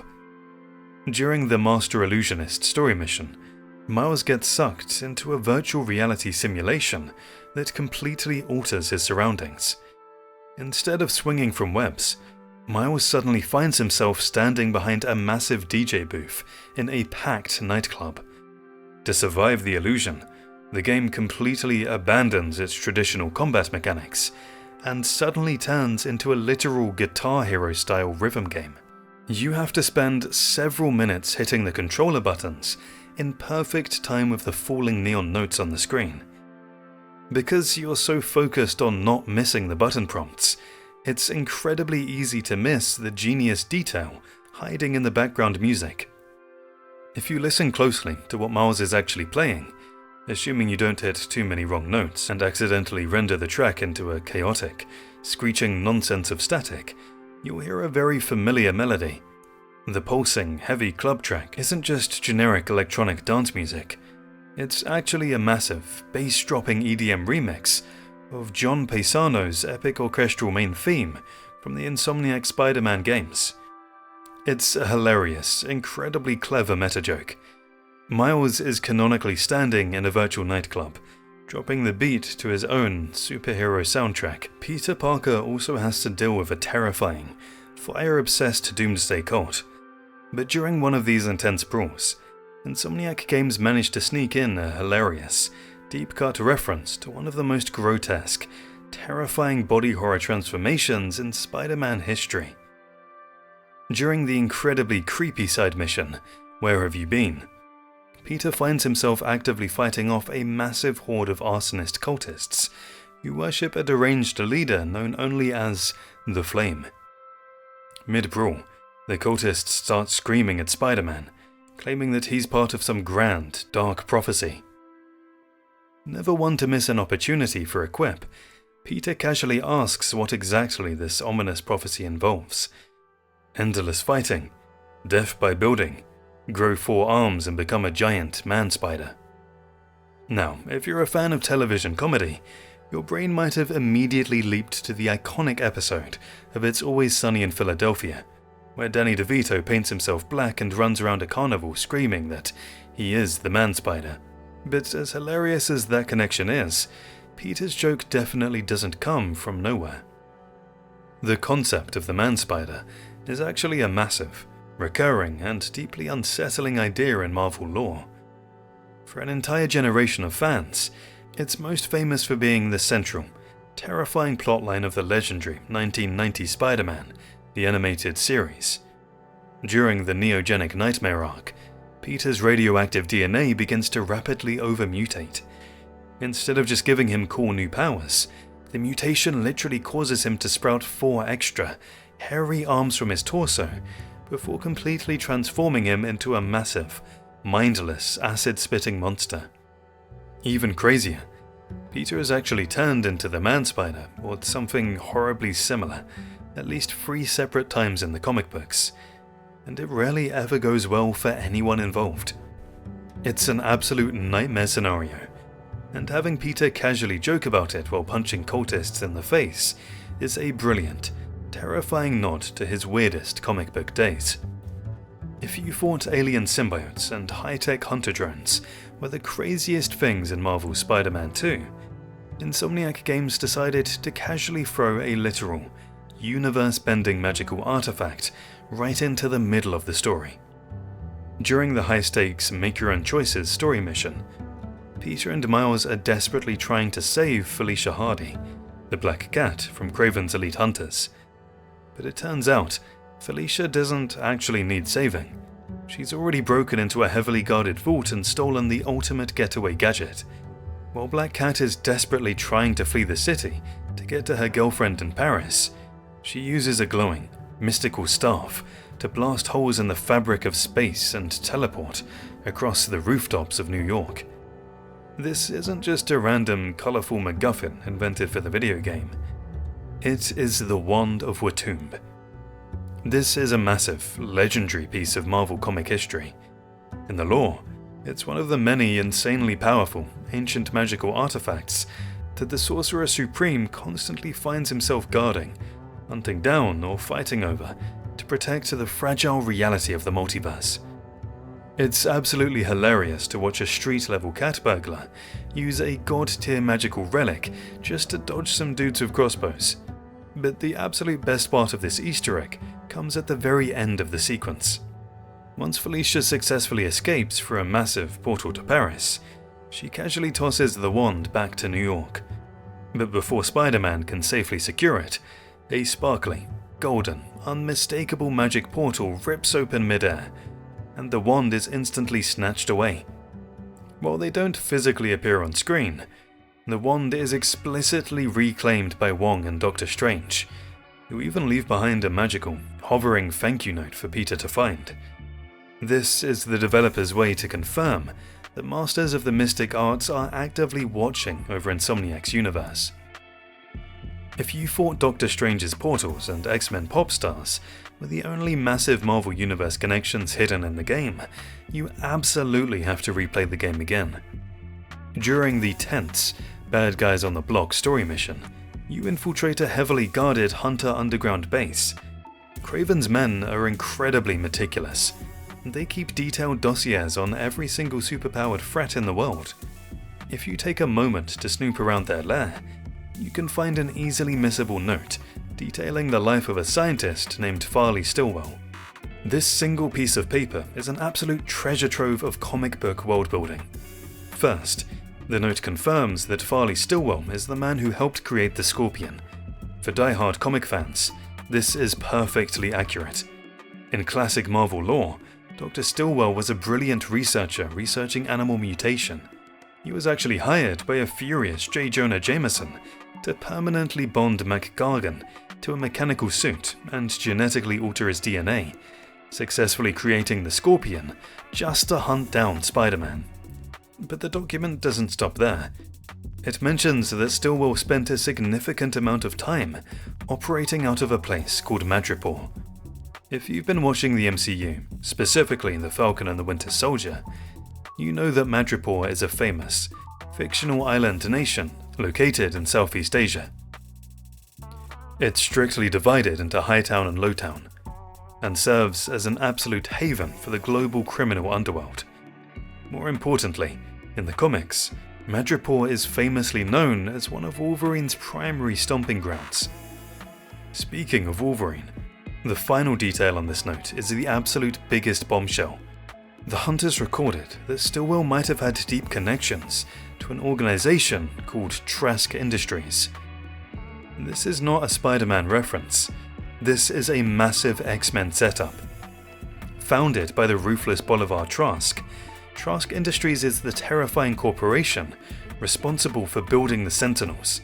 Massive, towering, purple and pink robotic weapons, specifically designed by the government to hunt down and exterminate mutants. With Insomniac officially developing a standalone Wolverine game set in this exact same universe, dropping a casual reference to Trask Industries is a terrifying tease of the mutant hunting chaos that's coming our way. While diving off a building, Spidey can perform many air tricks, but Insomniac Games decided to give Peter Parker one of the most hilariously casual flexes of his genius-level intellect right in the middle of a literal death drop. We all know the air trick system got a massive overhaul in the sequel. You can spin, twirl and pose for the absolutely perfect photo mode shot while hurtling towards the pavement. But there's one highly specific, easily missable animation that proves Peter's brain works just as fast as his superhuman reflexes. To pull this off, you need to find the absolute tallest skyscraper you can possibly find, like the Avengers Tower or the Empire State Building, and launch yourself off the very top. While you're locked into a steep, high-speed dive bomb specifically playing as Peter Parker, you need to press and hold the square button and pull down on the left thumbstick. Instead of doing a standard backflip or a superhero pose, Peter will casually pull a fully scrambled Rubik's Cube out of absolutely nowhere. While going downwards at high speed, his hands become a blur as he starts rapidly twisting and turning the puzzle in midair. If you launched yourself from a high enough altitude and have enough hang time, he won't just blindly play with it. He'll actually completely solve the entire cube. Once the colors match up, he even takes a hilarious second to hold it out and proudly admire his own handiwork as the street rushes up to meet him.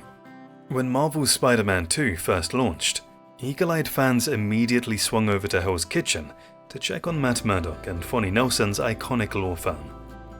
Just like you mentioned, the gold plaque was completely wiped blank. Even worse, there was a bright pink eviction notice taped directly to their front door. This instantly ignited massive rumors across the community. Everyone assumed this meant the blind lawyer had been forced underground, perfectly setting up a massive Daredevil DLC. Even Insomniac's senior creative director, Brian Intihar, leaned hard into the hype. When asked about the missing names in an interview, he coyly replied, "That's a good question. Stay tuned. Good find though." However, just a few weeks after the game's release, Insomniac dropped a standard bug fix patch, and they quietly altered the Easter egg. If you swung by that exact same building in Hell's Kitchen today, the pink eviction notice has been completely removed, and the words Nelson and Murdoch, attorneys at law, have been fully restored to the plaque like nothing ever happened. When fans noticed the sudden change and started losing their minds on Twitter, Brian Intihar hilariously quote-tweeted the discovery and simply wrote, "Guess they paid their rent." It was an absolutely brilliant, villain-level tease by the developers. Sadly, as was discussed earlier with the Chameleon cliffhanger, the reality of the 2026 updates confirmed that all story DLC for Spider-Man 2 has officially been cancelled. So, while Matt and Foggy definitely managed to scrape together the cash to keep their office space, we probably won't be teaming up with the Devil of Hell's Kitchen until the next mainline game.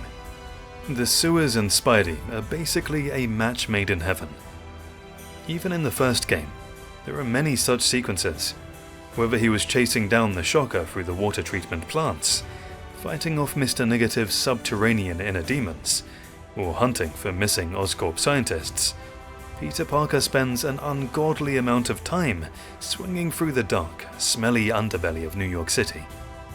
So, it only makes sense that when the developers designed the massive sequel, they wanted to leave their own personal signature there. During the incredibly tense It Chose You main story mission, Peter is forced to venture deep into the sewers of New York once again. This time, he's tracking down Dr. Kurt Connors, who is completely devolved into a massive, terrifying version of the Lizard, while the Venom symbiote begins to severely corrupt Peter's mind. Because the narrative stakes are so incredibly high during this exact moment, you're probably hyper-focused on the dialogue and the impending boss fight. But as Peter physically grabs and lifts the heavy, cast-iron sewer grate to drop down into the darkness, a very sneaky reference to the development team is hidden right in plain sight. If you look closely at the rusted metalwork as he heaves it open, you will see Insomniac Games permanently inscribed directly into the iron. Instead of a generic City of New York or Department of Sanitation logo, the developers literally embedded their own studio's name into the foundational infrastructure of the city. It's a fantastic, subtle way for the team to proudly sign their masterpiece right before putting you into one of the darkest, most intense missions in the entire game. If chasing a massive, mutated reptile through the dark sewers of New York wasn't cinematic enough, Insomniac Games decided to completely blow the roof off the sequence by paying homage to the greatest dinosaur movie ever made. When the hunt for Dr. Kurt Connors inevitably spills out of the underground and violently crashes through the city, players are treated to an absolute masterclass in cinematic Easter eggs. Here's how the developers managed to sneak a brilliant, blockbuster movie reference right into the middle of a high-speed boss chase. During the massive set piece, where Peter is desperately pursuing the lizard, the destructive chase tears straight for a natural history museum. Because you're swinging at top speed and dodging heavy debris, it's incredibly easy to just blur right past the environmental details. But if you keep your eyes peeled, you'll spot a massive T-Rex skeleton proudly displayed in the center of the room. Having a dinosaur skeleton in a museum makes perfect sense, but the specific framing of this room looks suspiciously similar to the legendary climax of Steven Spielberg's 1993 classic, Jurassic Park. To make the reference completely undeniable, as the giant roaring lizard violently smashes through the exhibit, a massive museum banner gets ripped from the ceiling and dramatically falls right past the camera in slow motion. It's perfectly framed and animated to precisely mirror the iconic "When Dinosaurs Ruled the Earth" banner that falls around the roaring T-Rex at the end of Spielberg's film. A random coincidence? Absolutely not. It's a clear, brilliant sign that Insomniac's cinematic directors absolutely love the film, using the opportunity of having their own giant, roaring reptile to recreate one of the most famous shots in cinema history. Miles Morales undeniably has some of the greatest unlockable suits in the entire game, but his original cinematic costume holds a tiny, incredibly emotional detail that is physically impossible to notice while you're casually swinging through the city.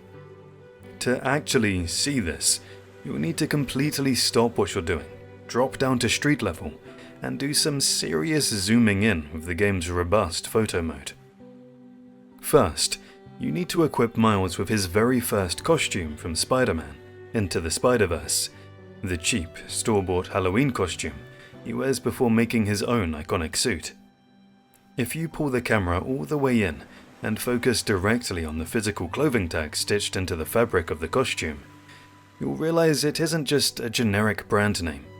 Written clearly on the tiny tag are the words, "It always fits, eventually." This is not just a cool clothing detail, it's a direct, heartbreaking reference to Stan Lee's legendary cameo in that exact Oscar-winning film.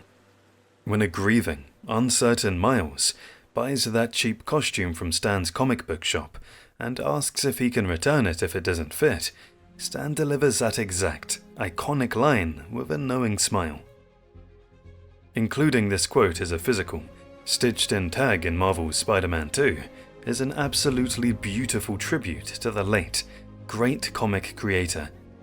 More importantly, it serves as a perfectly fitting metaphor for the entire narrative of the game, highlighting exactly how much Miles matures, overcomes his lingering doubts, and truly grows into his own confident role as Spider-Man in the sequel.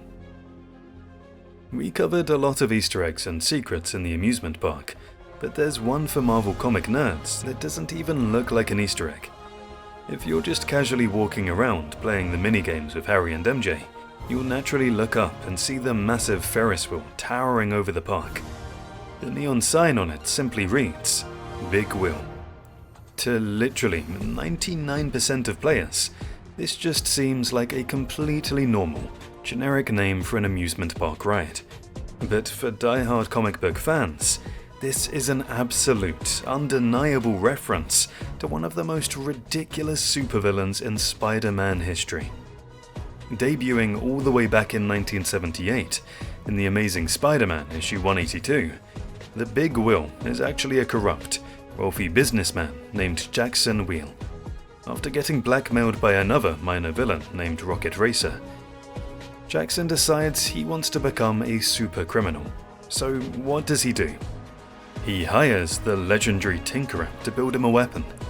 But instead of a jetpack or a laser gun, the Tinkerer takes Jackson's last name literally and builds him a massive, heavily armored, weaponized mechanical monowheel.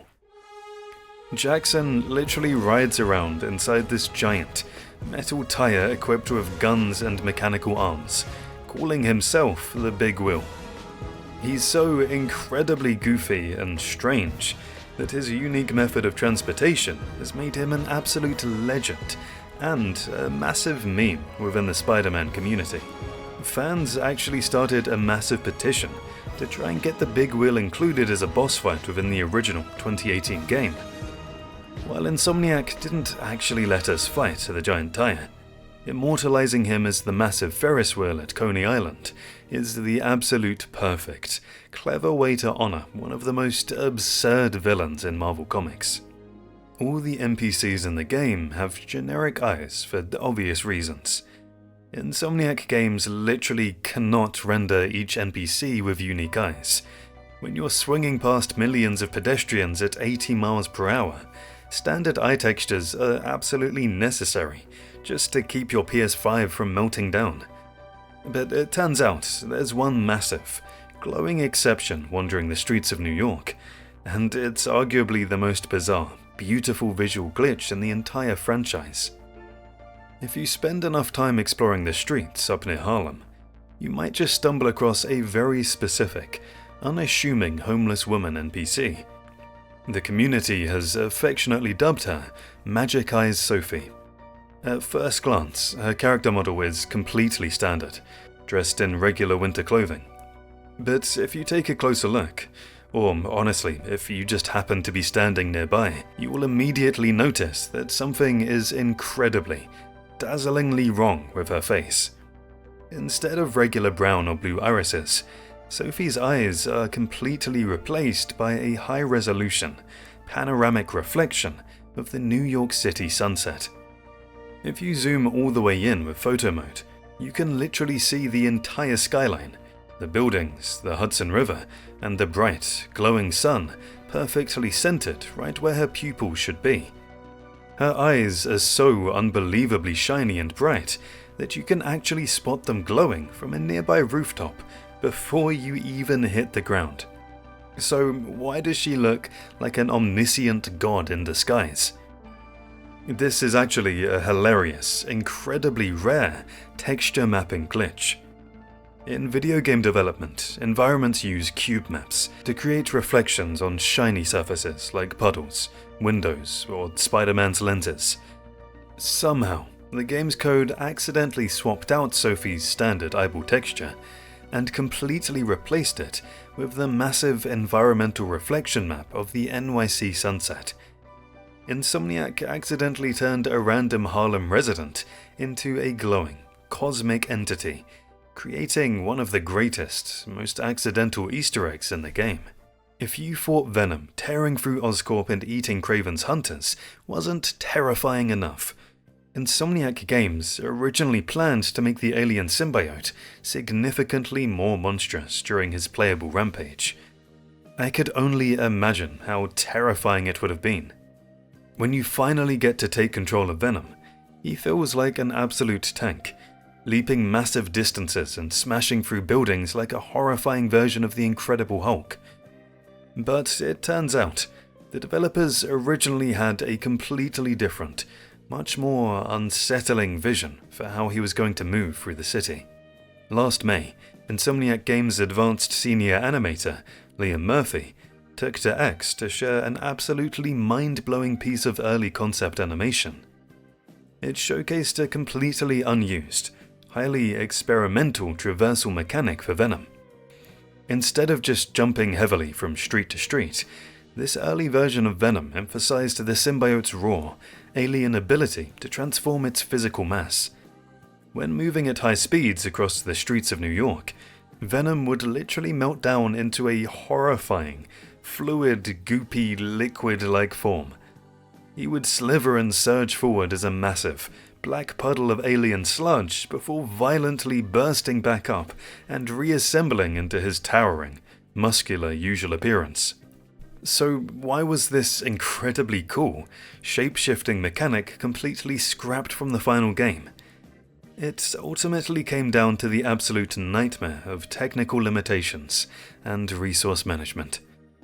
While the PlayStation 5 is an incredibly powerful machine, rendering a massive, highly detailed, procedurally realistic puddle of reflective liquid goo interacting with the complex geometry, traffic, and pedestrians of an open-world New York City at high speeds is absurdly demanding even for a console this powerful.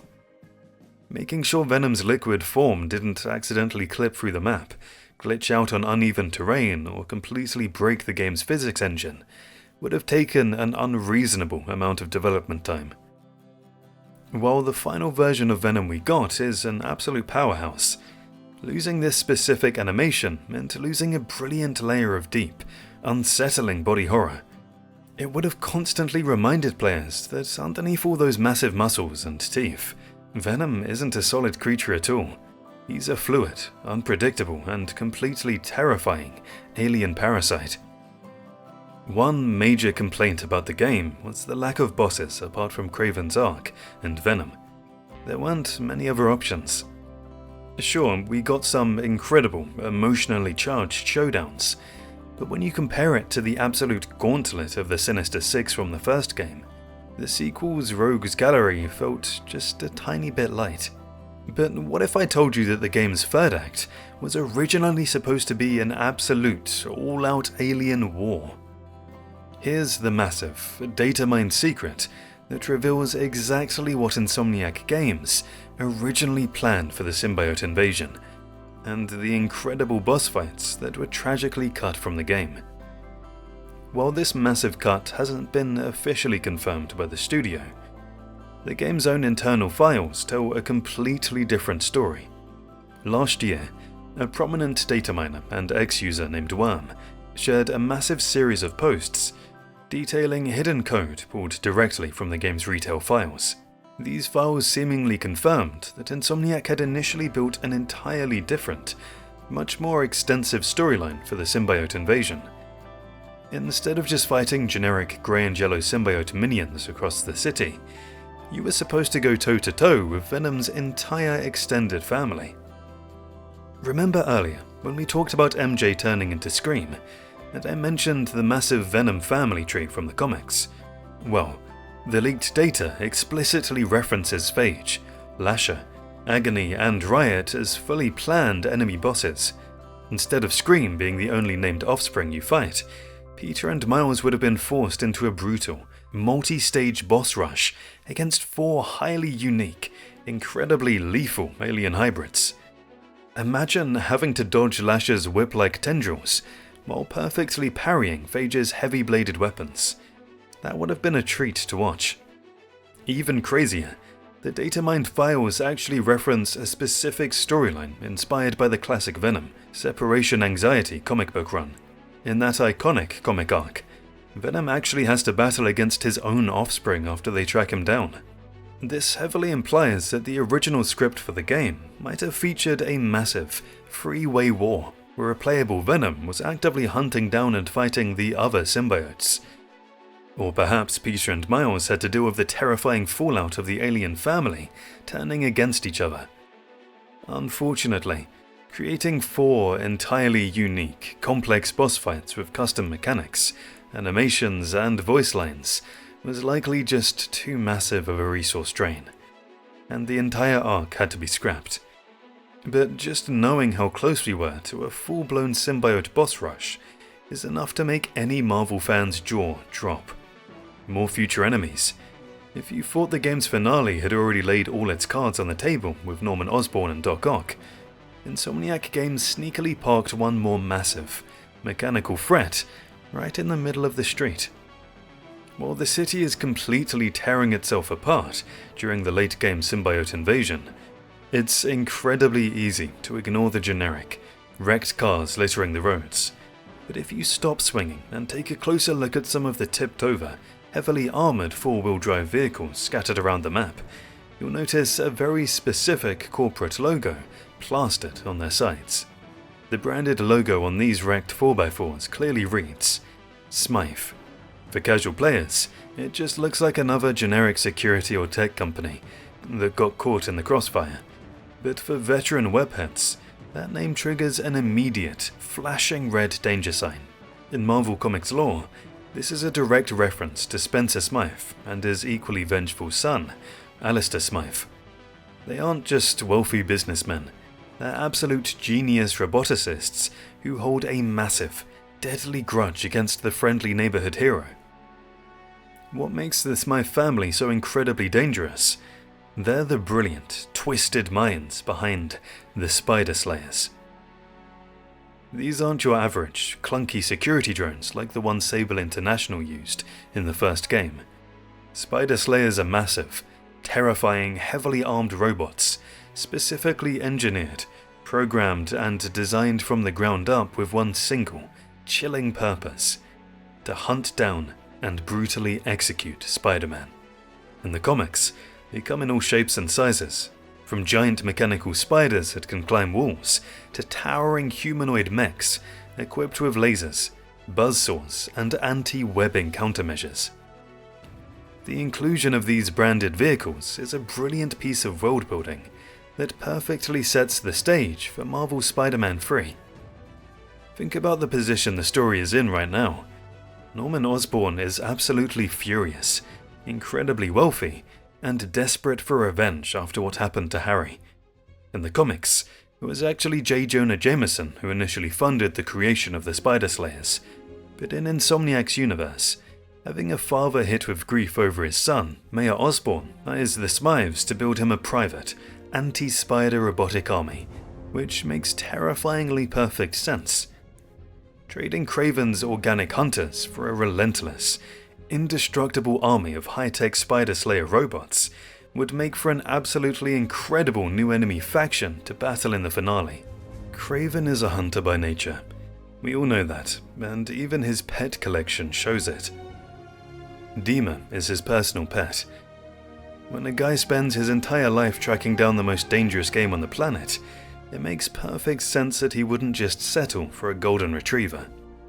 Instead, Kraven travels with a massive, terrifying, fully grown apex predator, but Insomniac Games actually gave this terrifying beast one of the most wholesome, hidden conclusions in the entire game.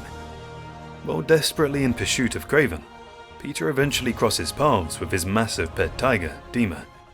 Naturally, the pair get off on the wrong foot. Dima doesn't appreciate a random guy interrupting what's supposed to be her dinner time, and Peter is forced into a tense, terrifying standoff with a man-eating cat. Thankfully, instead of a brutal boss fight, Peter manages to use his quick thinking to handle the savage beast. By dropping a massive, hearty steak on the ground, he safely distracts Dima long enough to escape without anyone getting clawed to death. But this raises a massive question. Once Kraven meets his brutal end, and his army of hunters is effectively run out of the city by the Spider-Man and Venom symbiote Hive, whatever happened to Dima? She was just an innocent animal caught up in Kraven's war. Did she escape into the streets? Well, if players take a break from fighting crime after finishing the main story, and make their way over to Central Park Zoo, they'll discover a brilliant, hidden Easter egg. Insomniac actually placed Dima safely inside one of the zoo's massive animal enclosures. Dima has a brand new home, and seems to be adjusting incredibly well to her peaceful retirement. In fact, if you swing down as Peter or Miles, she's so docile and well-fed that she'll actually walk right up to the glass. She actually allows you to get up close and personal for a couple of friendly scratches and some absolutely incredible photo mode selfies. It's a hilarious, wholesome resolution that proves Spider-Man doesn't just save the citizens of New York, he makes sure the supervillain's pets are taken care of too. Spider-Man 2 isn't the first time that Venom and his terrifying alien symbiotes have completely taken over New York City in a video game. Long before Insomniac Games got their hands on the franchise, there was an absolute cult classic title that showed the Spidey into a dark, gooey, apocalyptic nightmare. And it turns out, the developers are incredibly aware of their roots. When you're out exploring the city and tracking down what Peter and Miles believe to be one of Kraven the Hunter's elite targets, you eventually break into a massive, incredibly fancy penthouse apartment. As you get around the luxurious space, mysterious audio recording continuously taunts and comments on your investigation. But the real secret isn't in the dialogue, it's in the furniture. If you stop looking for clues and wander over to the massive, beautiful grand piano sitting right in the middle of the foyer, the recorded voice will specifically comment that his guest will surely remember this refrain, before referencing Beethoven's iconic masterpiece, the Moonlight Sonata. To a casual player, this might just seem like a random, classy villain trope. A rich bad guy listening to classical music, groundbreaking. But for veteran gamers, this specific song choice is a massive, nostalgia-inducing bombshell. Those who played the 2008 cult classic, Spider-Man: Web of Shadows, will immediately recognize the significance. Moonlight Sonata is the exact, incredibly somber piece of music used during that game's unforgettable opening cinematic. It plays as a depressed, defeated Spider-Man slowly walks through a completely ruined, symbiote-infected New York City, deeply considering the terrifying risks and moral consequences of using the black suit. By having the villain deliberately play that exact same song, right as Peter is dealing with his own symbiote corruption in the sequel, Insomniac Games delivered a masterclass in paying homage to the legendary games that paved the way for them. Superior Suit is a massive fan favorite because it represents one of the wildest arcs in Spider-Man history. If you're a die-hard comic reader, you already know that slipping into this specific costume isn't just a fashion statement, it's a dark, aggressive tribute to one of Peter Parker's absolute worst nightmares. The suit comes directly from the legendary 2013 comic run, Superior Spider-Man. In this incredibly dark storyline, a dying Dr. Octopus actually manages to completely swap minds with Peter Parker. Trapped inside Peter's healthy, superpowered body, Otto decides he isn't just going to be a hero, he's going to prove he can be a better, far more aggressive, high-tech and ruthlessly efficient Spider-Man. The resulting costume reflects his arrogant genius. Featuring a striking black and red color scheme, a menacing, stylized spider emblem that wraps entirely around the torso and, most iconically, the deadly mechanical spider arms, known as Waldos, extending from the back. To actually get your hands on this villainous masterpiece in the game, you need to grind your way up to level 15.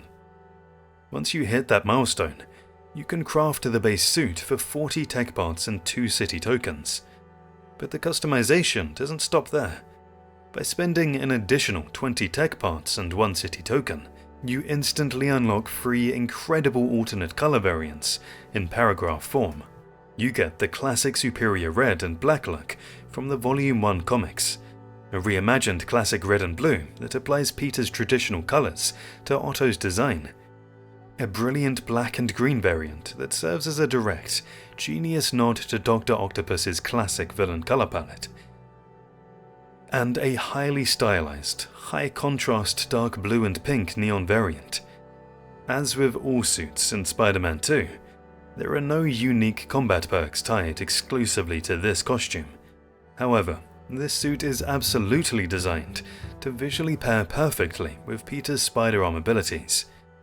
Since Otto Octavius is the one who originally invented the mechanical arms in the comics, aggressively using abilities like Spider Shock or Spider Whiplash while wearing this exact suit feels incredibly lore accurate.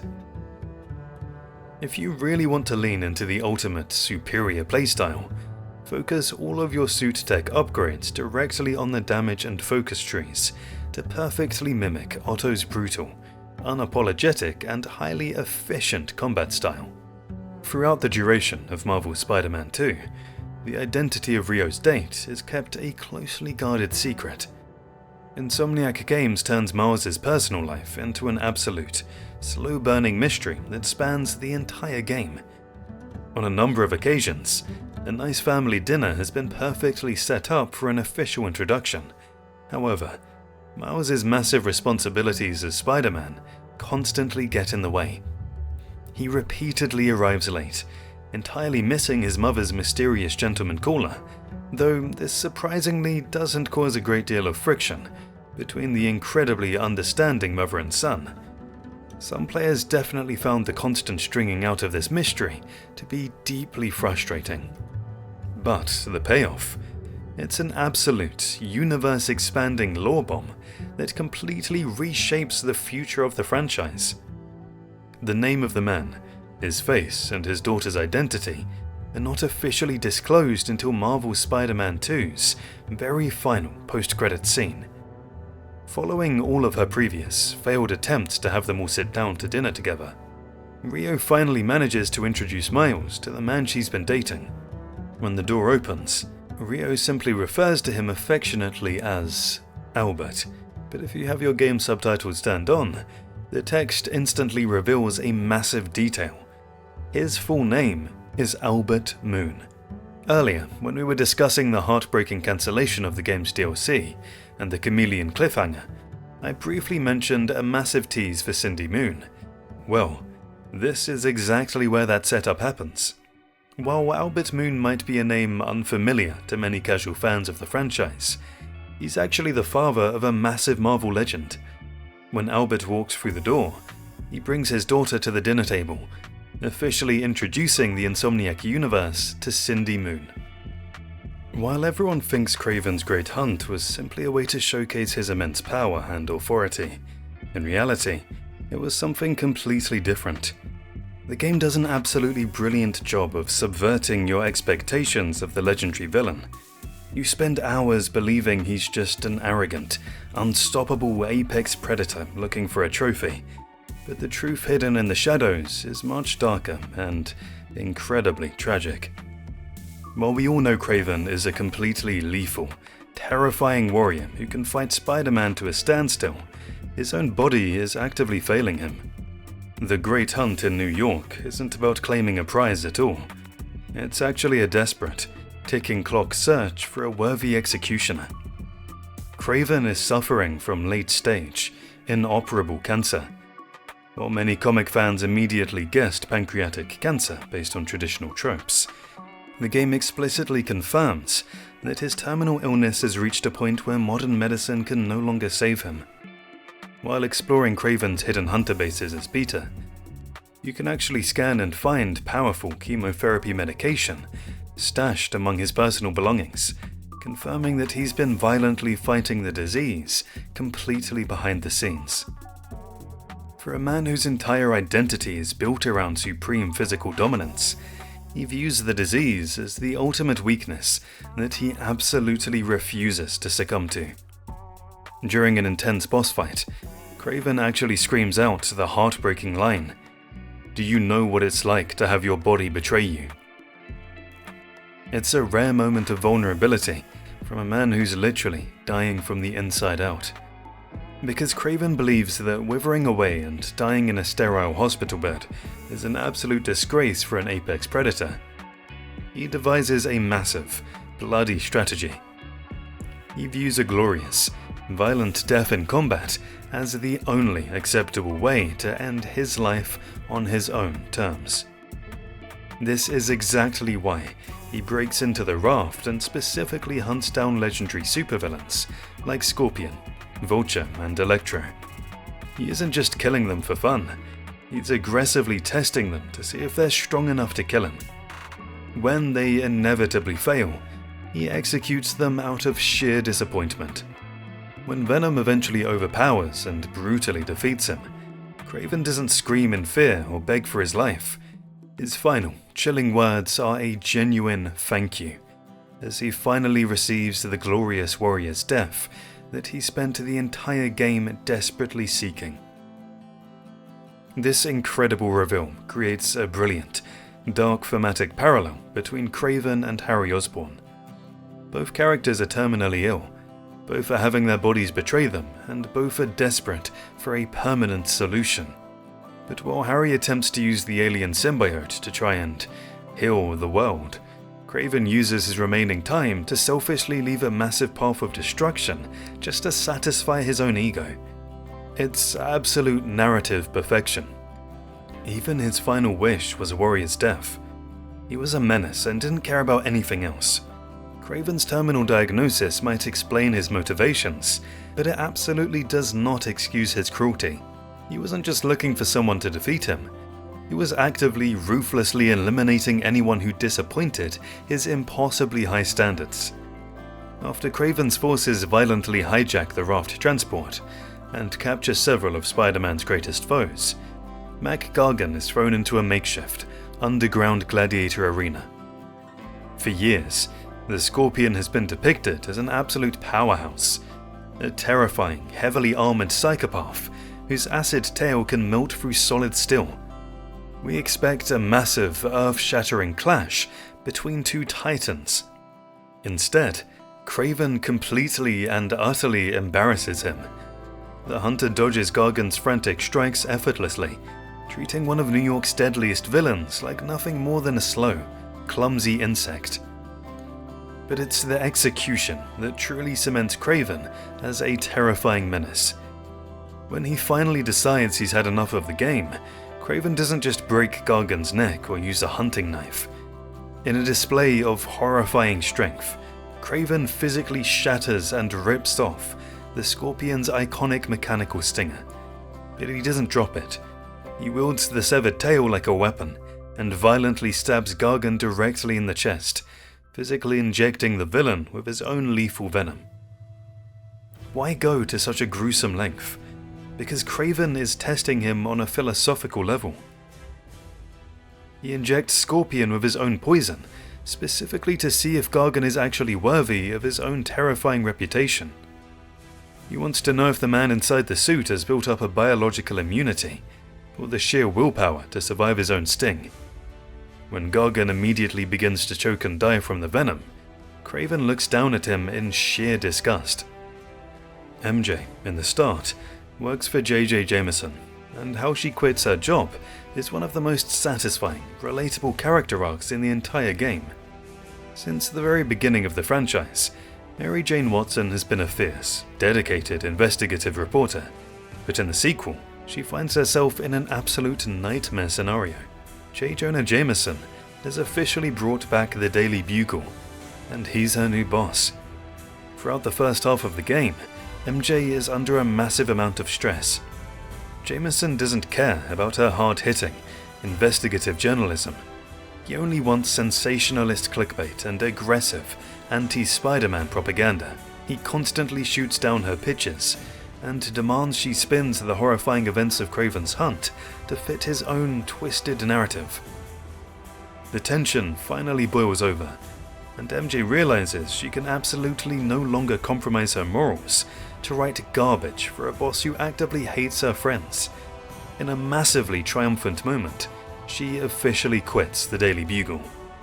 She completely walks away from the stability of a major news corporation, deciding that the only way to tell the actual truth to the people of New York is to do it herself.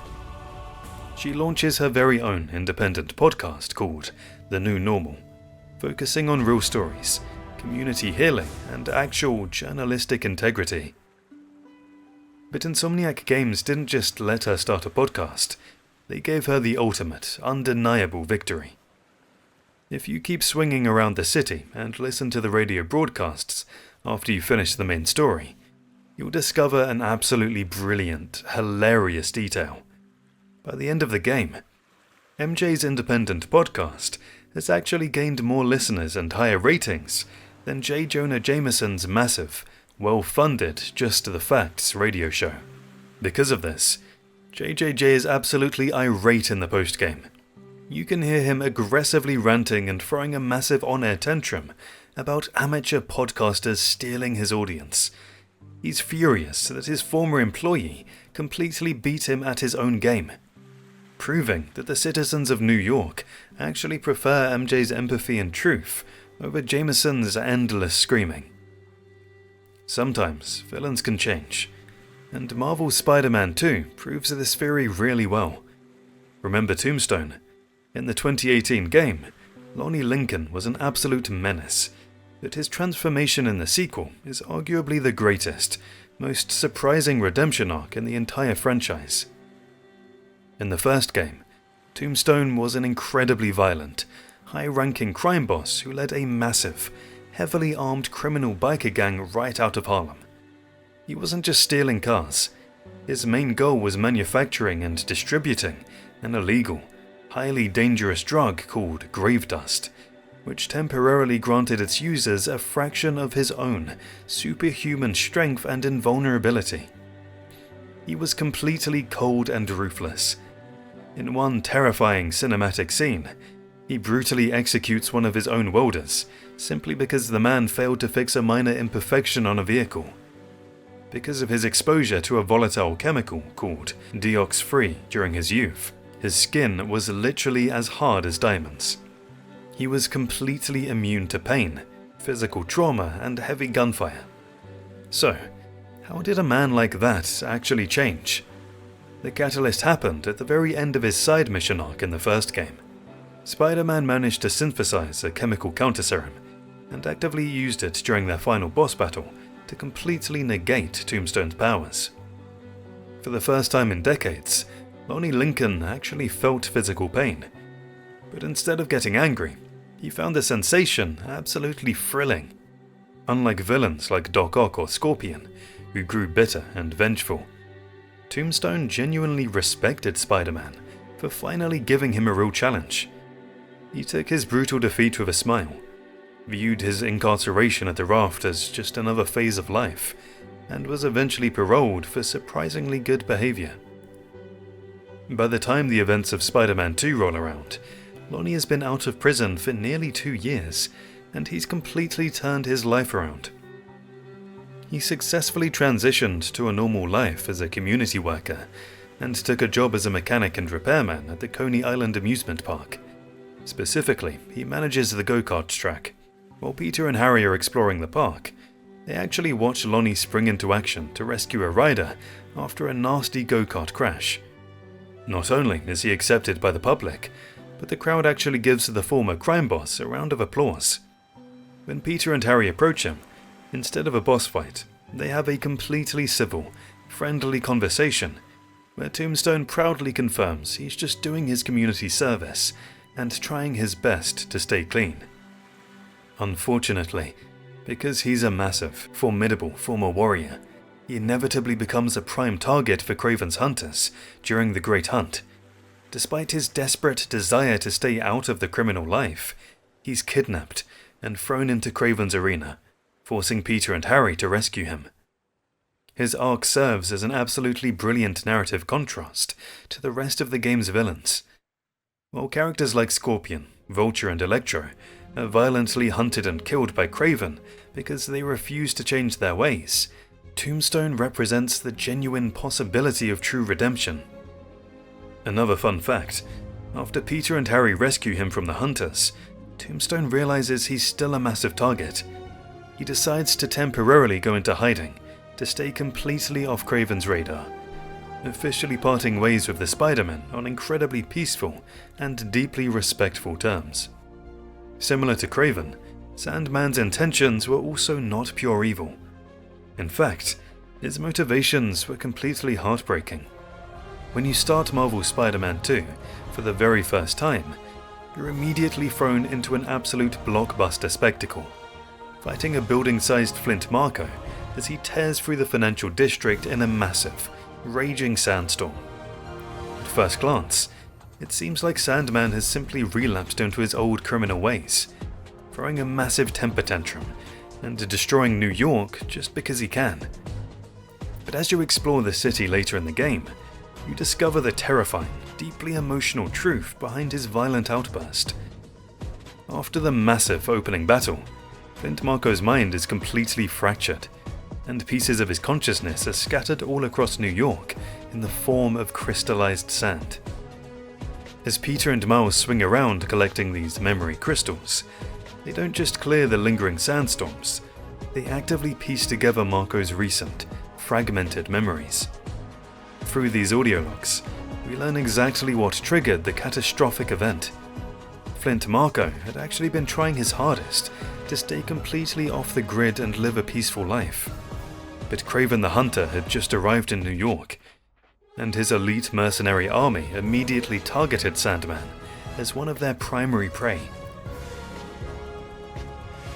The hunters relentlessly stalked, harassed and cornered Marco, pushing him to the absolute brink of his sanity. But Marco wasn't fighting back to save his own life. The memory crystals reveal his one and only true motivation, his daughter, Kemia. Flint was absolutely terrified that Craven's ruthless hunters were going to use his little girl as bait, or worse, kill her just to get to him. His massive, destructive transformation into the giant Sandman wasn't an act of malice or greed. It was a desperate, panicked, full-blown trauma response. He was just trying to create an impenetrable sandstorm to physically shield Kemia and keep Craven's army as far away from her as possible. Realizing that you spent the entire opening tutorial brutally beating up a terrified father who was just trying to protect his daughter completely recontextualizes the entire fight, turning an awesome action sequence into a heartbreaking misunderstanding. The anti-venom suit that Peter gets in the end isn't just any suit. It's a biological fusion that fundamentally alters Peter's powers and completely flips the script on the entire symbiote mythology. When you unlock this absolute powerhouse of a costume in the final act of Marvel's Spider-Man 2, it's not just a cosmetic wardrobe change or a new piece of Stark tech. It represents one of the most incredible, lore-heavy transformations in Peter Parker's history. Unlike the original black suit, which Peter simply found attached to a crashed meteorite, the anti-venom suit is created for a desperate, miraculous combination of science and supernatural energy. Even after Peter manages to forcibly rip himself away from the Venom symbiote, microscopic traces of the alien parasite remain permanently bonded to his nervous system and white blood cells. He's essentially still infected. In a desperate, high-stakes attempt to save Peter's life, his former enemy, Martin Lee, Mr. Negative, uses his unique, supernatural white energy to reach directly into Peter's mind and body.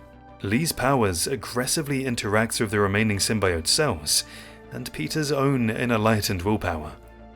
Instead of destroying the remnants, the negative energy completely purifies them. This transformation, parasitic alien cells into the anti-venom, a brand new suit born entirely from Peter's own biology and Lee's supernatural light. The theory that the suit lives off Peter's white blood cells is entirely backed up by the game's lore and decades of comic book history. Unlike Venom, which is an external, thinking alien, the anti-venom suit is completely non-sentient. It has no voice, no corrupting influence, and no will of its own. It's now a literal, biological extension of Peter himself. The suit is effectively a weaponized, external immune system. It actively uses Peter's white blood cells as a base to identify and destroy infections. Because it was miraculously forged from Peter's highly specific, radioactive DNA and Martin Lee's unique energy signature, Peter is the only person on the planet who can host it.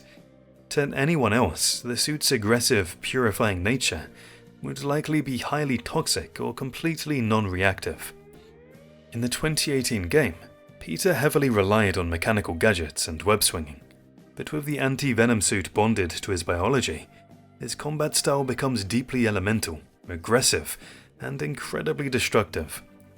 When Peter fully embraces the biological miracle of the anti-venom suit, his entire combat style undergoes a massive, elemental upgrade that makes his tech-based gadgets look like children's toys. Instead of relying on mechanical arms, his abilities transform from the dark, goopy black tendrils of his corrupted past into aggressive, white, spiked constructs made entirely of symbiote antimatter. These specific attacks are absolute game changers, dealing massive bonus damage that literally melts the defense of other symbiote enemies. He can create an anti-venom bomb, a massive glob of white matter that violently explodes on impact, instantly purifying and completely dissolving smaller symbiote minions caught in the blast radius. And when Kraven's old arenas get too crowded with alien monsters, Peter can unleash the anti-venom tempest, spinning rapidly to create a devastating whirlwind of white tentacles that violently clears every single enemy in a massive area. On top of all that raw offensive power, lore-wise, this biological fusion provides Peter with a near instantaneous healing factor, making him significantly more durable and infinitely harder to kill than he ever was in his original form. But the absolute best part about this suit is that it acts as the complete opposite of Venom. We all saw how the original black suit completely warped Peter's mind, turning him into an arrogant, aggressive, and cold version of himself. The anti-Venom suit, however, has absolutely zero psychological effect. Peter gets to wield all the terrifying, destructive power of an apex predator while remaining completely himself, kind, heroic, and in total control. It brilliantly flips the villain's twisted philosophy. While Venom genuinely believes he's going to heal the world by forcibly infecting everything he touches, Anti-Venom heals the world by actively destroying the infection. It serves as the single, ultimate weapon in the entire game that can permanently and chemically eradicate the Venom symbiote cells. And here's an incredible fun fact to top it all off. Once you finish the main story and save New York, these anti-venom abilities actually become a permanent part of Peter's skill tree. Even if you decide to jump into the menus and change his cosmetic appearance back to the classic red and blue suit, those white, terrifying tendrils are officially his to keep forever. With this cool new suit, fans asked one question: why didn't Peter just give his suit to Harry to save his life? It seems like the absolute perfect, most obvious fix. If Peter has a magical, corruption-free symbiote that heals him, why not just pass it over to his dying best friend? Well, it's not that simple. Harry Osborn was dying of a genetic, terminal illness, the exact same degenerative disease that killed his mother. When all traditional medicine completely failed, Norman Osborn turned to a desperate, extraterrestrial solution by bonding Harry with the Venom symbiote. For a long time, that alien wasn't just acting as a supersuit, it was literally functioning as Harry's entire biological life support system, aggressively holding his deteriorating human cells together to keep the disease at bay. When Peter miraculously gets the anti-venom suit, why is it the most tragic, so close yet so far moment in the entire game? Because Peter physically cannot hand it over, even if he wants to. First, the anti-venom is completely biologically connected to Peter. Unlike the original Venom alien, which was an external organism that could easily hop from host to host, anti-venom is a non-sentient matter that was completely fused with Peter's own white blood cells. As we learned during the transformation with Martin Lee, it was forged from the remnants of the symbiote already inside Peter's nervous system. It isn't a suit he's just wearing. It has become a permanent part of his own immune system. Furthermore, this creation required the Martin Lee factor. It was a one-time, biological miracle triggered by a highly specific burst of Mr. Negative's unique spiritual energy interacting directly with Peter's DNA. Without Martin Lee there to perform that exact same spiritual surgery on Harry, the suit simply can't be transferred. But the most heartbreaking reason is that anti-venom is literally poison to regular symbiotes. Its primary biological function is to cauterize, dissolve, and destroy alien cells. Because Harry's life was being sustained by the Venom symbiote, if Peter had somehow managed to give the anti-venom to him, it would have instantly attacked and dissolved Harry's alien life support. The suit's purifying nature makes it a lethal weapon against the very thing Harry needed to survive. And it likely would have killed him instantly. Plus, while anti-venom is incredible at destroying external infections, there's absolutely no evidence that it can rewrite human DNA to cure a genetic, terminal illness. The tragic irony is absolutely devastating.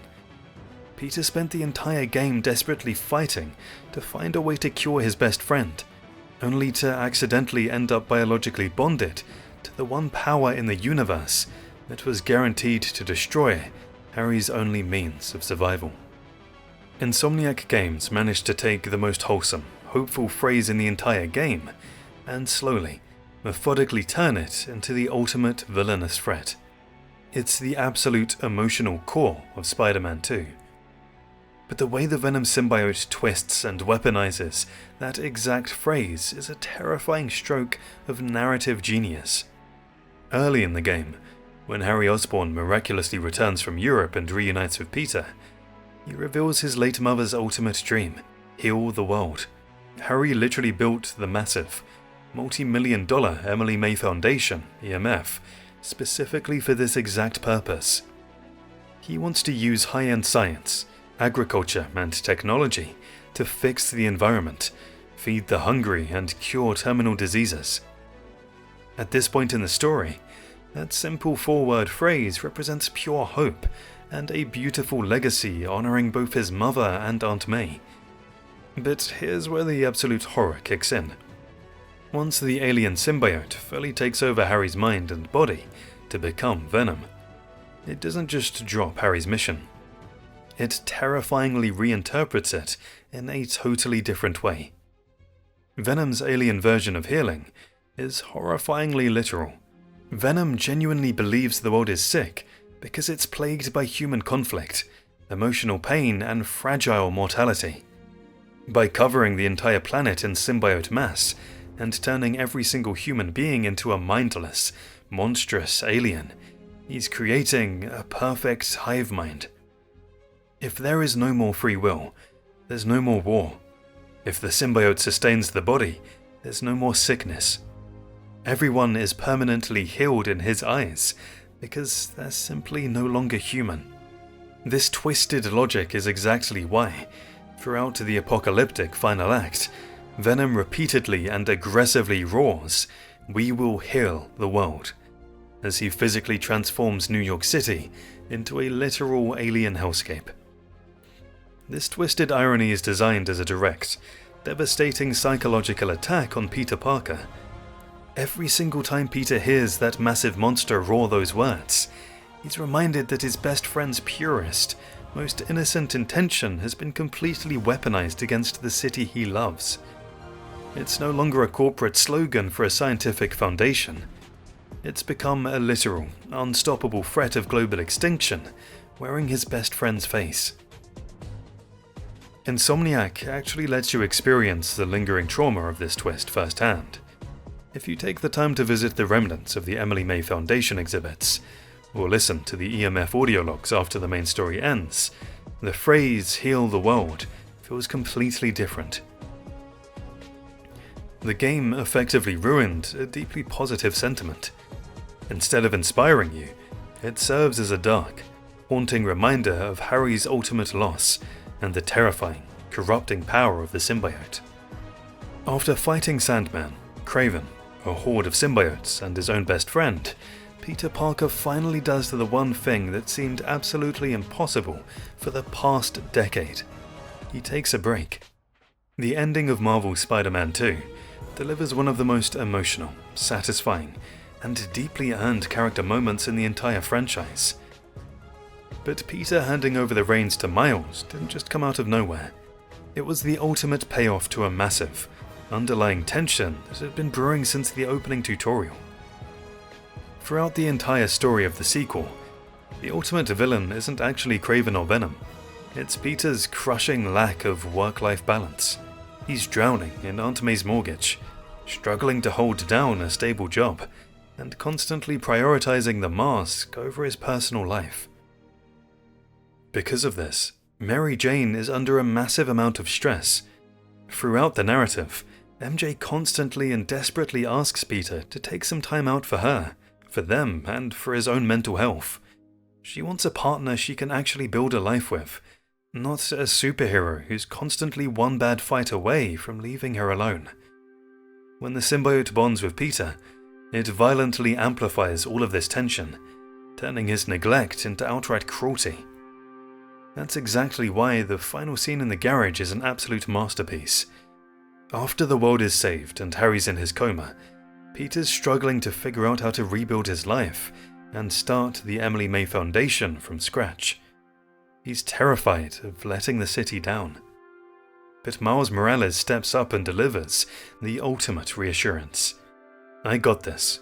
All of it.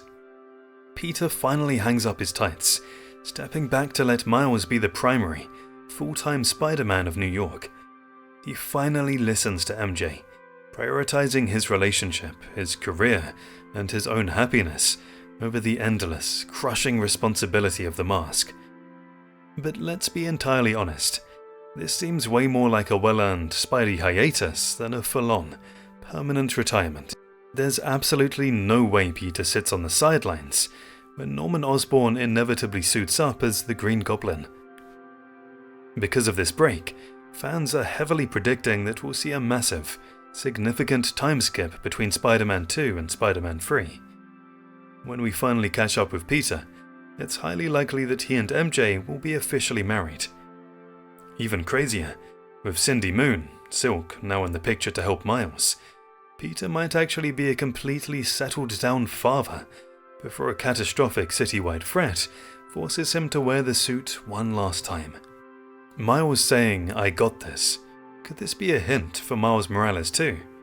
When Peter finally steps back and lets his protege take the lead, it feels like the perfect, natural conclusion to the sequel. But in the modern gaming industry, a massive cliffhanger like that usually points directly toward a spin-off.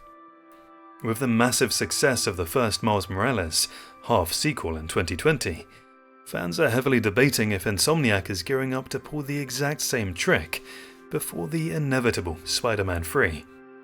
My final guess for a half-sequel is just a straight-up, dedicated sequel to Spider-Man Miles Morales. Narratively, this makes a ton of sense as well. It would allow Insomniac to fully explore a New York City, where Miles is the only Spider-Man swinging through the streets. No backup, no safety net, just Miles holding down the fort, while Peter builds his domestic life with MJ. Even better, this would be the absolute perfect opportunity to bring Cindy Moon directly into the fold as his brand new trainee. It would be an incredibly poetic handoff after all the tutelage and mentorship Miles receives from Peter across the first two games. Plus, it serves as a phenomenal setup for a massive third game. I mean, who doesn't want to hear a retired Pete hilariously refer to himself as Silk's Spider Grandpa? But as awesome as that sounds, there's one massive, undeniable flaw with this theory. It's just a little bit boring in comparison to the other options. No offense to Miles, he's an absolutely phenomenal character, but we already have two full, massive games where we can play as him whenever we want. Doing a Miles Morales sequel in that exact same fashion is essentially treading over old ground. If there's one thing we've learned from diving into the absolute insanity of this franchise, it's that Insomniac Games seems completely hellbent on delivering massive new experiences each and every time. Giving us the exact same spin-off formula twice might just be too safe for a studio that clearly loves taking massive swings. During the Chase of Black Cat mission, the game completely shatters its own geographical boundaries. In the Make Your Own Choices mission, Miles Morales is desperately trying to catch Felicia Hardy. Because Black Cat has managed to steal the mystical wand of Watomb from the Sanctum Sanctorum, she then goes on to open chaotic portals to different parts of the world. For a few thrilling seconds, she actually opens a portal that drops both of you directly into the freezing, blizzard-swept wilderness of Antarctica. It's designed as a brief, high-speed cinematic transition where you simply swing through the ice and immediately dive right back into a portal, returning you to New York. But what if you decide you don't want to go back? Players absolutely refuse to accept that this massive icy landscape was just a 2-second background, and they actually discovered a way to stay and explore the area using a brilliant, out-of-bounds glitch. During the portal chase, instead of obediently following Black Cat through the exit portal in Antarctica, you must intentionally ignore the objective and completely miss the portal. Instead, force Miles to fall or glide toward the massive ocean and glacier on the far right. Normally, the game has an automatic pullback mechanic that will reset you to the mission path if you stray too far. However, by aggressively spamming the circle button right as you hit the glacier or land in the freezing water, you can actually break the game's physics engine and completely bypass the reset barrier. Once you successfully glitch past the invisible wall, the game effectively gives up and lets you swim or glide completely freely around the massive, out-of-bounds icy landscape. But here's where things get incredibly weird. If you look under the map, you won't just find empty developer space. This area actually contains a completely hidden, secret city. Underneath the freezing water and glaciers, you can find a bizarre asset dump containing low-poly buildings, translucent platforms, and literal cars driving around on top of the water. It's a surreal, broken collision of New York City traffic logic applied to the absolute middle of Antarctica. Because this is a massive, unintended glitch, you absolutely won't find any hidden side missions, Easter eggs, or collectibles out there in the cold. Furthermore, because the ground collision is entirely broken, you'll eventually just fall endlessly through the map into the digital void. To actually escape the frozen wastelands and return to the main story, you'll be forced to pause the game and reload your last checkpoint. If you thought the emotional weight of Marvel's Spider-Man 2 peaked during the main cutscenes, you're completely missing out on one of the greatest, most easily overlooked hidden mechanics in the entire game. Deep in the Harlem Cemetery, Peter Parker's dialogue at the graves of Aunt May and Uncle Ben doesn't just play once. It actively updates and tracks your progression throughout the entire story. Because most players simply visit the graveyard once early on to grab the you-know-what-to-do trophy, they completely miss a staggering series of unique interactions. The absolute best, most heart-wrenching visit happens right after Peter survives the corruption of the black suit and is purified by Martin Li's energy to obtain the anti-venom powers. If you swing back to the cemetery at this exact point, Peter delivers a totally unique set of voice lines. He's no longer fueled by the alien's rage, but by a profound sense of duty, deeply reflecting on how he almost completely lost himself to the darkness. He exposes his unwavering commitment to living up to the brilliant example Aunt May set, speaking beautifully about the new gift he's been given, the purifying antivenom, and vows to use it strictly to heal and protect the city, directly contrasting the terrifying poison and destruction caused by his former symbiote. To actually hear every single version of this incredible, hidden narrative arc, you must be a dedicated web-slinger and visit the graves at 5 highly specific times. Before joining the Emily May Foundation, right after joining the EMF, while actively wearing the corrupting black suit, where his voice is noticeably colder, darker, and far more aggressive, immediately after getting the anti-venom suit, and finally, after the end credits roll, where he reflects on his future and the new normal for New York. It's an absolute masterclass in environmental storytelling. One of the major complaints that the fans had with this game was that Peter Parker seems to have been nerfed compared to the first game, where he fights off the Sinister Six on his own, defeats Doc Ock, and handles everything. After surviving an absolute gauntlet in 2018, many veteran players felt the original wallcrawler was suddenly struggling with completely basic threats in the sequel. Fans frequently point to a few highly specific, jarring moments throughout the story as absolute proof that Peter was scaled back, such as when Peter is suddenly pinned down by a fallen, standard kitchen refrigerator and genuinely struggles to get out, forcing MJ to physically help him. Fans found this absolutely hilarious, but considering Peter has the proportional strength of a spider and can canonically lift over 10 tons, later in the forest, Kraven actually manages to completely sneak up on Peter and brutally stab him with a blade. Players heavily argued that Peter's legendary spider sense should have easily prevented a stealth attack from a regular human, even one as highly skilled as the Hunter. Throughout the narrative, Miles constantly has to step in and save Peter's life multiple times, rescuing him from the Hunters, separating him from the symbiote, and saving him during the final boss fight. The story heavily implies that Peter absolutely needs the symbiote to even stand a chance against Kraven. Without the alien goo, he is portrayed as being completely outmatched, Whereas in previous games, he took on the entire Sinister Six simultaneously in a raft super prison with just his standard web shooters. From a pure game design perspective, the nerf wasn't meant to disrespect Peter. It happened strictly for character balancing. Think about Miles' abilities. He has active invisibility and explosive venom electricity. His powers are incredibly flashy, biological and high impact. To make Peter feel like an equal gameplay option, the developers gave him the mechanical spider arms. However, because these arms are physical tech and not natural biological powers, they can occasionally feel clunkier and less super than Miles' bioelectric explosions, making Peter's base kit feel a bit underpowered by comparison. While the complaints are totally valid for the first half of the game, there's a massive counter-argument. By the end of the story, Peter receives the anti-venom suit. Lore-wise, this actually makes him the absolute most powerful he has ever been in his entire life. He maintains all of his incredible base strength.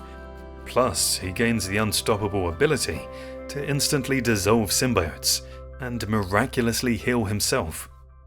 The perceived nerf was actually just a temporary story arc, designed specifically to show his lowest, most vulnerable point before rewarding him with his ultimate, god-tier power-up.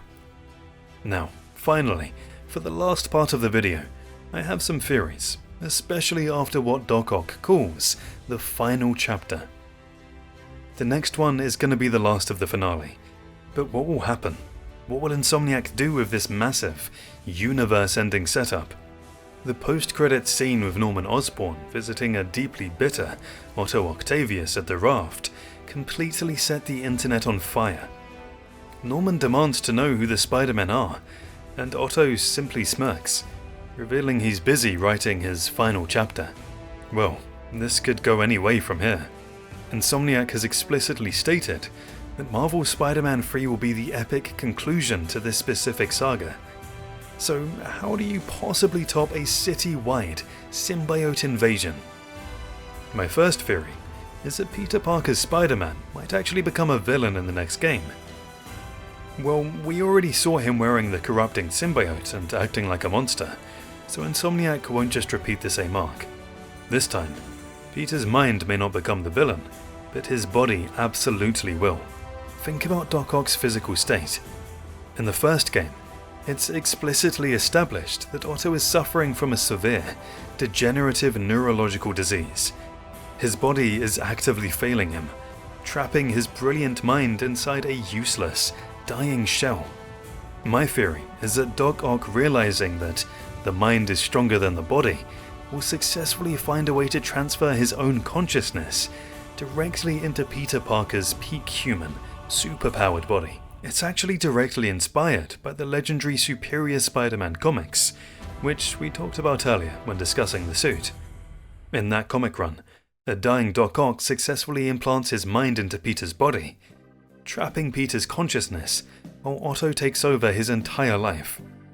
Otto decides he's going to be a superior, far more ruthless Spider-Man. Imagine playing as an arrogant, brutal Peter Parker who's actually Doc Ock in disguise, building a violent, high-tech spider army to police New York, while Miles Morales desperately tries to figure out what's wrong with his mentor. It would turn Peter's body into a terrifying anti-hero, forcing Miles and Cindy Moon to fight their own idol to get Peter's mind back. But here's where the theory gets incredibly emotional. We all know Norman Osborn has ordered the preparation of the G serum, meaning the Green Goblin is absolutely going to be the final, ultimate threat of the franchise. My theory is that the Goblin will be so powerful, so chaotic and so terrifyingly destructive that neither Miles nor a fractured Peter can stop him alone. In the end, Octavius, either still inside Peter's mind or having built himself a new, robotic form after yielding Peter's body back, will have a massive change of heart. Realizing the monster his former friend Norman has become, Otto will finally seek true redemption.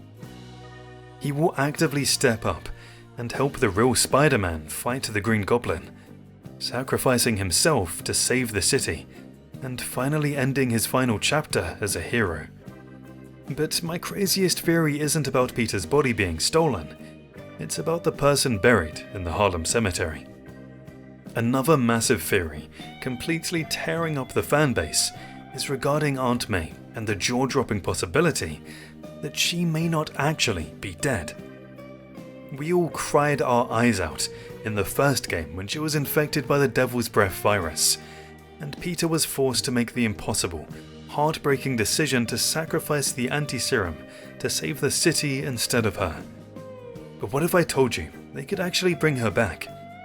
The reason this theory is gaining so much traction completely revolves around the specific words Doc Ock used. When Otto Octavius smirks and says he's writing the final chapter, comic book fans instantly recognize that exact phrase. Spider-Man: The Final Chapter is actually the official title of a massive, reality-bending comic book crossover event released back in 1998. Insomniac Games loves pulling obscure comic lore and remixing it for their universe, and if they're directly hinting at this specific storyline, we're in for an absolute roller coaster. In that 1998 storyline, a desperate villain initiates an ancient, mystical ritual known as the Gathering of Five, believing that participating in it will grant him ultimate, godlike power and make him the strongest being on the planet. But here's the absolute most interesting, mind-blowing part of that 1998 final chapter comic. At the climax of the story, Aunt May is revealed to be alive. In the comics, Norman Osborn reveals that the Aunt May who tragically died in Peter's arms was actually a genetically altered actress he hired to break Peter's spirit, while the real Aunt May was being held captive in secret. Now, think about the Insomniac universe. Norman Osborn is a ruthless billionaire with access to cutting-edge, world-altering genetics, cloning technology, and mind-bending chemicals. Could Norman have somehow faked May's death at the Feast Center? Or, if Otto initiates a supernatural Gathering of Five ritual in the third game, could it possess the power to actually resurrect the dead, forcing Peter to choose between stopping the villains and getting his surrogate mother back? It would be the ultimate, devastating psychological warfare to end the franchise.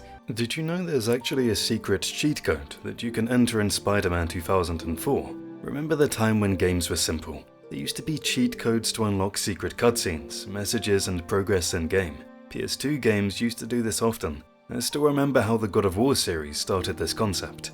While God of War definitely perfected the art of hiding insane development secrets, deep lore, and wild unlockable mechanics to reward hardcore players, the actual concept of cheat codes goes way further back to the classic arcade and Nintendo days, with things like the legendary Konami code. It was kinda cool. Back to Spider-Man though.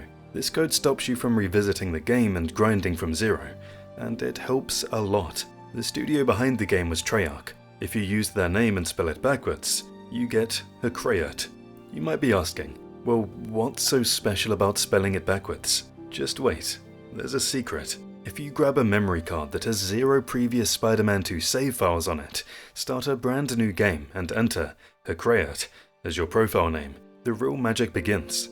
You immediately back out of that screen and enter whatever actual name you want. When the game loads, it completely removes the normal progression system. You instantly spawn in with over 40% of the entire game already completed, and a stash of 201,000 hero points sitting in your bank. On top of that, you immediately unlock critical traversal upgrades like swing speed and web zip, along with elite ranks like Big Game Hunter, Alien Buster, Shock Absorber, and Tentacle Wrangler. This code can also be used as a repeatable exploit that you can use as a hack to get this reward again and again. If you load up a game you're already playing, select New Game and try to type in Hkrayot, this system will physically block you from entering it, but the game's logic glitches out. The second you exit that blocked name screen, the system secretly gives you another 201,000 hero points directly into your current account, while keeping all your hidden token collections and overall progress perfectly intact. It drops you back at the first day of the rest of your life checkpoint, and temporarily clears your active skills, meaning you start with no upgrades equipped. But because you can literally repeat this trick as many times as you want, stacking your bank to 400,000, 600,000, or even millions of points, you can just casually walk right into the Spidey store like a billionaire and instantly purchase every single upgrade the game has to offer. Before we move on, take a moment and subscribe to the channel. We've got plenty of videos incoming that I'm sure you don't want to miss. Moving on. Now that you have literally millions of hero points in your account from that trick, it's time to explore the best secrets and Easter eggs you have in this game. I got you. If you played the original Spider-Man movie tie-in game from 2002, you definitely remember the epic boss fight against the Vulture. The developers at Treyarch actually left a brilliant hidden callback to that exact battle.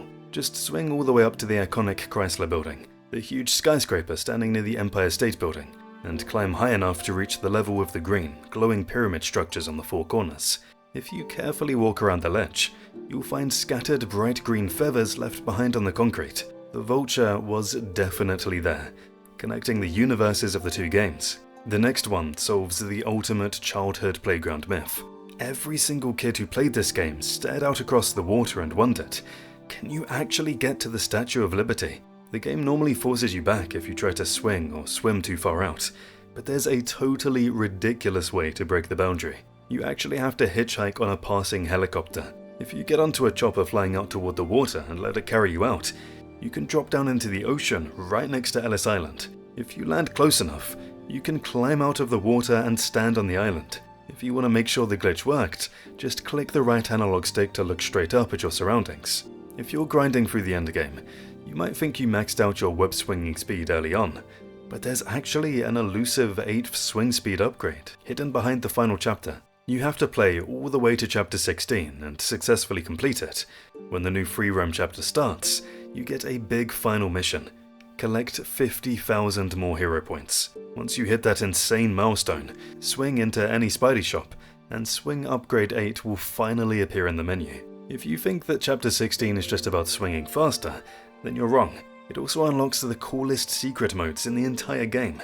Once you clear chapters 1 through 15 and hit that 50,000 hero point goal in the endgame, head to a shop with at least 6,000 points in your wallet and look at the bottom of the menu for 2 brand new icons. For 1,000 hero points, you unlock the Spider-Man 2 Theater. This lets you sit back and rewatch all the behind-the-scenes credits, the Treyarch intros, and the Activision logos whenever you want. This one is the best unlock in the game. For 5,000 hero points, you buy access to a secret survival mode. It instantly teleports you straight back to the warehouse where you fought Shocker for the very first time. But now, it acts as a wave-based combat arena where you can endlessly beat down increasingly difficult rounds of criminals just to test your combat skills. Aside from that secret fight area, the game actually hides one of the most obscure boss encounters in the entire game. Once you buy the arena from the shop in the endgame, you have to really grind to prove your skills. If you manage to successfully survive 3 timed battles and 3 endurance battles, the game secretly unlocks the ultimate gauntlet, Boss Mode. In this brutal mode, the game doesn't hold back at all. It literally throws several of the major story bosses at you all at the exact same time. But the wildest surprise hiding in this boss rush is a secret combatant who isn't even in the main storyline, Calypso. For those of you who don't know who Calypso is, she's actually a terrifying villain. Calypso Azili is a literal voodoo priestess and a psychotic enemy of Spider-Man. First debuting way back in the Amazing Spider-Man issue 209 in 1980, she's most famous for her romance arc with Sergei Kravenov, who we better know as Kraven the Hunter. She's a master manipulator who constantly pushes Kraven into rage, just to fuel his obsession with hunting the Wallcrawler. In the comics, she uses ritualistic drums and charms to cast spells, possessing a terrifying ability to mind control others. She once hijacked the brain of the Lizard to do her work. She's a master at magic as well. In fact, she's the one who created the legendary serum that grants Kraven all of his enhanced, superhuman strength. After Kraven's tragic suicide, she blames Spider-Man, going for revenge and even wearing Kraven's signature hunting costumes. She's also the main antagonist in Todd McFarlane's iconic Torment arc, where she uses the Lizard as a mindless, bloodthirsty weapon to stalk Peter Parker through the streets of New York. While old school fans probably remember her animated appearances in shows like The Spectacular Spider-Man, she finally made her live-action debut in Sony's 2024 Kraven the Hunter film. Yes, I know that movie is trash.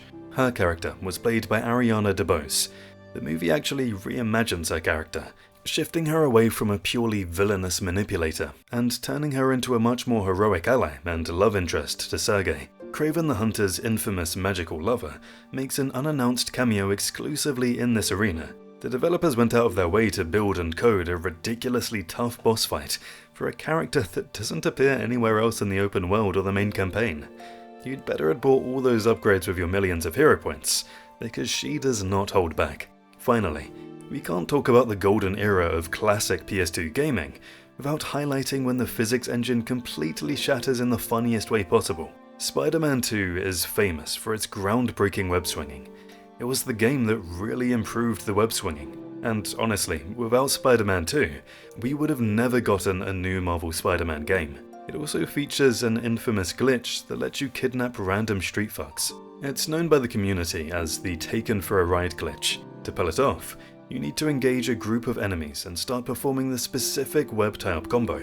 Square square, triangle, X. Right at the exact frame where Spidey shoots the web line and attaches it to the thug's leg, you have to let another enemy punch you in the back to interrupt the animation.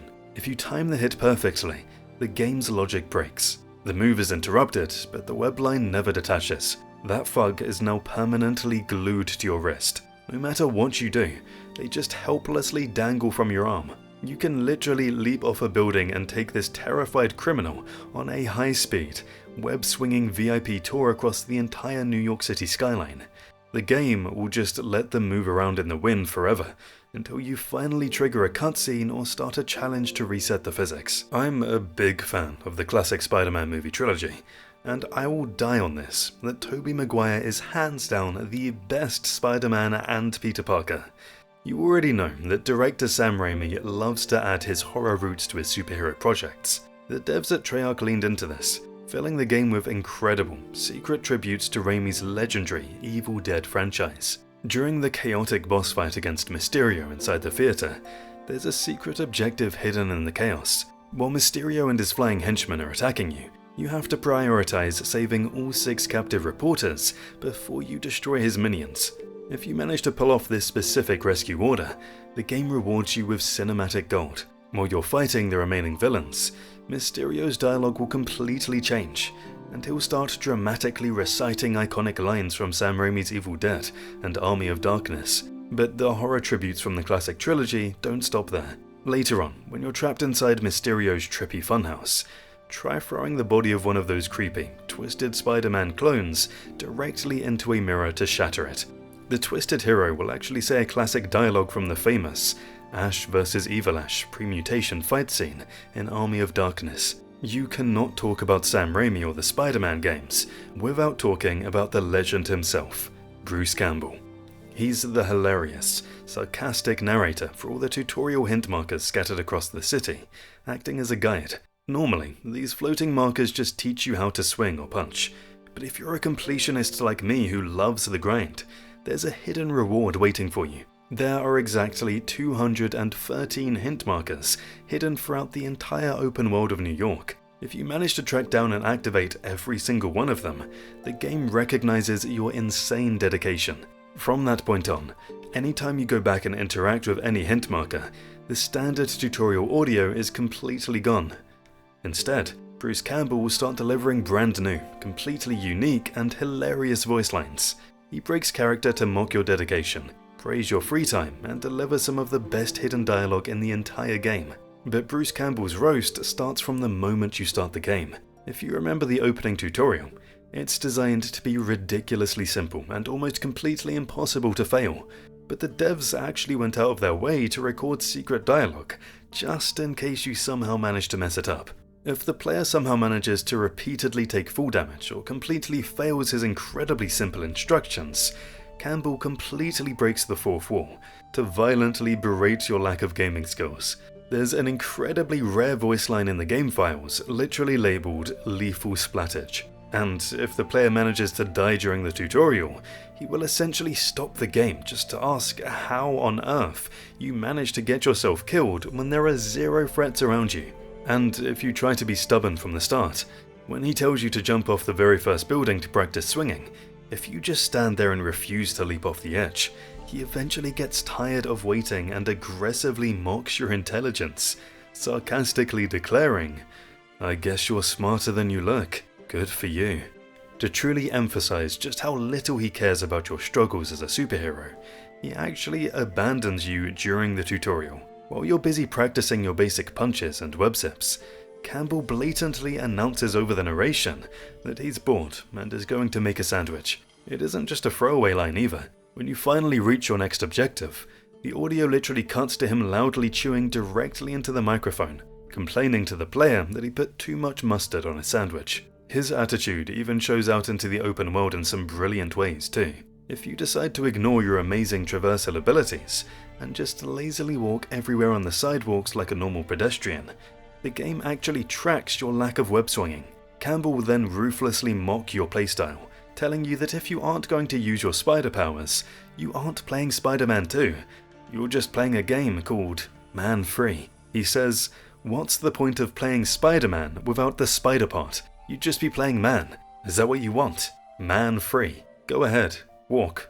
I've got all day." When you finally collect every single marker, he drops the tutorial facade entirely. Instead of helpful dialogue tips, his dialogue permanently changes to just saying something different, openly and sarcastically mocking your obsessive dedication to finding every useless collectible instead of actually saving the city.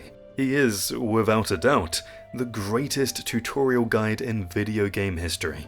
Shocker is one of the bosses in the game that I really love. He's often overlooked, and honestly a really underrated villain. In Spider-Man 2, when you track Shocker down to that warehouse for your first real showdown, the game expects you to just run straight through the front door to trigger his dramatic, introductory cutscene. But if you play like a true Spidey, you can completely bypass the game's invisible trigger boxes. Instead of walking through that second entryway, there's actually a secret way to get to him. Just jump up and attach yourself to the wall right above the door, crawl your way onto the ceiling of the main warehouse room, and make your way over to the catwalks. If you run along the catwalk until you're positioned directly above Shocker, you can just drop straight down right next to him. Because you never walked through the doorway on the ground floor, the boss fight script never officially activated. Shocker will just stand there, completely frozen, staring blankly ahead. You can literally just start wailing on him, pulling off your longest, most damaging combos, and he will not fight back. But here's the catch. You can't actually finish the job. If you get greedy and completely drain his health bar while he's frozen, the game permanently softlocks. The system literally will not know what to do next, and you'll be trapped in the warehouse forever. To actually progress the story, you have to carefully damage his health bar down until he's just barely alive. Then, you literally have to walk backward to the front entryway to step inside the invisible trigger box. The game will suddenly play his big, intimidating introductory cutscene as if nothing happened, and then the actual boss fight will instantly start, with Shocker already one punch away from defeat. Spider-Man games are often known for their hilarious glitches. The one that I mentioned above from Spider-Man 2 is just the start. Even if you've played the recent ones, there are hilarious Spidey glitches. Well, let's be honest. A game with web swinging and rendering a world with huge buildings and skyscrapers, doing all this in real time, glitches are a given. In the newer games, there's a famous wall running glitch which turns Spider-Man into a really fast dude. And then there are some funnier ones, like the one where Spidey is launched into the sky, spinning in a hilarious way. In short, there are countless. But in Spider-Man 3, there's a glitch which I still remember from back in the day that completely broke the boundaries of the map. In the 2007 Spider-Man 3 game, the developers restricted you to Manhattan. If you tried to cross any of the huge bridges to reach the other boroughs like Brooklyn or Queens, you would slam straight into a giant, invisible force field that repelled you backwards. But players quickly discovered a brilliant, game-breaking loophole using the game's camera mechanics. To actually pull this off, you have to head over to the Manhattan Bridge, which works best because it's incredibly long. Just position yourself right at the edge of the invisible barrier on the right side of the bridge, where the NPC traffic is actively driving out of the city and toward the restricted zone. You have to perfectly time a jump onto the roof of an outgoing car, and the exact millisecond you land on it, then enter photo mode. Because entering photo mode completely freezes Spider-Man's character model, but allows the world's physics to keep running in the background, the game's boundary logic completely breaks. The car just keeps driving forward, and carries your frozen photo mode camera right through the impenetrable barrier. As long as you stay in the camera lens, you're technically alive in a completely forbidden zone. You can move the camera around, zoom in, and actually snap photos of the lit, out-of-bounds city skylines at night. But this glitch, like any other, comes with two game-breaking consequences. First is that you're strictly confined to the camera. The second you decide to exit photo mode to actually walk around, the game suddenly realizes you're out of bounds. It will instantly catapult Spidey's body all the way across the bridge to the correct side of the barrier. Second is that if you decide to just stay in photo mode and let the NPC car drive you all the way to the actual end of the bridge, the game's rendering engine just throws its hands up and gives up. The world geometry completely ends, dropping you into an endless grey screen void. You literally drive off the edge of the game's existence, and the only way to escape the void is to hit the start button and completely restart your game. Spider-Man 3 is known for two things mostly. The first one is that the web-swinging physics are improved in this game, and the second is that the black suit was truly unique for its time and had a fan-favourite feature as well. What made the 2007 Spider-Man 3 game so fascinating is that the black suit mechanic was actually completely different depending on which console generation you were playing on. The devs created two entirely different symbiote experiences. If you played on the newer consoles, the black suit was strictly tied to the game's story arcs. You couldn't just equip it whenever you wanted. Instead, it completely replaced your standard combo meter with a brand new rage meter. As you beat down thugs, this meter would fill up. This allowed Spidey to trigger a rage state. While enraged, your basic attacks hit much harder. One normal punch would literally deal triple the damage. Alternatively, if you get surrounded, you could burn your entire full meter to unleash a devastating area of effect super attack. But if you were playing on the older consoles, the black suit was an entirely different, terrifying beast. In these versions, it was treated as an incredibly powerful but highly dangerous super mode that you could actually toggle on and off. You had an adrenaline meter sitting right under your health bar that filled up as you dealt or took damage. Once activated, you become a powerhouse of speed and strength. But just like the movie, the suit corrupts Peter Parker. The suit was constantly trying to consume Peter. If you left the symbiote on for too long, a terrifying black aura would slowly start creeping around the edges of your TV screen. If that corruption meter filled completely, Spider-Man would literally black out and the symbiote would take over, resulting in an instant game over. To survive, you had to manually trigger a button-mashing QTE just to rip the screaming symbiote off your body before the timer ran out. It made the suit feel genuinely dangerous at the time. It really felt like you were the one turning into Venom.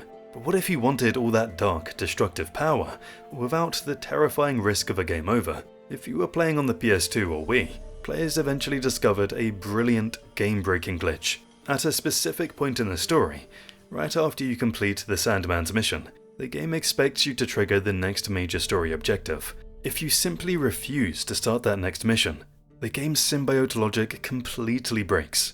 During this specific window, you can use the black suit's adrenaline feature infinitely, without ever having to worry about the corruption timer or doing the QTE to rip it off. Even if the adrenaline bar naturally drains after you complete a side activity, the game just lets you fill it right back up to the maximum. It turns you into an unstoppable symbiote god. It's the best trick for speedrunning and completely wiping out all the random gang hideouts scattered across the city. Let's be honest, we all remember the grind of trying to unlock every single combat upgrade and combo in these classic superhero games. It was a bit too much in my opinion, but if you have a little bit of patience and a memory card, you can trick the game into giving you unlimited hero points using Peter Parker's photography skills. To pull this off, you have to plan ahead during your entire campaign. While playing through the story, you need to make sure you pull out your camera and take a photo of every single major boss you fight. You also need to snap pictures of the random gang members scattered around the city. But here's the most critical part. You must intentionally leave at least one gang member unphotographed. Go ahead and beat the main story mode. Once you're in the post-game free roam, track down that final missing gang member and snap the picture. The game will finally register that your photo collection is 100% finished and reward you with a nice chunk of about 15 hero points for completing the villain photo checklist. Now, here's where the classic PS2 era memory card manipulation comes into play. Immediately save your game and physically reset your PS2 console. When you start the game back up and load your save file, the game completely forgets that it already paid you. The second you load in, you'll hear the villain photo complete notification sound again, and the game will just blindly hand you another 15 points. Because the game is permanently stuck in this completion loop upon loading, you can just spend those points on upgrades, save your game, reset the console and get paid all over again. You can literally rinse and repeat this process as many times as you want until you've bought every single upgrade in the entire game. This is the ultimate reward for any dedicated Daily Bugle photographer. Did you know that in Spider-Man 3, there's a way to use the black suit even after the game ends? Story-wise, Peter destroys the symbiote in the big finale, so when the post-game free roam starts, players are dropped right back into the classic red and blue spandex. But the developers knew how much everyone loved using those insanely overpowered, infinite symbiote combos, so they hid a secret right in plain sight. The second the credits finish rolling, and you spawn back into the city, and the game secretly generates a brand new set of collectibles. The very first one is right in front of Spider-Man, a glowing spider emblem. Players who took the time to swing across the map and track down all 50 of these hidden emblems were rewarded with the best unlock in the game. It completely restores access to the black suit, but this time, it has unlimited use. No limits, no forced removals, just pure, unrestricted symbiote awesomeness. Of course, for players who hated doing massive scavenger hunts, there was actually a brilliant narrative loophole hidden right in the middle of the campaign. Right after Peter defeats Sandman for the very first time, the story hits a point where the symbiote takes over. During this specific section of the game, the mechanics completely lock down. The player literally cannot remove the suit, no matter what they do. Then you realize that this was the perfect window to just completely abandon the main story. Because the suit is permanently stuck to you, it becomes the perfect time to swing around and effortlessly grind through all the difficult city alerts and crime patrols without ever worrying about a cooldown timer. But it is worth noting that not every collectible hunt in Spider-Man 3 actually respected the player's time. In fact, the devs pulled off one of the most hilarious and underwhelming trolls in classic gaming. Scattered across the open world are 100 tiny, hidden meteorites. Players who spent countless hours grinding to find every single piece of space rock, fully expecting a crazy new superpower or an unlockable skin, were greeted with disappointment. The grand reward for collecting all 100 meteorites is literally just a giant, boring yellow sign that awkwardly pops up saying congratulations. It gives zero gameplay benefits, no upgrades and no cool suits. The only catch is that the game makes you do it if you want to reach that 100% completion on your save file. Fans nowadays often remember Spider-Man 2 or Spider-Man 3 games. I think that the first one is a hidden gem. I know it's kinda old and clunky, but it set the foundation for the series. And in that game, it has a secret that fans still talk about on Reddit. When you start the very first mission, Search for Justice, the game immediately pushes you into an emotional revenge quest to track down Uncle Ben's killer. At this point, we've seen Uncle Ben die 1,000,000 times in different forms. The compass UI locks in, and almost every single player just instantly follows the arrow. But this game rewarded unguided exploration with one of the most obscure hidden side missions of the PS2 era. If a player actually decided to ignore the compass, turn completely away from the main objective, and swing far off to the left of the starting area, they would eventually hear the faint sound of a woman screaming in the distance. Completely off the grid, on top of a random tall skyscraper, two thugs are actively harassing a civilian. If you drop down and beat the thugs, you trigger a secret interaction. Instead of just thanking you and the encounter ending, the woman actually speaks up and tells Spidey that the thugs threw her purse during the struggle, initiating a completely unmarked fetch quest. Because there are zero UI markers or compass hints to help you, you just have to search the surrounding rooftops blindly. If you swing north, you eventually stumble across a lower building featuring a massive, heavily lit billboard advertising Latvania, which is a brilliant Easter egg referencing Dr. Doom's fictional home country of Latveria in the Marvel Universe. The missing purse is hidden, completely out of sight right behind that billboard. The craziest part of this hidden mission is how the game treats it. Returning the purse doesn't unlock a secret cutscene, it doesn't change the story, and it doesn't give you a new suit. It exists purely as a hidden secret point bonus on the final mission wrap-up screen. Back in 2002, the only way to unlock all those crazy web abilities and advanced combat combos in the game's secret store was by collecting and spending amounts of points. This completely invisible side quest was the developer test to see which players were actually patrolling the city like a true friendly neighborhood Spider-Man, instead of just rushing the main story. Did you know that there's also a secret hidden boss fight in the game? If you grew up watching the legendary 2002 Sam Raimi Spider-Man film, you definitely remember the iconic brutal cage match. Not long after getting his powers, Peter Parker desperately wants to win a free $1,000 prize so he can buy a car to impress Mary Jane Watson. All he has to do is survive 3 minutes in a wrestling ring against the terrifying, raspy-voiced Bonesaw McGraw and his fabulous assistants, the Bonerettes. What makes Bonesaw so fascinating is that he's actually a completely original character created entirely for the movie. He never appeared in any Marvel comic before or since. In the original comic book origin story, Peter actually fights a wrestler named Crusher Hogan, but Bonesaw's cinematic legacy was so massive that Marvel actually snuck his name onto a poster as an awesome background Easter egg years later in the MCU film, Spider-Man Far From Home. When the 2002 movie tie-in game launched, fans were incredibly confused because the main story campaign completely skipped this legendary cage match. You just watch a brief cutscene, and the game moves straight to hunting down Uncle Ben's killer. But the devs didn't actually cut Bonesaw from the game. They turned him into the most obscure, punishing endurance challenge of the PS2 era. You won't find him anywhere in the main story. To track down this lost boss fight, you actually have to dig into the main menu, go into the Specials tab, and load up the completely optional Training module. Specifically, you have to select the Basic Combat Tutorial, which drops Spidey into a wrestling ring to practice punches against regular street thugs. But if you refuse to leave the tutorial and just keep fighting, it secretly transforms into a survival gauntlet like the one we saw in WWE. You have to defeat 59 consecutive enemies in a single, unbroken run. Once the bodies pile up and you finally reach enemy number 60, the final secret boss drops into the ring, Bonesaw McGraw. This fight is infamous in the speedrunning and retro gaming communities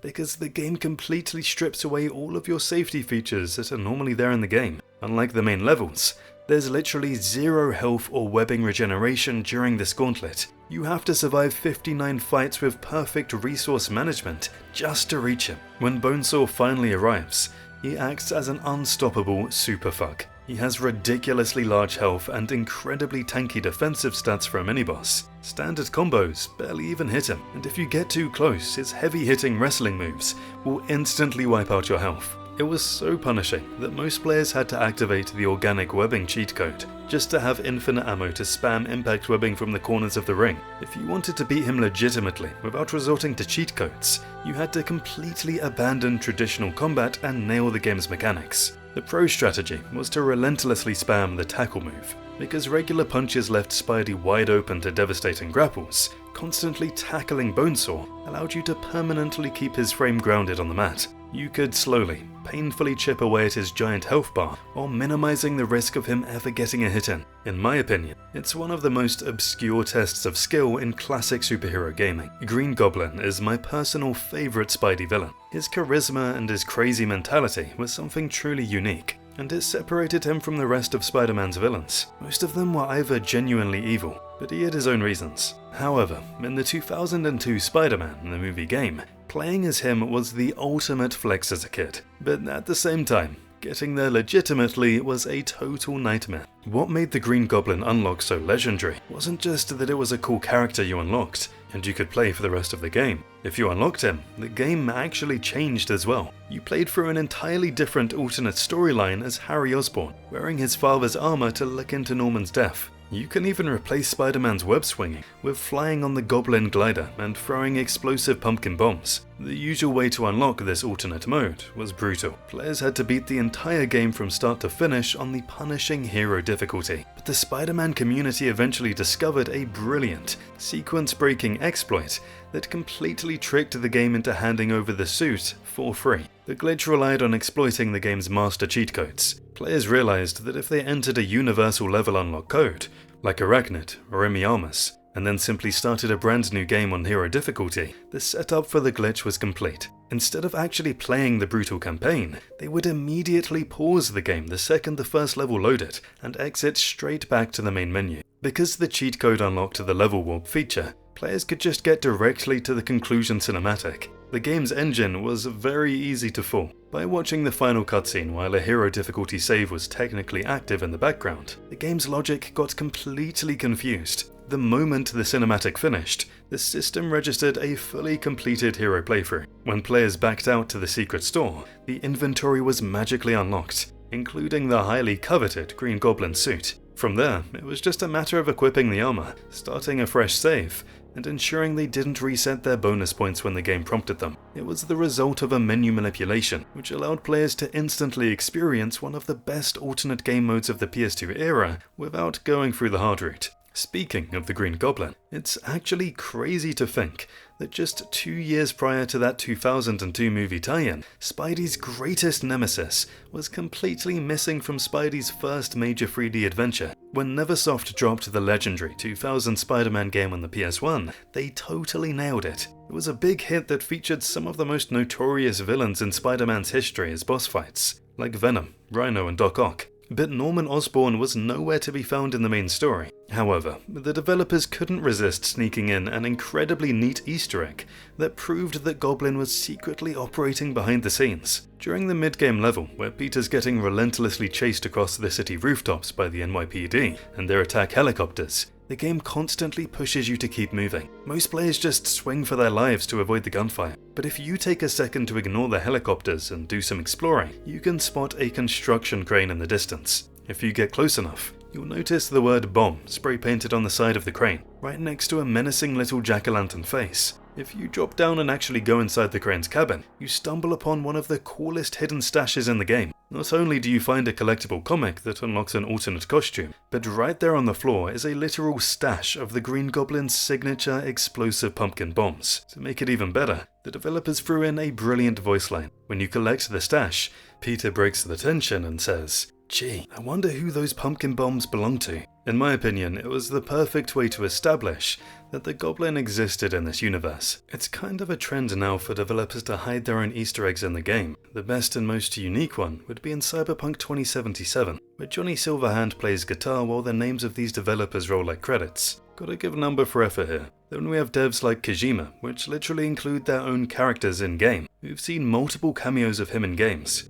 And then my favourite game, The Last of Us, also has an office where there are names of the developers that made the game. But the Spider-Man games have been known for doing these kinds of things, and even the newer games show this DNA as well. The 2018 game has a whole wall in the Feast Center where there are apparently pictures of Employee of the Month, which in reality are the real images of these devs. But to see where this incredible tradition actually started for our Spider-Man, we have to look all the way back to Treyarch's original 2002 Spider-Man, the movie game, and a hilarious hidden minigame called Pinhead Bowling, which you might still remember. If a player managed to earn at least 10,000 points in story mode, or in some versions of the game, actually survived that brutal 60-man wrestling ring training mode to defeat the secret Bonesaw McGraw boss we talked about earlier, they unlocked a fan-favourite Easter egg in the training menu. Instead of fighting thugs in a normal arena, the game lines a group of them up like bowling pins that you can fight. The entire goal of this bizarre mode is to use Spider-Man's swing kick to launch yourself into the crowd, trying to knock them all down to score a perfect 300. But the best part of this mode is the hidden secret this area has. If you load into the bowling level and immediately stop to turn Spider-Man completely around to face the back wall, you'll find a gallery of framed fucks. It's the actual faces of the Treyarch development team. It was Treyarch's classic way to literally watch the player enjoy the ridiculous secret mode they built. Even in my RDR2 video, I mentioned how UFOs are really common in video games, and at this point of time, many games have hinted on this. This really is something fans always brag about, whether it's just fiction or it really exists. Nevertheless, it's a cool concept though, that I really like. Games like GTA 5 and Splinter Cell Chaos Theory also cashed in on these references. But could you imagine a Spider-Man game with a UFO Easter egg? It doesn't fit, right? But you're wrong. The OG Spider-Man did that, and it's honestly one of the most bizarre and unexpected secrets of the entire PS2 era. In the 2002 game, there's a late game level called The Razor's Edge, where you're swinging high above the city skyline, hunting down the Green Goblin's annoying flying razor bats. Normally, players just rush through this to progress the story, but if you take your time, you can trigger a literal close encounter of the third kind. First, you have to completely clear the airspace. You need to swing around the map and destroy every single razorbat in the entire level. Once the skies are finally quiet,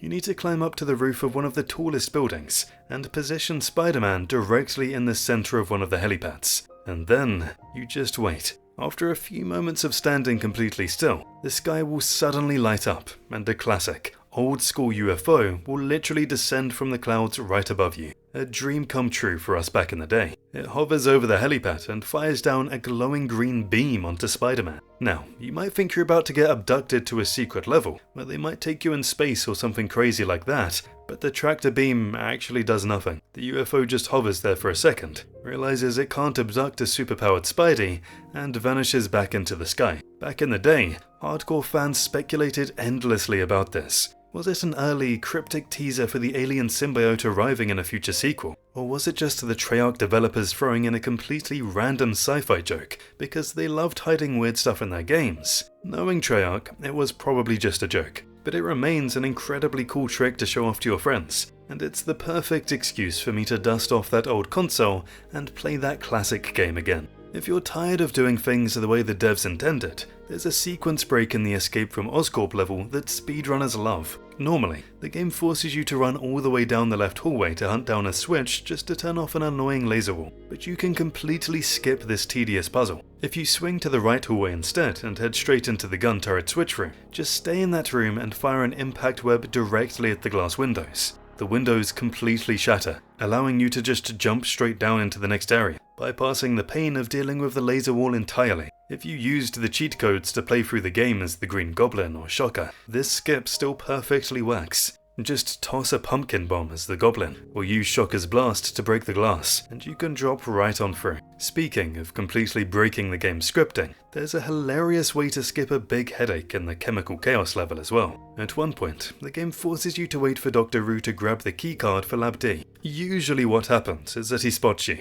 triggers the base alarm and yells, "There's an intruder, spread out and search." This immediately fills the entire level with annoying search robots. But if you want to play it like a true stealth master, you can literally stop this from happening. Just camp out on the roof right near Lab D. The second Dr. Wu walks out, before he even gets the chance to finish his voice line, snipe him right in the face with an impact web. Because you interrupted his dialogue trigger, the game doesn't trigger that sequence. The alarm never goes off. The base stays quiet, and the robots completely fail to spawn and search for you. And finally, if you really want to make these levels easier, there's a secret combat mechanic that essentially gives Spidey a buff. Once you save up enough points and unlock the advanced impact webbing combo in the menu, don't just tap the buttons like the game tells you to. If you hold down the input L+Y on the classic controller for about 5 full seconds before letting go, Spidey doesn't just shoot a normal web. The game engine actually charges the attack up and launches a ridiculously oversized version of the impact web. This hidden, charged up web ball is so absurdly overpowered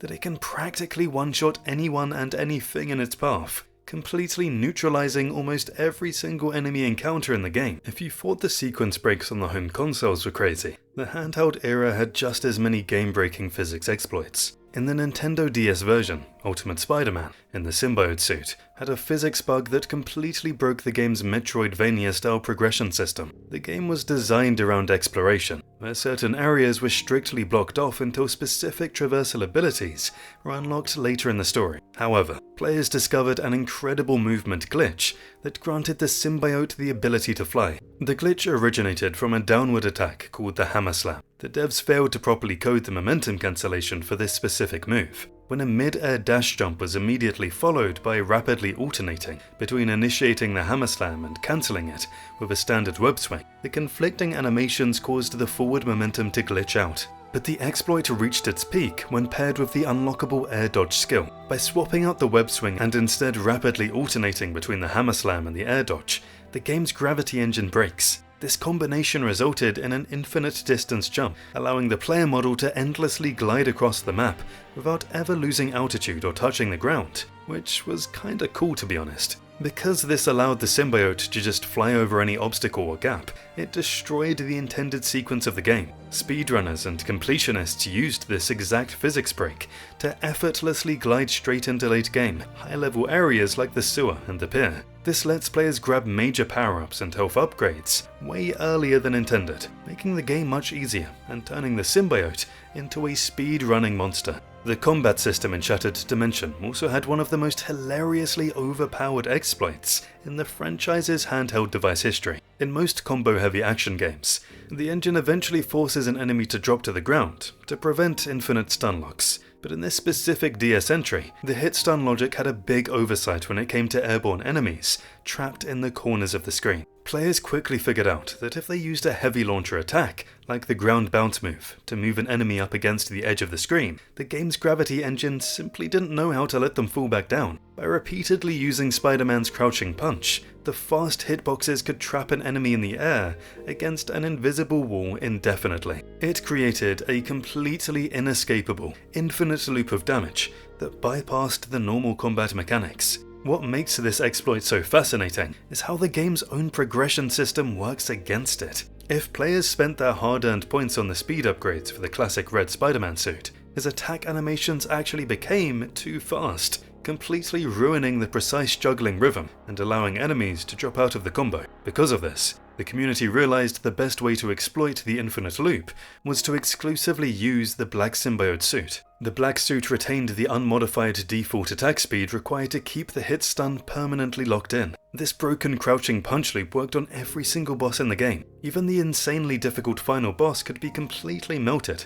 without ever throwing a single counterattack. While managing the incredibly tricky setup of getting that massive final boss airborne and shoved into the corner took a bit of patience. Once the loop started, the fight was essentially over. It completely removed any challenge, and turned the game's toughest villains into punching bags. At this point, the concept of the multiverse is everywhere. But back in 2010, this game was doing things that completely altered the entire Marvel landscape forever. What makes Shattered Dimension such a masterpiece is that it's essentially a love letter to Spider-Man's animated history. When the devs at Beanox needed voices for the 4 different dimensions, instead of hiring random actors from the industry, they brought back legends to reprise their roles, building an all-star roster of nostalgic talent that fans always loved. They hired Neil Patrick Harris, who previously voiced Peter in MTV's incredibly underrated 2003 Spider-Man, the new animated series.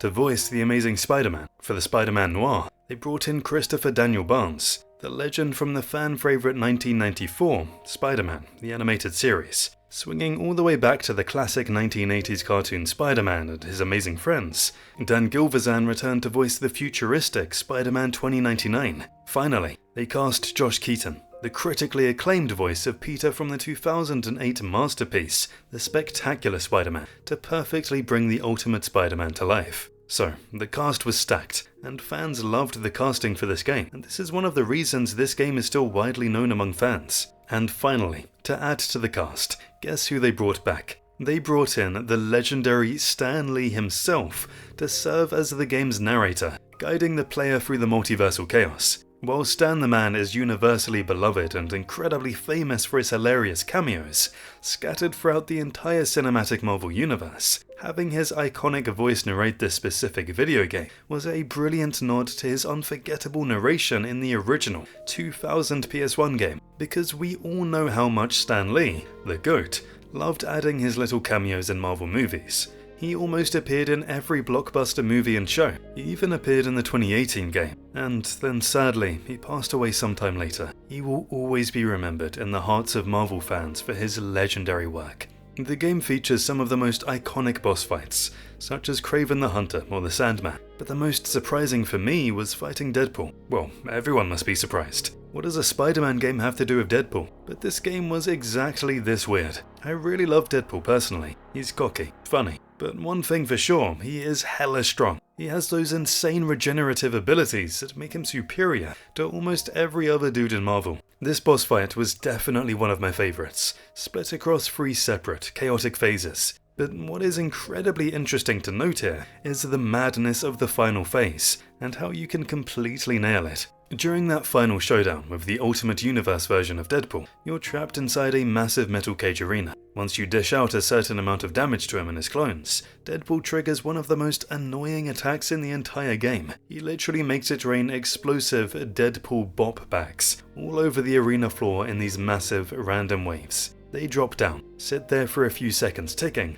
and then completely blow up the entire floor. They were hella annoying. Most players spent hours panic rolling and desperately trying to find a safe area on the ground to survive the blast radius. But players realized there was a ridiculously easy, almost game-breaking way to avoid the headache entirely. Because you're Spider-Man, the game's wall-crawling mechanics are actually still fully active, even inside the boss fight cage. Instead of dealing with the chaotic, explosive floor puzzle, you can literally just jump up and attach yourself right to the thin metal walls of the cage itself. If you just hang out high up on the fencing like a true wall crawl, you're completely out of the blast zone. You can just chill up there, watch all the bot bags harmlessly explode below you, and then drop back down to finish beating the hell out of Deadpool. If Deadpool is going to be in a video game, then you know for a fact he's going to completely break the fourth wall. This is a given. In Shattered Dimensions, this universe's version of Wade Wilson is actually a lot darker than the one we usually see on the big screen. In this timeline, he is incredibly anti-mutant and hosts a twisted, lethal reality TV show called Pain Factor, where he forces mutants to fight for their lives on live television, just for ratings. It's definitely more villainous, but he retains his signature self-awareness.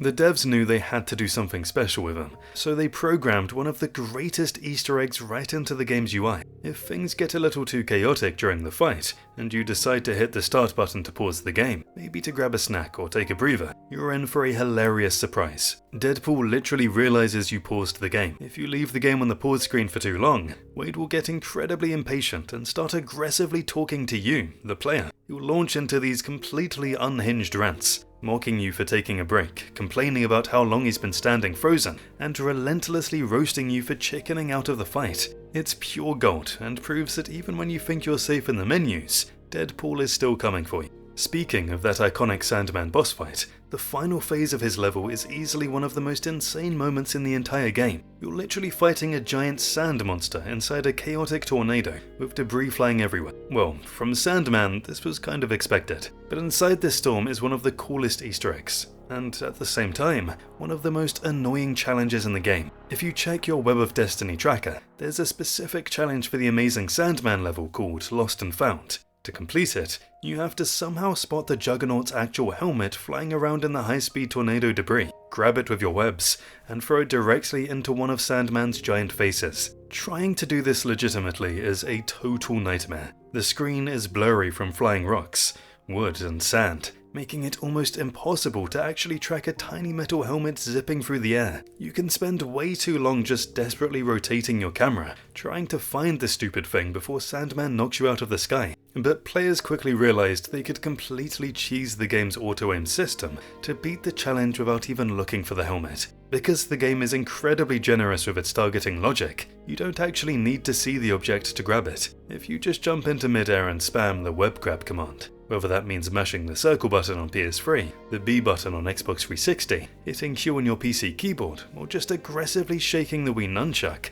Spider-Man's webs will just randomly latch onto whatever debris is closest. If you just keep spamming the grab and fry animation blindly into the storm, the auto-aim will eventually snap right onto the Juggernaut helmet through the chaos, and instantly yeet it into Sandman's face. It completely removes the headache of searching for the Easter egg, and checks off that Web of Destiny challenge in seconds. Did you know that Electro in the game is actually inspired by the big bad guy from Watchmen, Dr. Manhattan? In the mainstream comics, Electro is usually just a regular dude, running around in a goofy green and yellow suit with a star mask. But the ultimate version is completely different, and for Shattered Dimensions, the developers leaned into a totally different version of it and instead paid homage to Dr. Manhattan from Alan Moore's legendary Watchmen graphic novel. Just like Dr. Manhattan, this version of Electro is depicted as a completely nude, glowing blue being made of pure, translucent energy, with electrical currents constantly surging underneath his skin. It gives him this incredibly eerie, atomic glow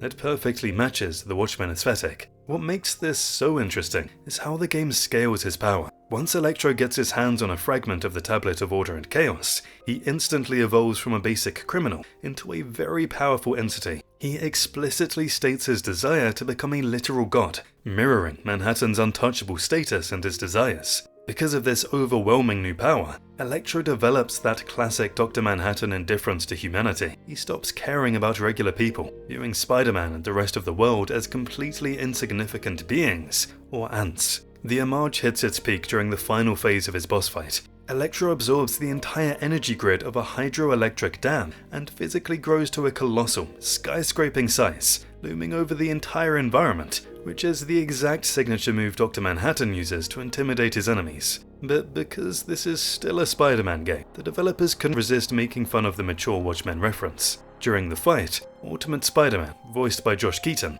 mocks Electro's intimidating, godlike nudity, yelling out, "Oh dude, pants, no one wants to see your junk." The environmental storytelling in this game is totally next level. While you're chasing down Max Gargan in the Ultimate Scorpion level, take a second to stop swinging and just listen to the ambient city audio. Mixed into the background noise, you can actually hear a hilariously mundane local radio advertisement talking about their Hulk smash prices. If you keep your eyes open on the video billboards lighting up the city in both the Scorpion and Hobgoblin levels, you'll spot even more cameos. The screens cycle through actual comic art of Wolverine and the Hulk, sporting their specific 2010 heroic age comic designs. You can even find hilarious, fake wanted posters plastered on the walls that show a supposed criminal duo team-up of Spider-Man and the Hobgoblin. What's incredibly interesting to note here is how the developers handled the futuristic Spider-Man 2099 timeline. When you're swinging high above the neon-soaked flying cars of Nueva York, you'll notice massive, glowing corporate logos plastered across the skyscrapers reading Stark Fujikawa. This is actually a reference to our beloved Tony Stark's legacy. In the official Marvel 2099 comic timeline, Tony's legendary Stark Industries didn't just disappear into thin air. Decades in the future, it was bought out and merged with a Japanese mega corporation called Fujikawa, creating a monopoly that practically ruled the cyberpunk future. This particular Easter egg is just another testament to how much love and effort went into making every single dimension feel alive in these underrated Spider-Man games. Let me open this video with something I think perfectly captures what kind of game Spider-Man Miles Morales is. The Spider-Verse suit in this game does something that should not be technically possible and somehow is not bad, kid. When Miles wears it, the game applies a unique animation style in real time, lowering Miles' frame rate and adding comic-style effects to mimic the look of Into the Spider-Verse. His movements drop to what feels like half their normal frame rate, mimicking the specific animation technique the film used, where Miles was animated on 2s every other frame, while everyone around him ran on 1s. The rest of the photorealistic world keeps moving at full speed. Miles alone looks like he stepped out of a hand-drawn comic panel. The half-tone dots appear, the thick outlines appear, the color blocking appears, and you are standing in a PS5 game watching a cartoon Spider-Man swing through a real-looking New York, and your brain cannot really process it. And that's the entire point. I mean, that is the exaggerated swagger of a black teen. If you know, you know. The team figured out how to take the most distinctive visual decision in a Best Animated Feature Oscar winner and recreate it as a real-time rendering effect inside a completely different medium. In motion, on a proper screen, the first time you equip that suit and look at it, it genuinely stops you in your tracks. It's an extra level of detail that wasn't essential to gameplay but shows the team's attention to authenticity. It's not in any feature list and isn't a selling point on the back of the box either. But either way, the devs at Insomniac Games chose to faithfully recreate the film's visual style, no matter whether it was going to do the thing properly or not at all. They chose wisely, if you ask me. Lying in the heart of East Harlem is a local bodega, hustling and bustling with a very specific mascot, a ginger tabby cat named Spider-Man, which you can easily miss if you're not one for side missions. To the rest of the world, it's just a cute ball of fur, but to Miles, it's the city's best private joke. After a rescue mission that takes you through the neighborhood's snowy streets, the cat doesn't just return to the counter.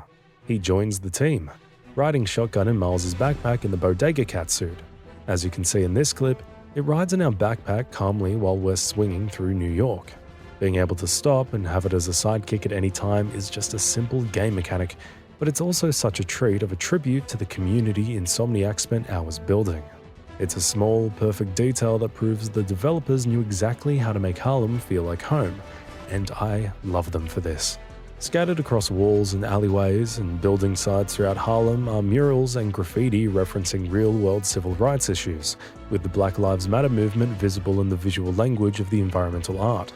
phrases painted across walls that mirror the exact rhetoric of real-world protest movements. The game was in its final development stretch in the summer of 2020, which is when the BLM movement was at one of its most significant cultural and political peaks in decades. You can feel that in the texture of Harlem as the game renders it. The community murals, the protest imagery woven into the environment, and the specific care given to depicting a black neighborhood as a place of culture, history, pride, and warmth, rather than as a generic superhero backdrop. The team knew what story they were telling, and they built a world that reflected it. The way Insomniac constructed Harlem in this game is one of the best executed examples of environment design as a cultural statement that the medium has produced in the last decade. The DualSense implementation in the PS5 version is one of the more creative uses of that hardware feature in the console's launch lineup. When Miles swings, the haptic feedback recreates the physical sensation of the web line going taut, a quick pulse in the grip of the controller at the exact moment the physics catch, and his momentum redirects. It's subtle, but it creates a physical loop between you and the swing that makes the traversal feel like you're actually holding on to something rather than pressing inputs. The Venom Blast ability goes further. The adaptive triggers push back as the bioelectric charge builds up before release. The controller becomes a physical extension of the power system, and the result is that Miles' powers feel different in your hands than Peter Parker's gadget-based gameplay. You can feel the difference between the two Spider-Men at the level of your grip. That's not a gimmick. That's fantastic. Wait, say that again. Sorry. Fantastic hardware design and game design arriving at the same place together in the way the people who built the hardware intended, and it remains one of the better arguments for what the DualSense's features are actually for. Oh, friendly reminder guys, your friendly neighborhood team of gamers from Syrric here. We would love it if you subscribe to the channel. Only if you want to keep seeing videos like this, of course. Games set at Christmas are not common, and most that use the holiday as a setting either lean fully into festive cheer or use it as an ironic contrast for darkness, Die Hard style. Yippee-ki-yay, my brother. Okay, I'll stop. So Miles Morales does something more considered. He uses Christmas as the emotional baseline for a story about community, family, and the meaning of home, which are the things the holiday actually represents rather than the commercial surface of it. Miles is trying to make sense of a new home in Harlem after losing his father. His mother is holding their family together in a neighborhood under economic and physical threat from Roxxon. The community around them is celebrating the holiday season under genuine uncertainty about the future. Against that backdrop, the Christmas lights and decorated storefronts and snow-covered streets of Harlem in the game are not just pretty. They're the community asserting itself, putting up lights because that's what you do, because the neighborhood is still here and still celebrating despite everything Roxxon is doing to it. The game earns its Christmas setting, rather than borrowing the aesthetic, and that gets lost in the coverage that focuses on the gameplay systems and the suit list. The world building around the holiday is doing genuine thematic work. Good writers don't pick their settings at random. Miles Morales was written by good writers. Did you know in the scene where Miles comes out of the apartment building, there are actually quite a few Easter eggs in the names of the apartment list? Well, the apartment numbers show the Easter eggs as names of different characters from different worlds of games, movies, and animated movies. The first name says Waldo.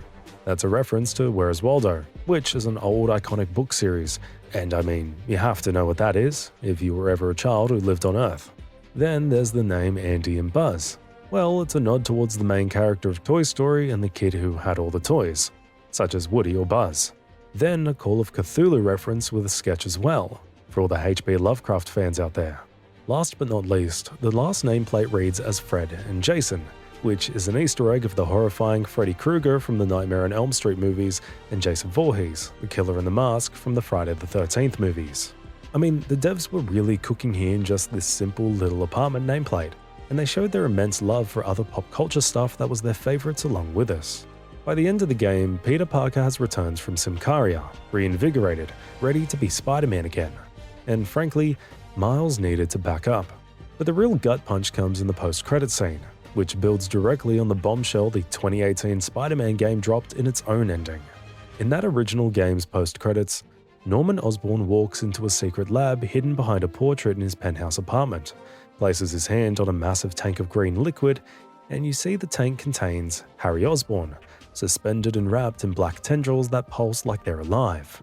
Norman whispers to the glass about finding a cure, and a web-like hand reaches toward him from inside. Miles Morales then picks up exactly where that scene left off, delivering the follow-up from inside Harry's perspective, as he comes to consciousness in that same tank, the green liquid surrounding him, the black tendrils threaded through and around his body, with Norman and Dr. Kurt Connors visible on the other side of the glass. Harry Osborn is waking up, and whatever he's going to be when he fully does, and it sure as heck is not going to be the person Peter Parker remembers. The 2018 Spider-Man game spent its entire runtime building this thread: Harry's absence, Norman's secret research, every reference to his illness landing like a slow countdown. Miles Morales crashes in the tension while creating a bigger cliffhanger on top of it. For comic readers who knew Harry's history with the Venom symbiote in certain storylines, that final image of the tank was a gut punch wearing a bow. Spider-Man 2 eventually delivered on it, and knowing where it goes makes the post-credit scene of a Christmas game about a teenager in Harlem finding himself hit with something that feels genuinely out of proportion for how wholesome everything before it was. That tonal contrast at the very end is the game's last great trick. Big loss for us Marvel fans. As we all know, Stan Lee died on November 12, 2018. Miles Morales came out in November 2020, exactly 2 years later. In the Upper West Side, right next to Mick's Diner, the same diner where Stan made one of his last cameo appearances in the 2018 game, playing the short order cook named Mick who told MJ that she and Peter always were my favorites, there is a statue. Large, bronze, the kind of heartfelt community tribute a real New York neighborhood would commission for someone they genuinely loved and lost. The statue depicts Stan Lee. Stan Lee grew up in New York, born at the corner of West 98th Street and West End Avenue in Manhattan's Upper West Side, with his family later moving to Washington Heights and then the Bronx. He created characters defined by New York, by its specific streets, boroughs, and communities. Putting him in a prominent spot in the city he helped make legendary, right outside the diner where he last appeared in the series, is exactly the right call. They could have put him in a generic Times Square billboard, but they put him where he belongs. The through line here is worth tracing. Stan Lee's diner owner cameo in the 2018 Spider-Man was one of his final public appearances before he passed. The 2018 game was then dedicated to him. 2 years later, the sequel puts a statue of him in the neighborhood of the character who carries his Spider-Man legacy forward. Miles Morales, as a character, is from the Ultimate Marvel universe, which Stan had no direct hand in writing. But Miles is still, at his core, a Spider-Man. And Spider-Man is still, at its core, Stan Lee. The statue gets that right without needing to explain it. May Stan's soul rest in peace. Miles Morales shipped just months after another sad loss for us, Chadwick Boseman. While there isn't a literal T'Challa mural or statue, the game honors him by renaming a street Boseman Way and featuring a powerful end credits tribute to the noble king. These touches, alongside the Black Lives Matter mural in Harlem, ensure that T'Challa and Miles occupy that same cultural space of representation. It's a great shout from Insomniac, acknowledging that Miles stands on the shoulders of the kings who came before him. This was a great shout, I love it, and I hope Chadwick is resting in peace now. Fun fact, Miles also does the famous arm-crossing salute of Wakanda Forever, which was the main thing that the people from Wakanda or Black Panther did. You can do it when you go to the Wakandan embassy in the game. You know that Aaron Davis is Miles' uncle. In the game, he's the Prowler, a mercenary with advanced tech working for the Underground. The specific tragedy of Aaron Davis as Miles' uncle and the specific weight of the Prowler identity are pulled directly from the Ultimate Spider-Man comics by Brian Michael Bendis, the writer who created Miles in the first place, and the game honors it with a faithfulness that comic readers will clock immediately. The specific tragedy of Aaron Davis as Miles' uncle and the specific weight of the Prowler identity are pulled directly from the Ultimate Spider-Man comics by Brian Michael Bendis, the writer who created Miles in the first place, and the game honors it with a faithfulness that comics readers will clock immediately. But the MCU layer on top of this is what makes it properly wild. In Spider-Man Homecoming, there's a character named Aaron Davis, played by Donald Glover, who mentions having a nephew he wants to keep safe. The nephew's name is never said out loud. Marvel and Sony later confirmed in promotional materials that Aaron Davis is Miles' uncle in the MCU. Donald Glover being cast in that role was not accidental either. He was the subject of a major internet campaign to cast him as Spider-Man years before Miles had any mainstream presence.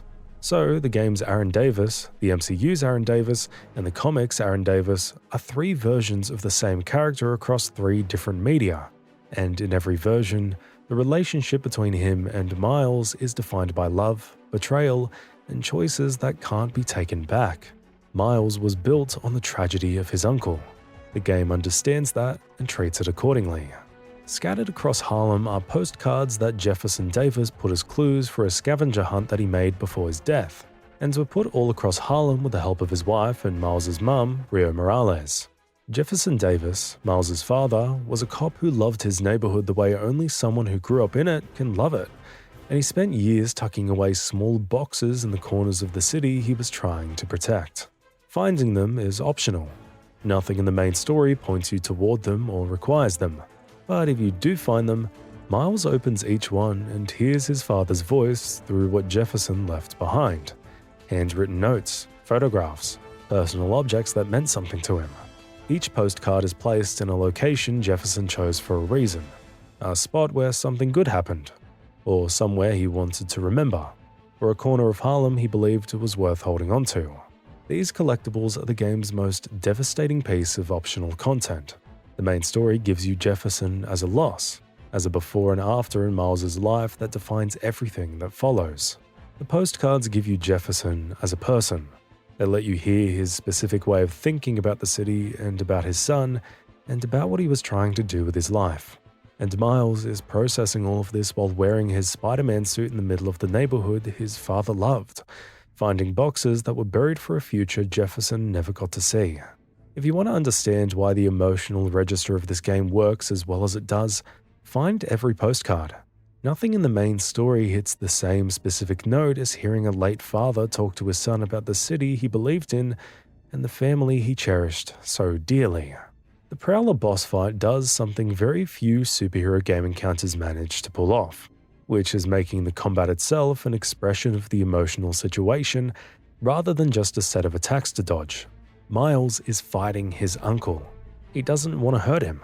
He wants to stop him, and the fight is designed around that tension. The Prowler's attacks are aggressive and relentless, forcing Miles into a defensive pattern, into dodging and repositioning, into reactive play rather than offensive domination. The arena is Harlem.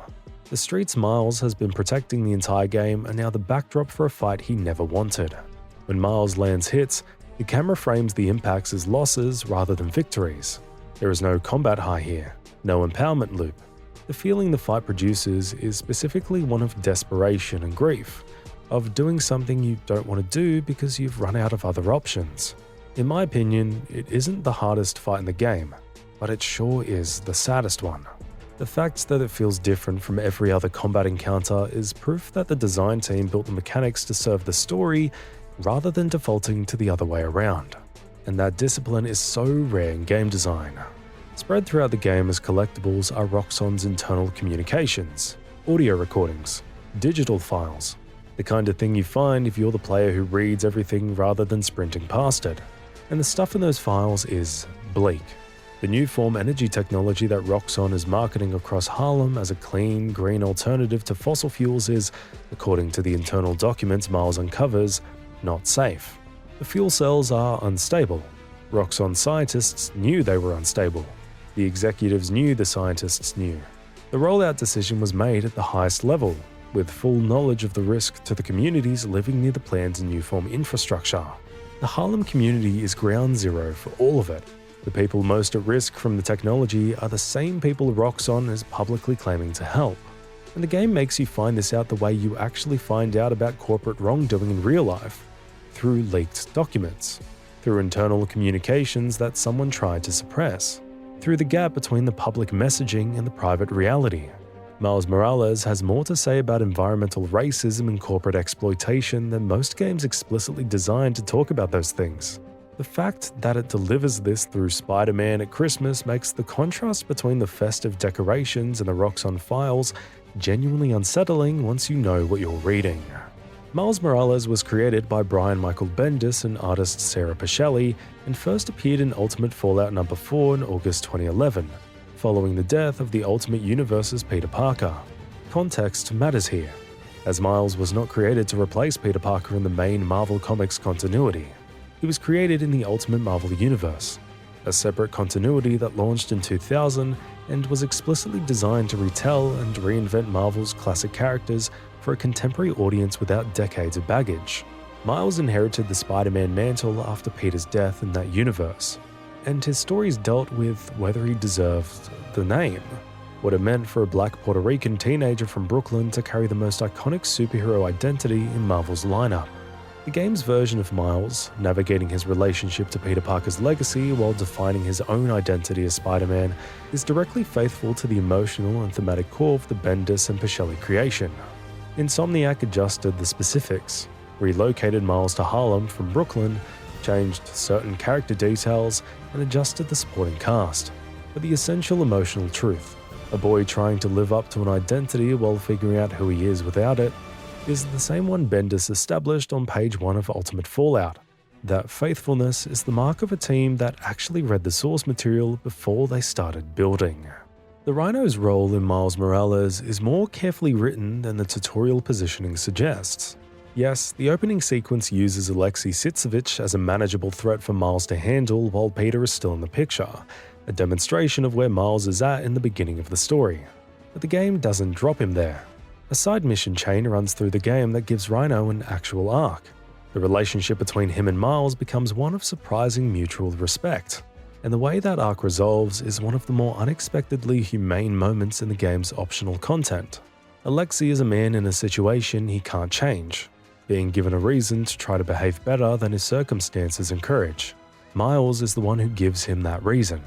And it works because Najee Jeter plays the compassion of Miles as genuine rather than performative. Did you know that this is pulled directly from the Ultimate Marvel Comics tradition, where the Rhino and Spider-Man's interactions had genuine texture that the mainstream Marvel universe and its adaptations usually flatten? In the Ultimate books, Spider-Man's relationship with certain villains was defined by a refusal to treat them as purely evil. They were people in impossible situations who needed someone to see them as people rather than as threats to be neutralized. That specific moral posture is Miles' posture in the game, and the Rhino arc is where it comes through most clearly in the side content. A game that treats its optional missions as serious storytelling opportunities rather than checkbox activities earns a different kind of player attention than one that doesn't. And I can't lie, Insomniac cooked here. There's a Miles Morales cut content thread that fans have pieced together from development interviews, early screenshots, and statements made by Insomniac team members in the months after launch. The most significant confirmed area of cut content is around the Tinkerer and the Underground's origin story. In earlier builds of the game, there was apparently a more extended sequence set in the past, a flashback or series of flashbacks depicting Finn and Rick's time inside Roxxon before Rick's death. This content would have put the player in something closer to Finn's perspective before she became the Tinkerer, giving her radicalization a more gradual, observed arc rather than asking you to reconstruct it from documents and dialogue. The decision to cut it almost certainly came down to scope. The standalone adventure framing meant a tighter runtime, and something had to give. There were also suits that didn't make it into the final roster. Early footage and promotional materials reference suit designs that don't appear in the shipped game. Designs that were either not finished in time or cut for reasons that haven't been explained publicly. This is standard for games of this scale. Suit design pipelines run in parallel with the rest of the development, and if a suit is not finished by the time the rest of the game goes gold, it gets cut or saved for post-launch content. The suits that didn't make it are visible only as shadows in early screenshots, partial designs that the community has tried to reconstruct from available materials. None of these cuts break what the game is, but knowing they exist confirms that even in a shorter, tighter experience, there was a larger version of this world that didn't fully make it out of development, and that the game we have is the tightly edited version rather than the complete director's cut. Not a bad thing at all, just something worth knowing. J. Jonah Jameson runs a podcast in the Insomniac Spider-Man universe called Just the Facts with J. Jonah Jameson, which streams through Spider-Man suit speakers as you swing around and provides a running commentary on Spider-Man's actions that is consistently, aggressively, and hilariously wrong about everything. Every heroic thing Spider-Man does, Jameson frames as suspicious or dangerous or evidence of a secret criminal agenda. It was one of the funniest recurring bits in the 2018 game. You understand everything about who this man is within 30 seconds of his first monologue. And I love to hate this guy. In Miles Morales, the podcast continues with new material. There is now a second Spider-Man, and this one has lightning powers and can turn invisible. Jameson's reaction to Miles specifically, his attempts to frame a black teenager in a Spider-Man suit as even more dangerous than the first one, has a specific satirical edge that the game doesn't overplay or underplay. It's right there in the subtext if you want it, and entirely readable as just Jameson being Jameson if you don't want to go there. Both readings coexist simultaneously, making a social commentary available without forcing it on players who just want funny Jameson content is a mark of confident writing, and whoever wrote those podcast segments absolutely understood the assignment. In Spider-Man Miles Morales, Dr. Curtis Connors appears as a scientist at Oscorp. Comics readers immediately flagged this as a setup for a lizard storyline. Connors developed a regenerative serum based on reptile DNA to try to restore his missing arm, and the result was him transforming into the monstrous lizard.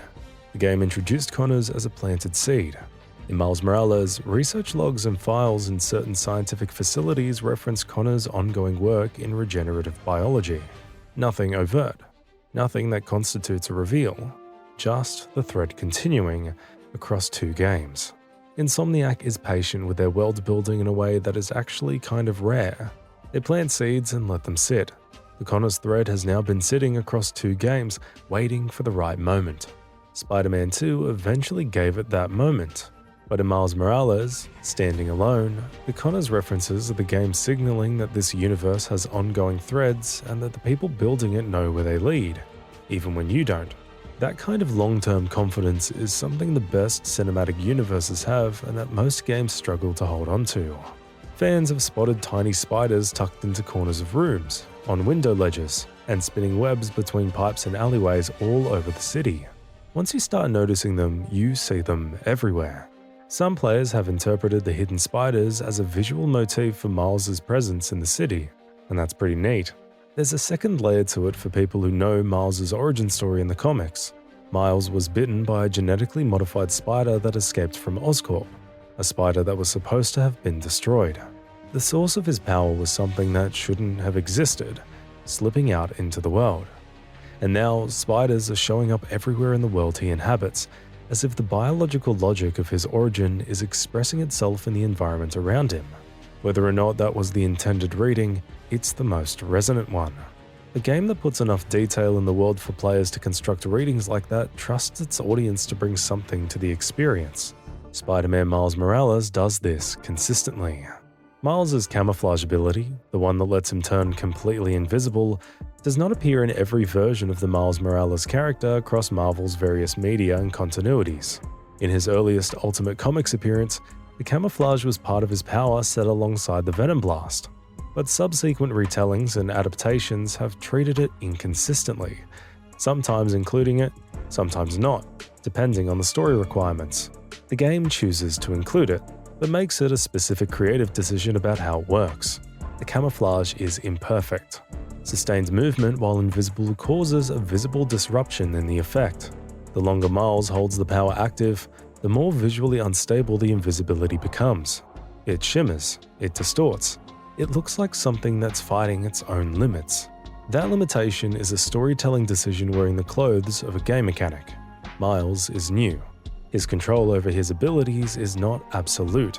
He can do things Peter can't, but he can't do them perfectly yet, and the visual instability of the camouflage communicates that without a line of dialogue or a loading screen tip. The shimmering tells you he's still learning. Compare that to how Peter's gadgets work in the 2018 game. They function reliably. They fire on command. There is no visual evidence of a learning curve in how they operate, because Peter is not on a learning curve anymore. The physical imperfection of Miles' powers versus the crisp execution of Peter's tools is character differentiation done through mechanics and visual design simultaneously. That kind of integration between systems, art, and narrative, without a single word to explain any of it, is what separates this game from a competent genre exercise. The Feast organization, which played a central role in the 2018 Spider-Man game as a soup kitchen and community services organization run in part by Aunt May Parker, reappears in Miles Morales' Harlem. For players who completed the 2018 game, its presence is one of several elements for this one that reward the continuity of the universe. References to Martin Lee, to the Devil's Breath Crisis, to the Sinister Six storyline appear in dialogue and in background detail throughout. None of them are essential to understanding or enjoying the game on its own terms. Miles Morales works perfectly as a standalone experience. But for players who carried over their knowledge of the 2018 game's world, the density of connective tissue is one of the more satisfying aspects of the experience. Feast in the comics has complications under its surface-level charitable work that the 2018 game explored through the Martin Lee storyline.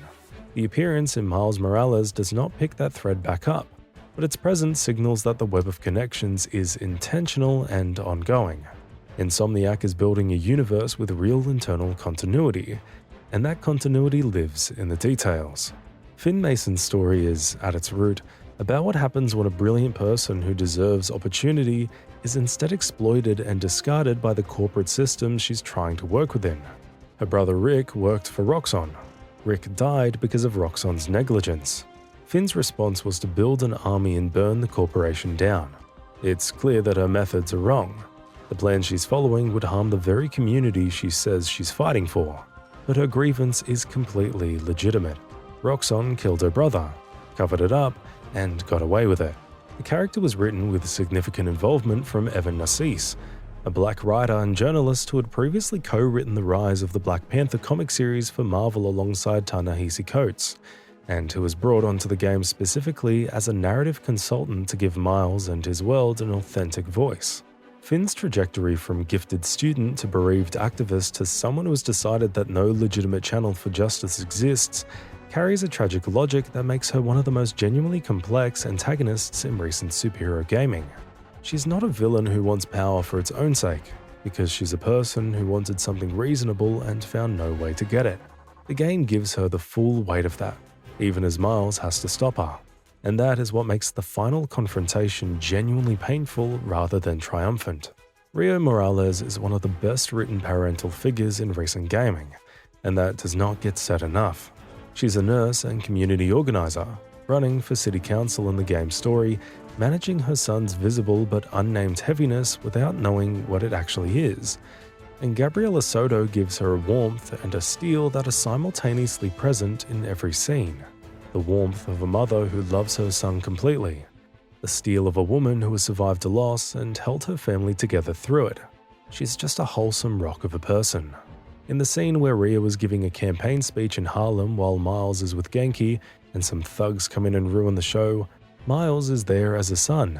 But when his spidey senses tingle, he dons the suit to save the people. Clearly, Miles was raised well by Rio. Gonke Lee in the comics is Miles' Korean-American best friend who discovered his secret identity early and became his confidant and logistical support system. In the game, the core dynamic is Faithful, the dorky best friend who is considerably more excited about Miles being Spider-Man than Miles himself is. Gonke predates Ned Leeds in Marvel's comics by several decades, as Leeds appeared in 1964 to be exact, and the game's Gonke is more thoughtful and technically capable than the MCU's version.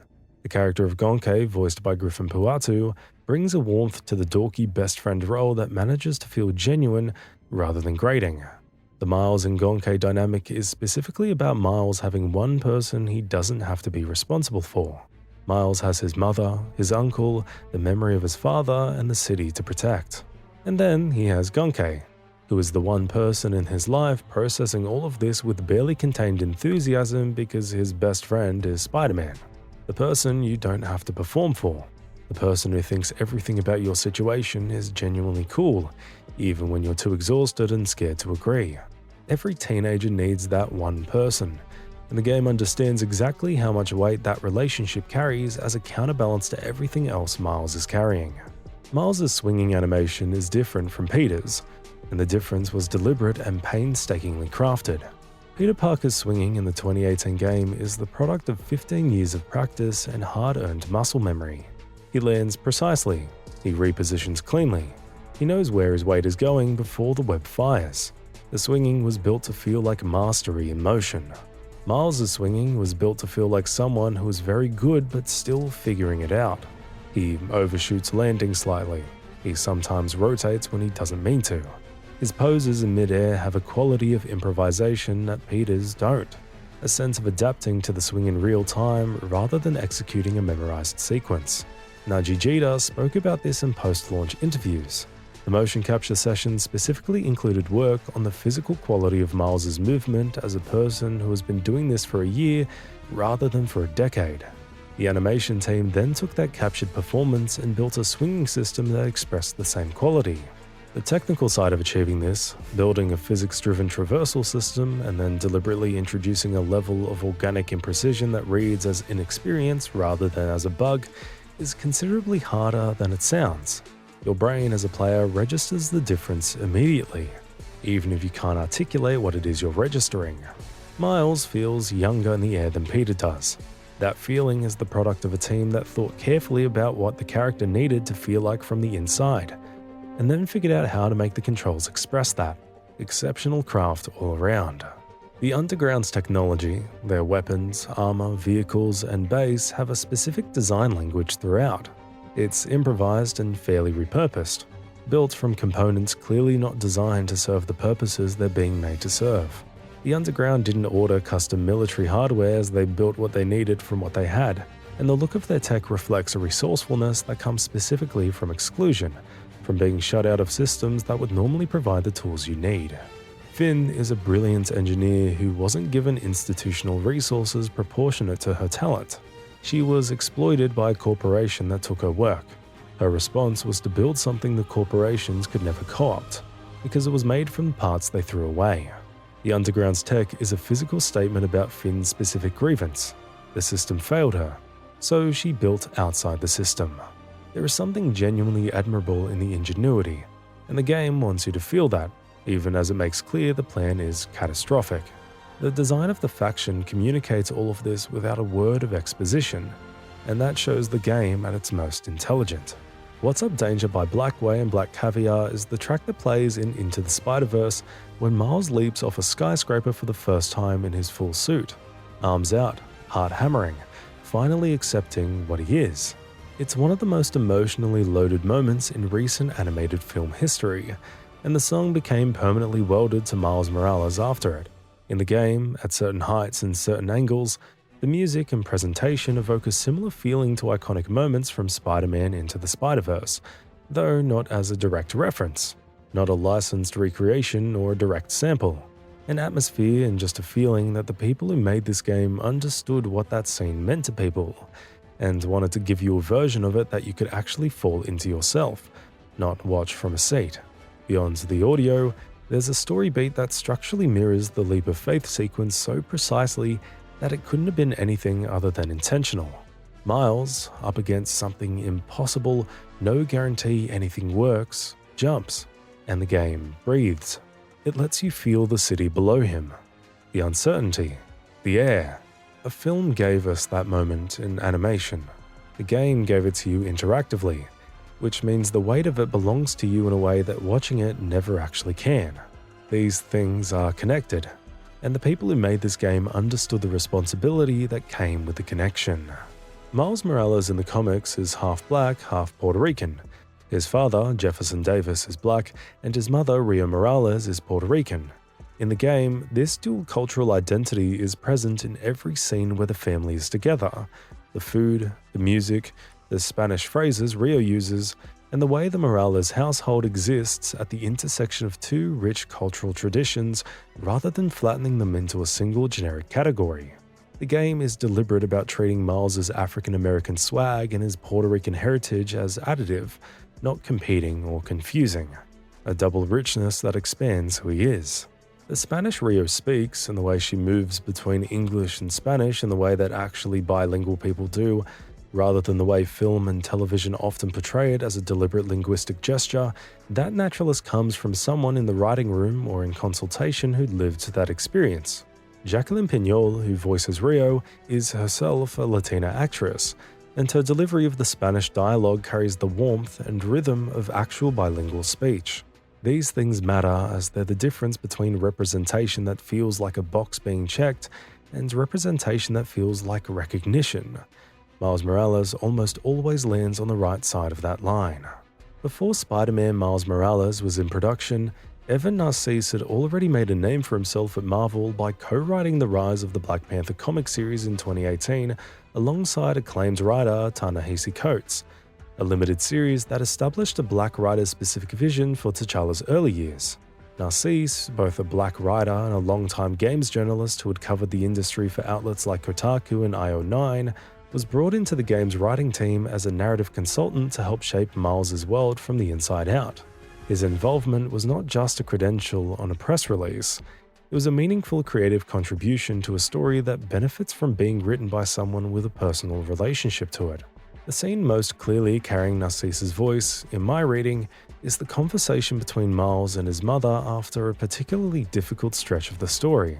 Miles is processing grief and responsibility, and the specific weight of carrying a secret from the people who would most want to help carry it with him. The conversation has an emotional intelligence about what it means to be carrying more than you can show to the people who love you. That texture comes from a writer who knows that feeling from the inside, not from observing it. The game is better for having that voice in it, and Narcisse's contribution is one of the things worth knowing about how it was actually built. The original score was composed by John Pisano, who also scored the 2018 Spider-Man game. Where the 2018 game's score was broadly orchestral, Miles Morales incorporates hip-hop instrumentation, jazz elements, and musical DNA specific to Black New York music culture in a way that characterizes Miles' world and sound rather than just accompanying the action. The score doesn't just set the atmosphere, it tells you who Miles is and where he comes from before dialogue has to. There's a sequence during a community event in Harlem where the music shifts to something warm and celebratory, and for a moment, the game stops being a superhero game and becomes something closer to a neighborhood portrait. That moment works because the music tells you what this place is before any dialogue can, and it trusts you to feel the meaning rather than explaining it. Music in games is often purely functional, the right BPM for combat, the right atmosphere for exploration. Miles Morales uses it the way good film directors use it, as character and context as much as ambiance. In my opinion, that is a confident, creative direction, and it's part of why the game stays with you after you finish it. Norman Osborn's political standing in Miles Morales is visibly eroded compared to where it was at the end of the 2018 game. The events of that story, the Devil's Breath outbreak, and the Sinister Six's rampage through the city appear in the background of this game as an ongoing public conversation. Political figures in the in-game news broadcasts discuss the fallout. Characters reference Osborn in ways that suggest his time in office is either over or precarious. The game doesn't give you a full accounting of what happened to him, saving that for Spider-Man 2's payoff, but the texture of how he's mentioned tells you the city is still processing the trauma. New York in Miles Morales is a city recovering from something, and Norman Osborn is part of what it's recovering from. That ongoing consequence, that the events of the 2018 game left a mark on this world that persists into this story, is exactly what a connected narrative universe needs. The events of the past have weight here. Decisions made in a previous game still matter in this one. That continuity is not announced, but it is there, shaping the world you're moving through. Did you know Miles Morales sold 4.1 million copies by the end of 2020, launching on November 12th and reaching that figure in roughly 7 weeks? A strong figure for a launch title and one that exceeded several major titles released in the same period. By July 2021, it had already crossed 6.5 million copies, far ahead of where most comparable standalone titles land at that point in their life cycle. For a game explicitly positioned as a shorter standalone experience rather than a full sequel, achieving that is a commercial case study in what actually drives sales. The market's message back to Sony and Insomniac was not complicated. A focused, character-driven game with something real at its center can sell just as well as a sprawling open-world epic. It doesn't have to be massive to be successful. It has to be good. When Miles Morales came out in November 2020, the character was at an interesting transitional point. Into the Spider-Verse had massively expanded his mainstream recognition in 2018. The MCU had teased his existence through Aaron Davis, but he had not yet had his own major live-action or animated series presence. The game accelerated that trajectory significantly. By putting Miles at the center of a major platform exclusive and letting him carry the story entirely on his own, Players who spent 7 or 10 hours inside Miles' specific grief and determination and way of being Spider-Man came out of the game with a personal relationship to him that watching a film can't honestly replicate. Games do something to characters that passive viewing cannot. They put you inside the decisions, they make you responsible, and they give you a body-level investment. The broader cultural conversation around Miles Morales that followed this game was shaped by that investment in ways that are hard to measure but genuinely real. Miles Morales sits at a Metacritic score of 85 on PS5, slightly below the 87 of the 2018 Spider-Man game.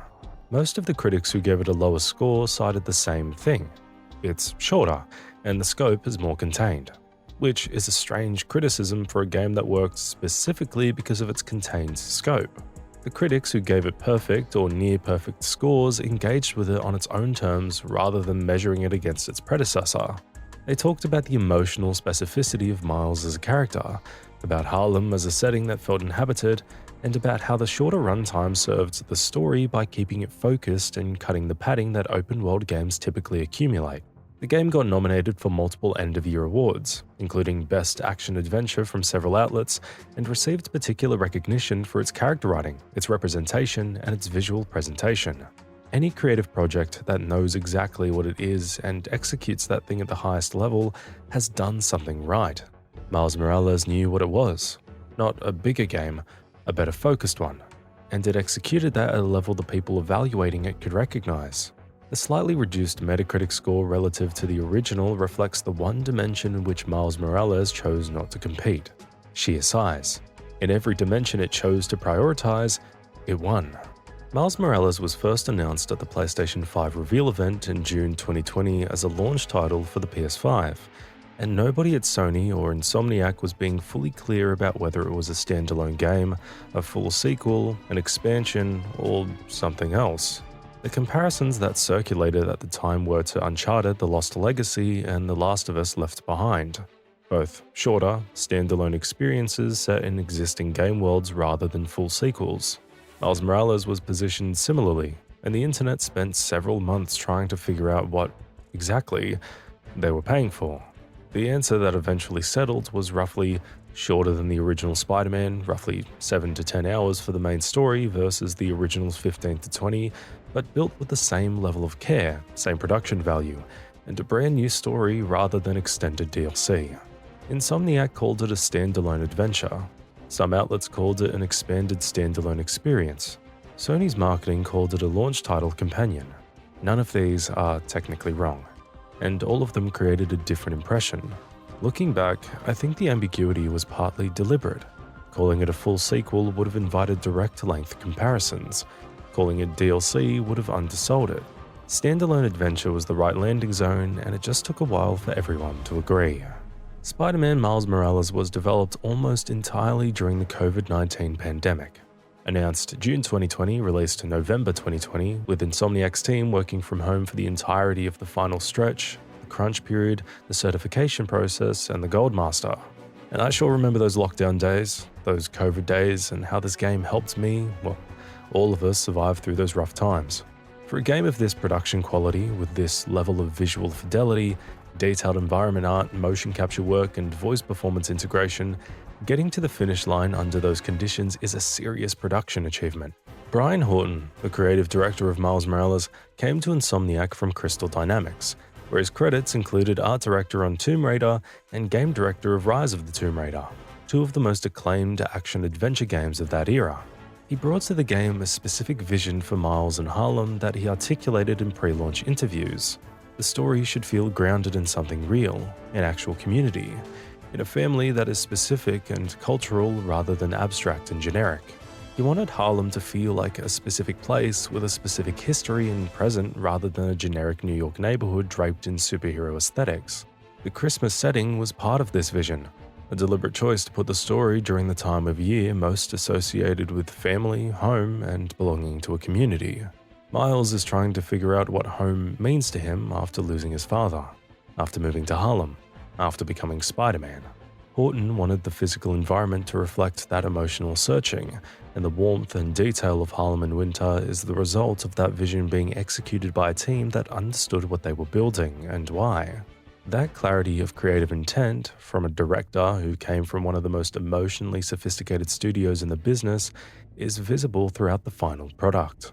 Naji Jeter is an American actor born on October 18, 1996, making him around 23 or 24 when doing the primary performance work for the game.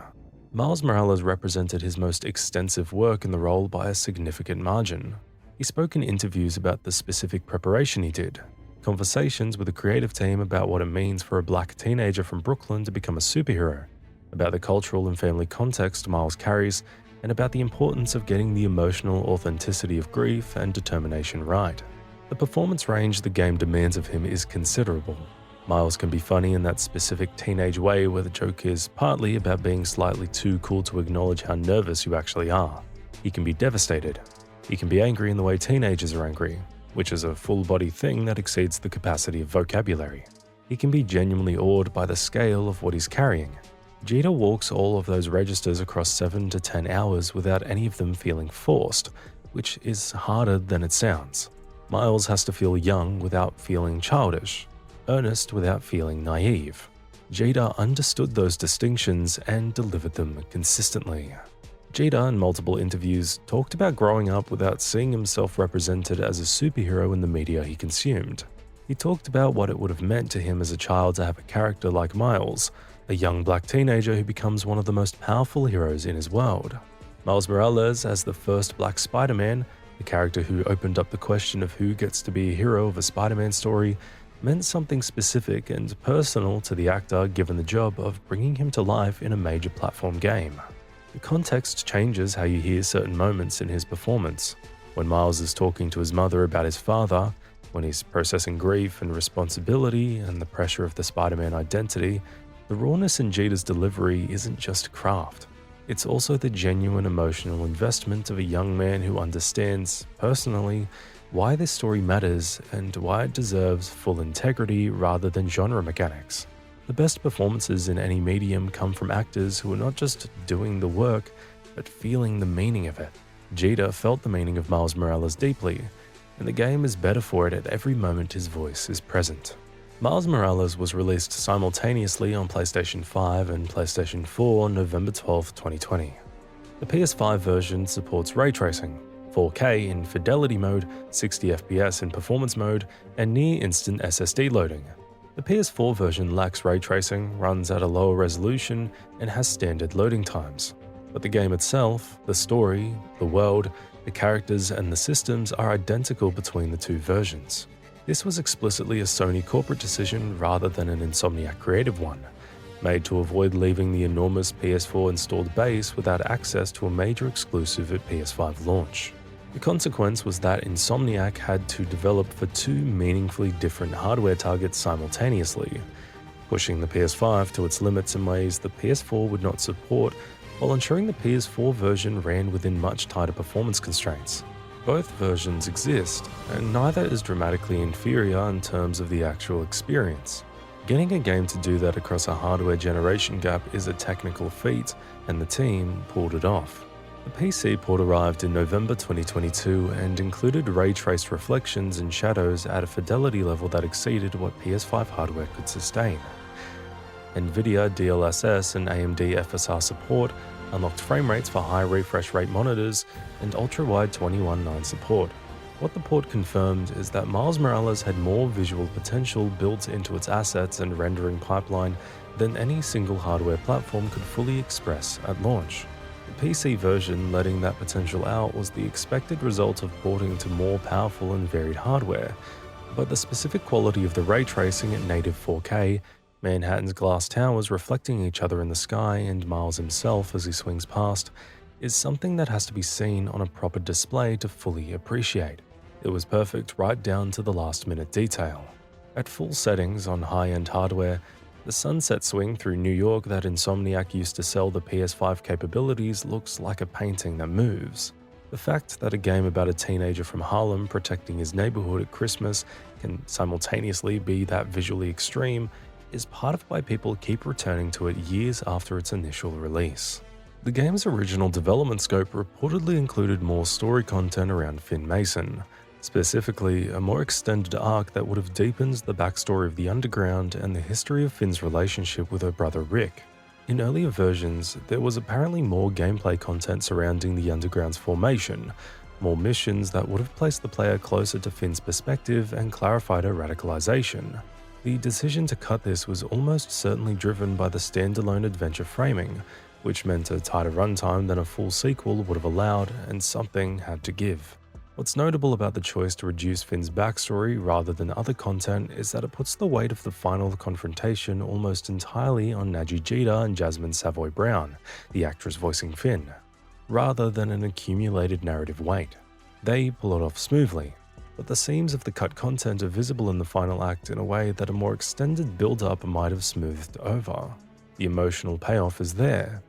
In my opinion, it just arrives faster than the story ideally earned it. The decision to give Miles two signature powers, the Venom Blast bioelectric ability and the camouflage invisibility, beyond the standard Spider-Man toolkit, was a specific design goal from early in the game's development. In the 2018 game, Peter Parker's gadgets and suit powers were the mechanical differentiator. In Miles Morales, the creative team wanted the differentiation to feel biological, intrinsic to Miles' body, rather than something he equips. Miles' powers feel like extensions of who he is, rather than just tools he picked up somewhere. Both abilities exist in the comics from Miles' earliest appearances in Ultimate Comics Spider-Man, and the team was working from those comics as source material. The specific design goal was to make them feel distinct in gameplay from anything Peter can do. The Venom Blast has a devastating area control energy Peter's gadget-based combat does not replicate. Where Peter's combat is precise and methodical, Miles's is explosive and visceral in a way that reflects his youth and the raw, not yet fully controlled quality of his powers. He's still learning. The game makes you feel that learning curve by unlocking the abilities gradually, rather than handing them to you at the start. Miles Morales shipped with one of the most thorough accessibility suites in any major game released to that point. High contrast modes, traversal assistance for motor control challenges, subtitle customization with adjustable font sizes and background opacity, screen reader support for menus, and numerous combat adjustment options. The Sony first-party accessibility standard that this game and The Last of Us Part 2 established during this period represented a genuine shift in how the PlayStation platform approached disability representation in gaming. Miles Morales as a character is himself a figure of representation, a young black teenager who gets to be a hero. Making his game accessible to players who might not otherwise be able to play it all extends that representational logic to the person holding the controller rather than just the character on screen. Making something and then ensuring as many people as possible can actually experience it isn't a minor footnote to the creative work, as it is part of the creative work. The team at Insomniac understood the assignment for sure. When Sony and Insomniac wanted to demonstrate what the PS5 could do with Miles Morales, they didn't just show you a combat sequence full of explosions, particle effects, and photorealistic destruction. They showed you Miles swinging through New York at sunset, with ray-traced reflections running in real time across every glass surface of every building as he flew past them. The entire Manhattan skyline reflected in the windows, evening light shifting dynamically as Miles moved through it. Beauty rather than spectacle as the technical showpiece. That choice reflects everything about what kind of game this is. Miles Morales is fundamentally about Harlem and New York as a living, luminous space that Miles loves and protects. The Sunset Swing was not just a tech demo. It was a thesis statement about what the game feels like to inhabit. In a genre defined by spectacular combat and dramatic confrontations, they chose to sell their game by showing you how beautiful it was to simply be in the world. That is confidence. That is a creative team that knows what they made. The game ends with Miles chilling and hanging out on a rooftop in Harlem with Pete. He's saved the neighborhood, but the poor kid has lost a friend. And well, that's Spider-Man. He has found himself in the complicated, always ongoing, never quite finished way that you find yourself when you're 17, and the world is asking more of you than you were ever prepared to give. He swings off into the New York night. The camera pulls wide. Harlem is below him, full of lights, full of people, still decorated for Christmas despite everything. That image works because of everything that came before it. It works because you spend 7 or 10 hours in that neighborhood, learning its streets, protecting its people, hearing its music and its voices and its stories. Harlem was built as a character with its own needs and its own soul, not just a backdrop. Miles is a kid trying to figure out who he is, and the game had the wisdom to set his story in a place that is also defined by the ongoing question of what it means and what it costs to hold onto your identity when powerful forces want to take it away from you. The neighborhood and the character mirror each other, and the final image says, both of them are still standing strong as always. Both of them are still themselves, true to the identity and name of Spider-Man. That is the ending this story earned. Years later, in a gaming landscape that is always moving on, people still talk about Miles Morales as something that mattered. Not just because it was well made, even though it was, because it was about something real, delivered through the language of a teenager in a Spider-Man suit swinging over Christmas lights in Harlem. That combination does not come along very often. And protect the bodega cat at all costs. Also, if you're still awake, why don't you watch our other videos? Like our facts video on Spider-Man 2 that's sitting on your screen right now. I'm Adam with Syrric, and once again, thanks for watching.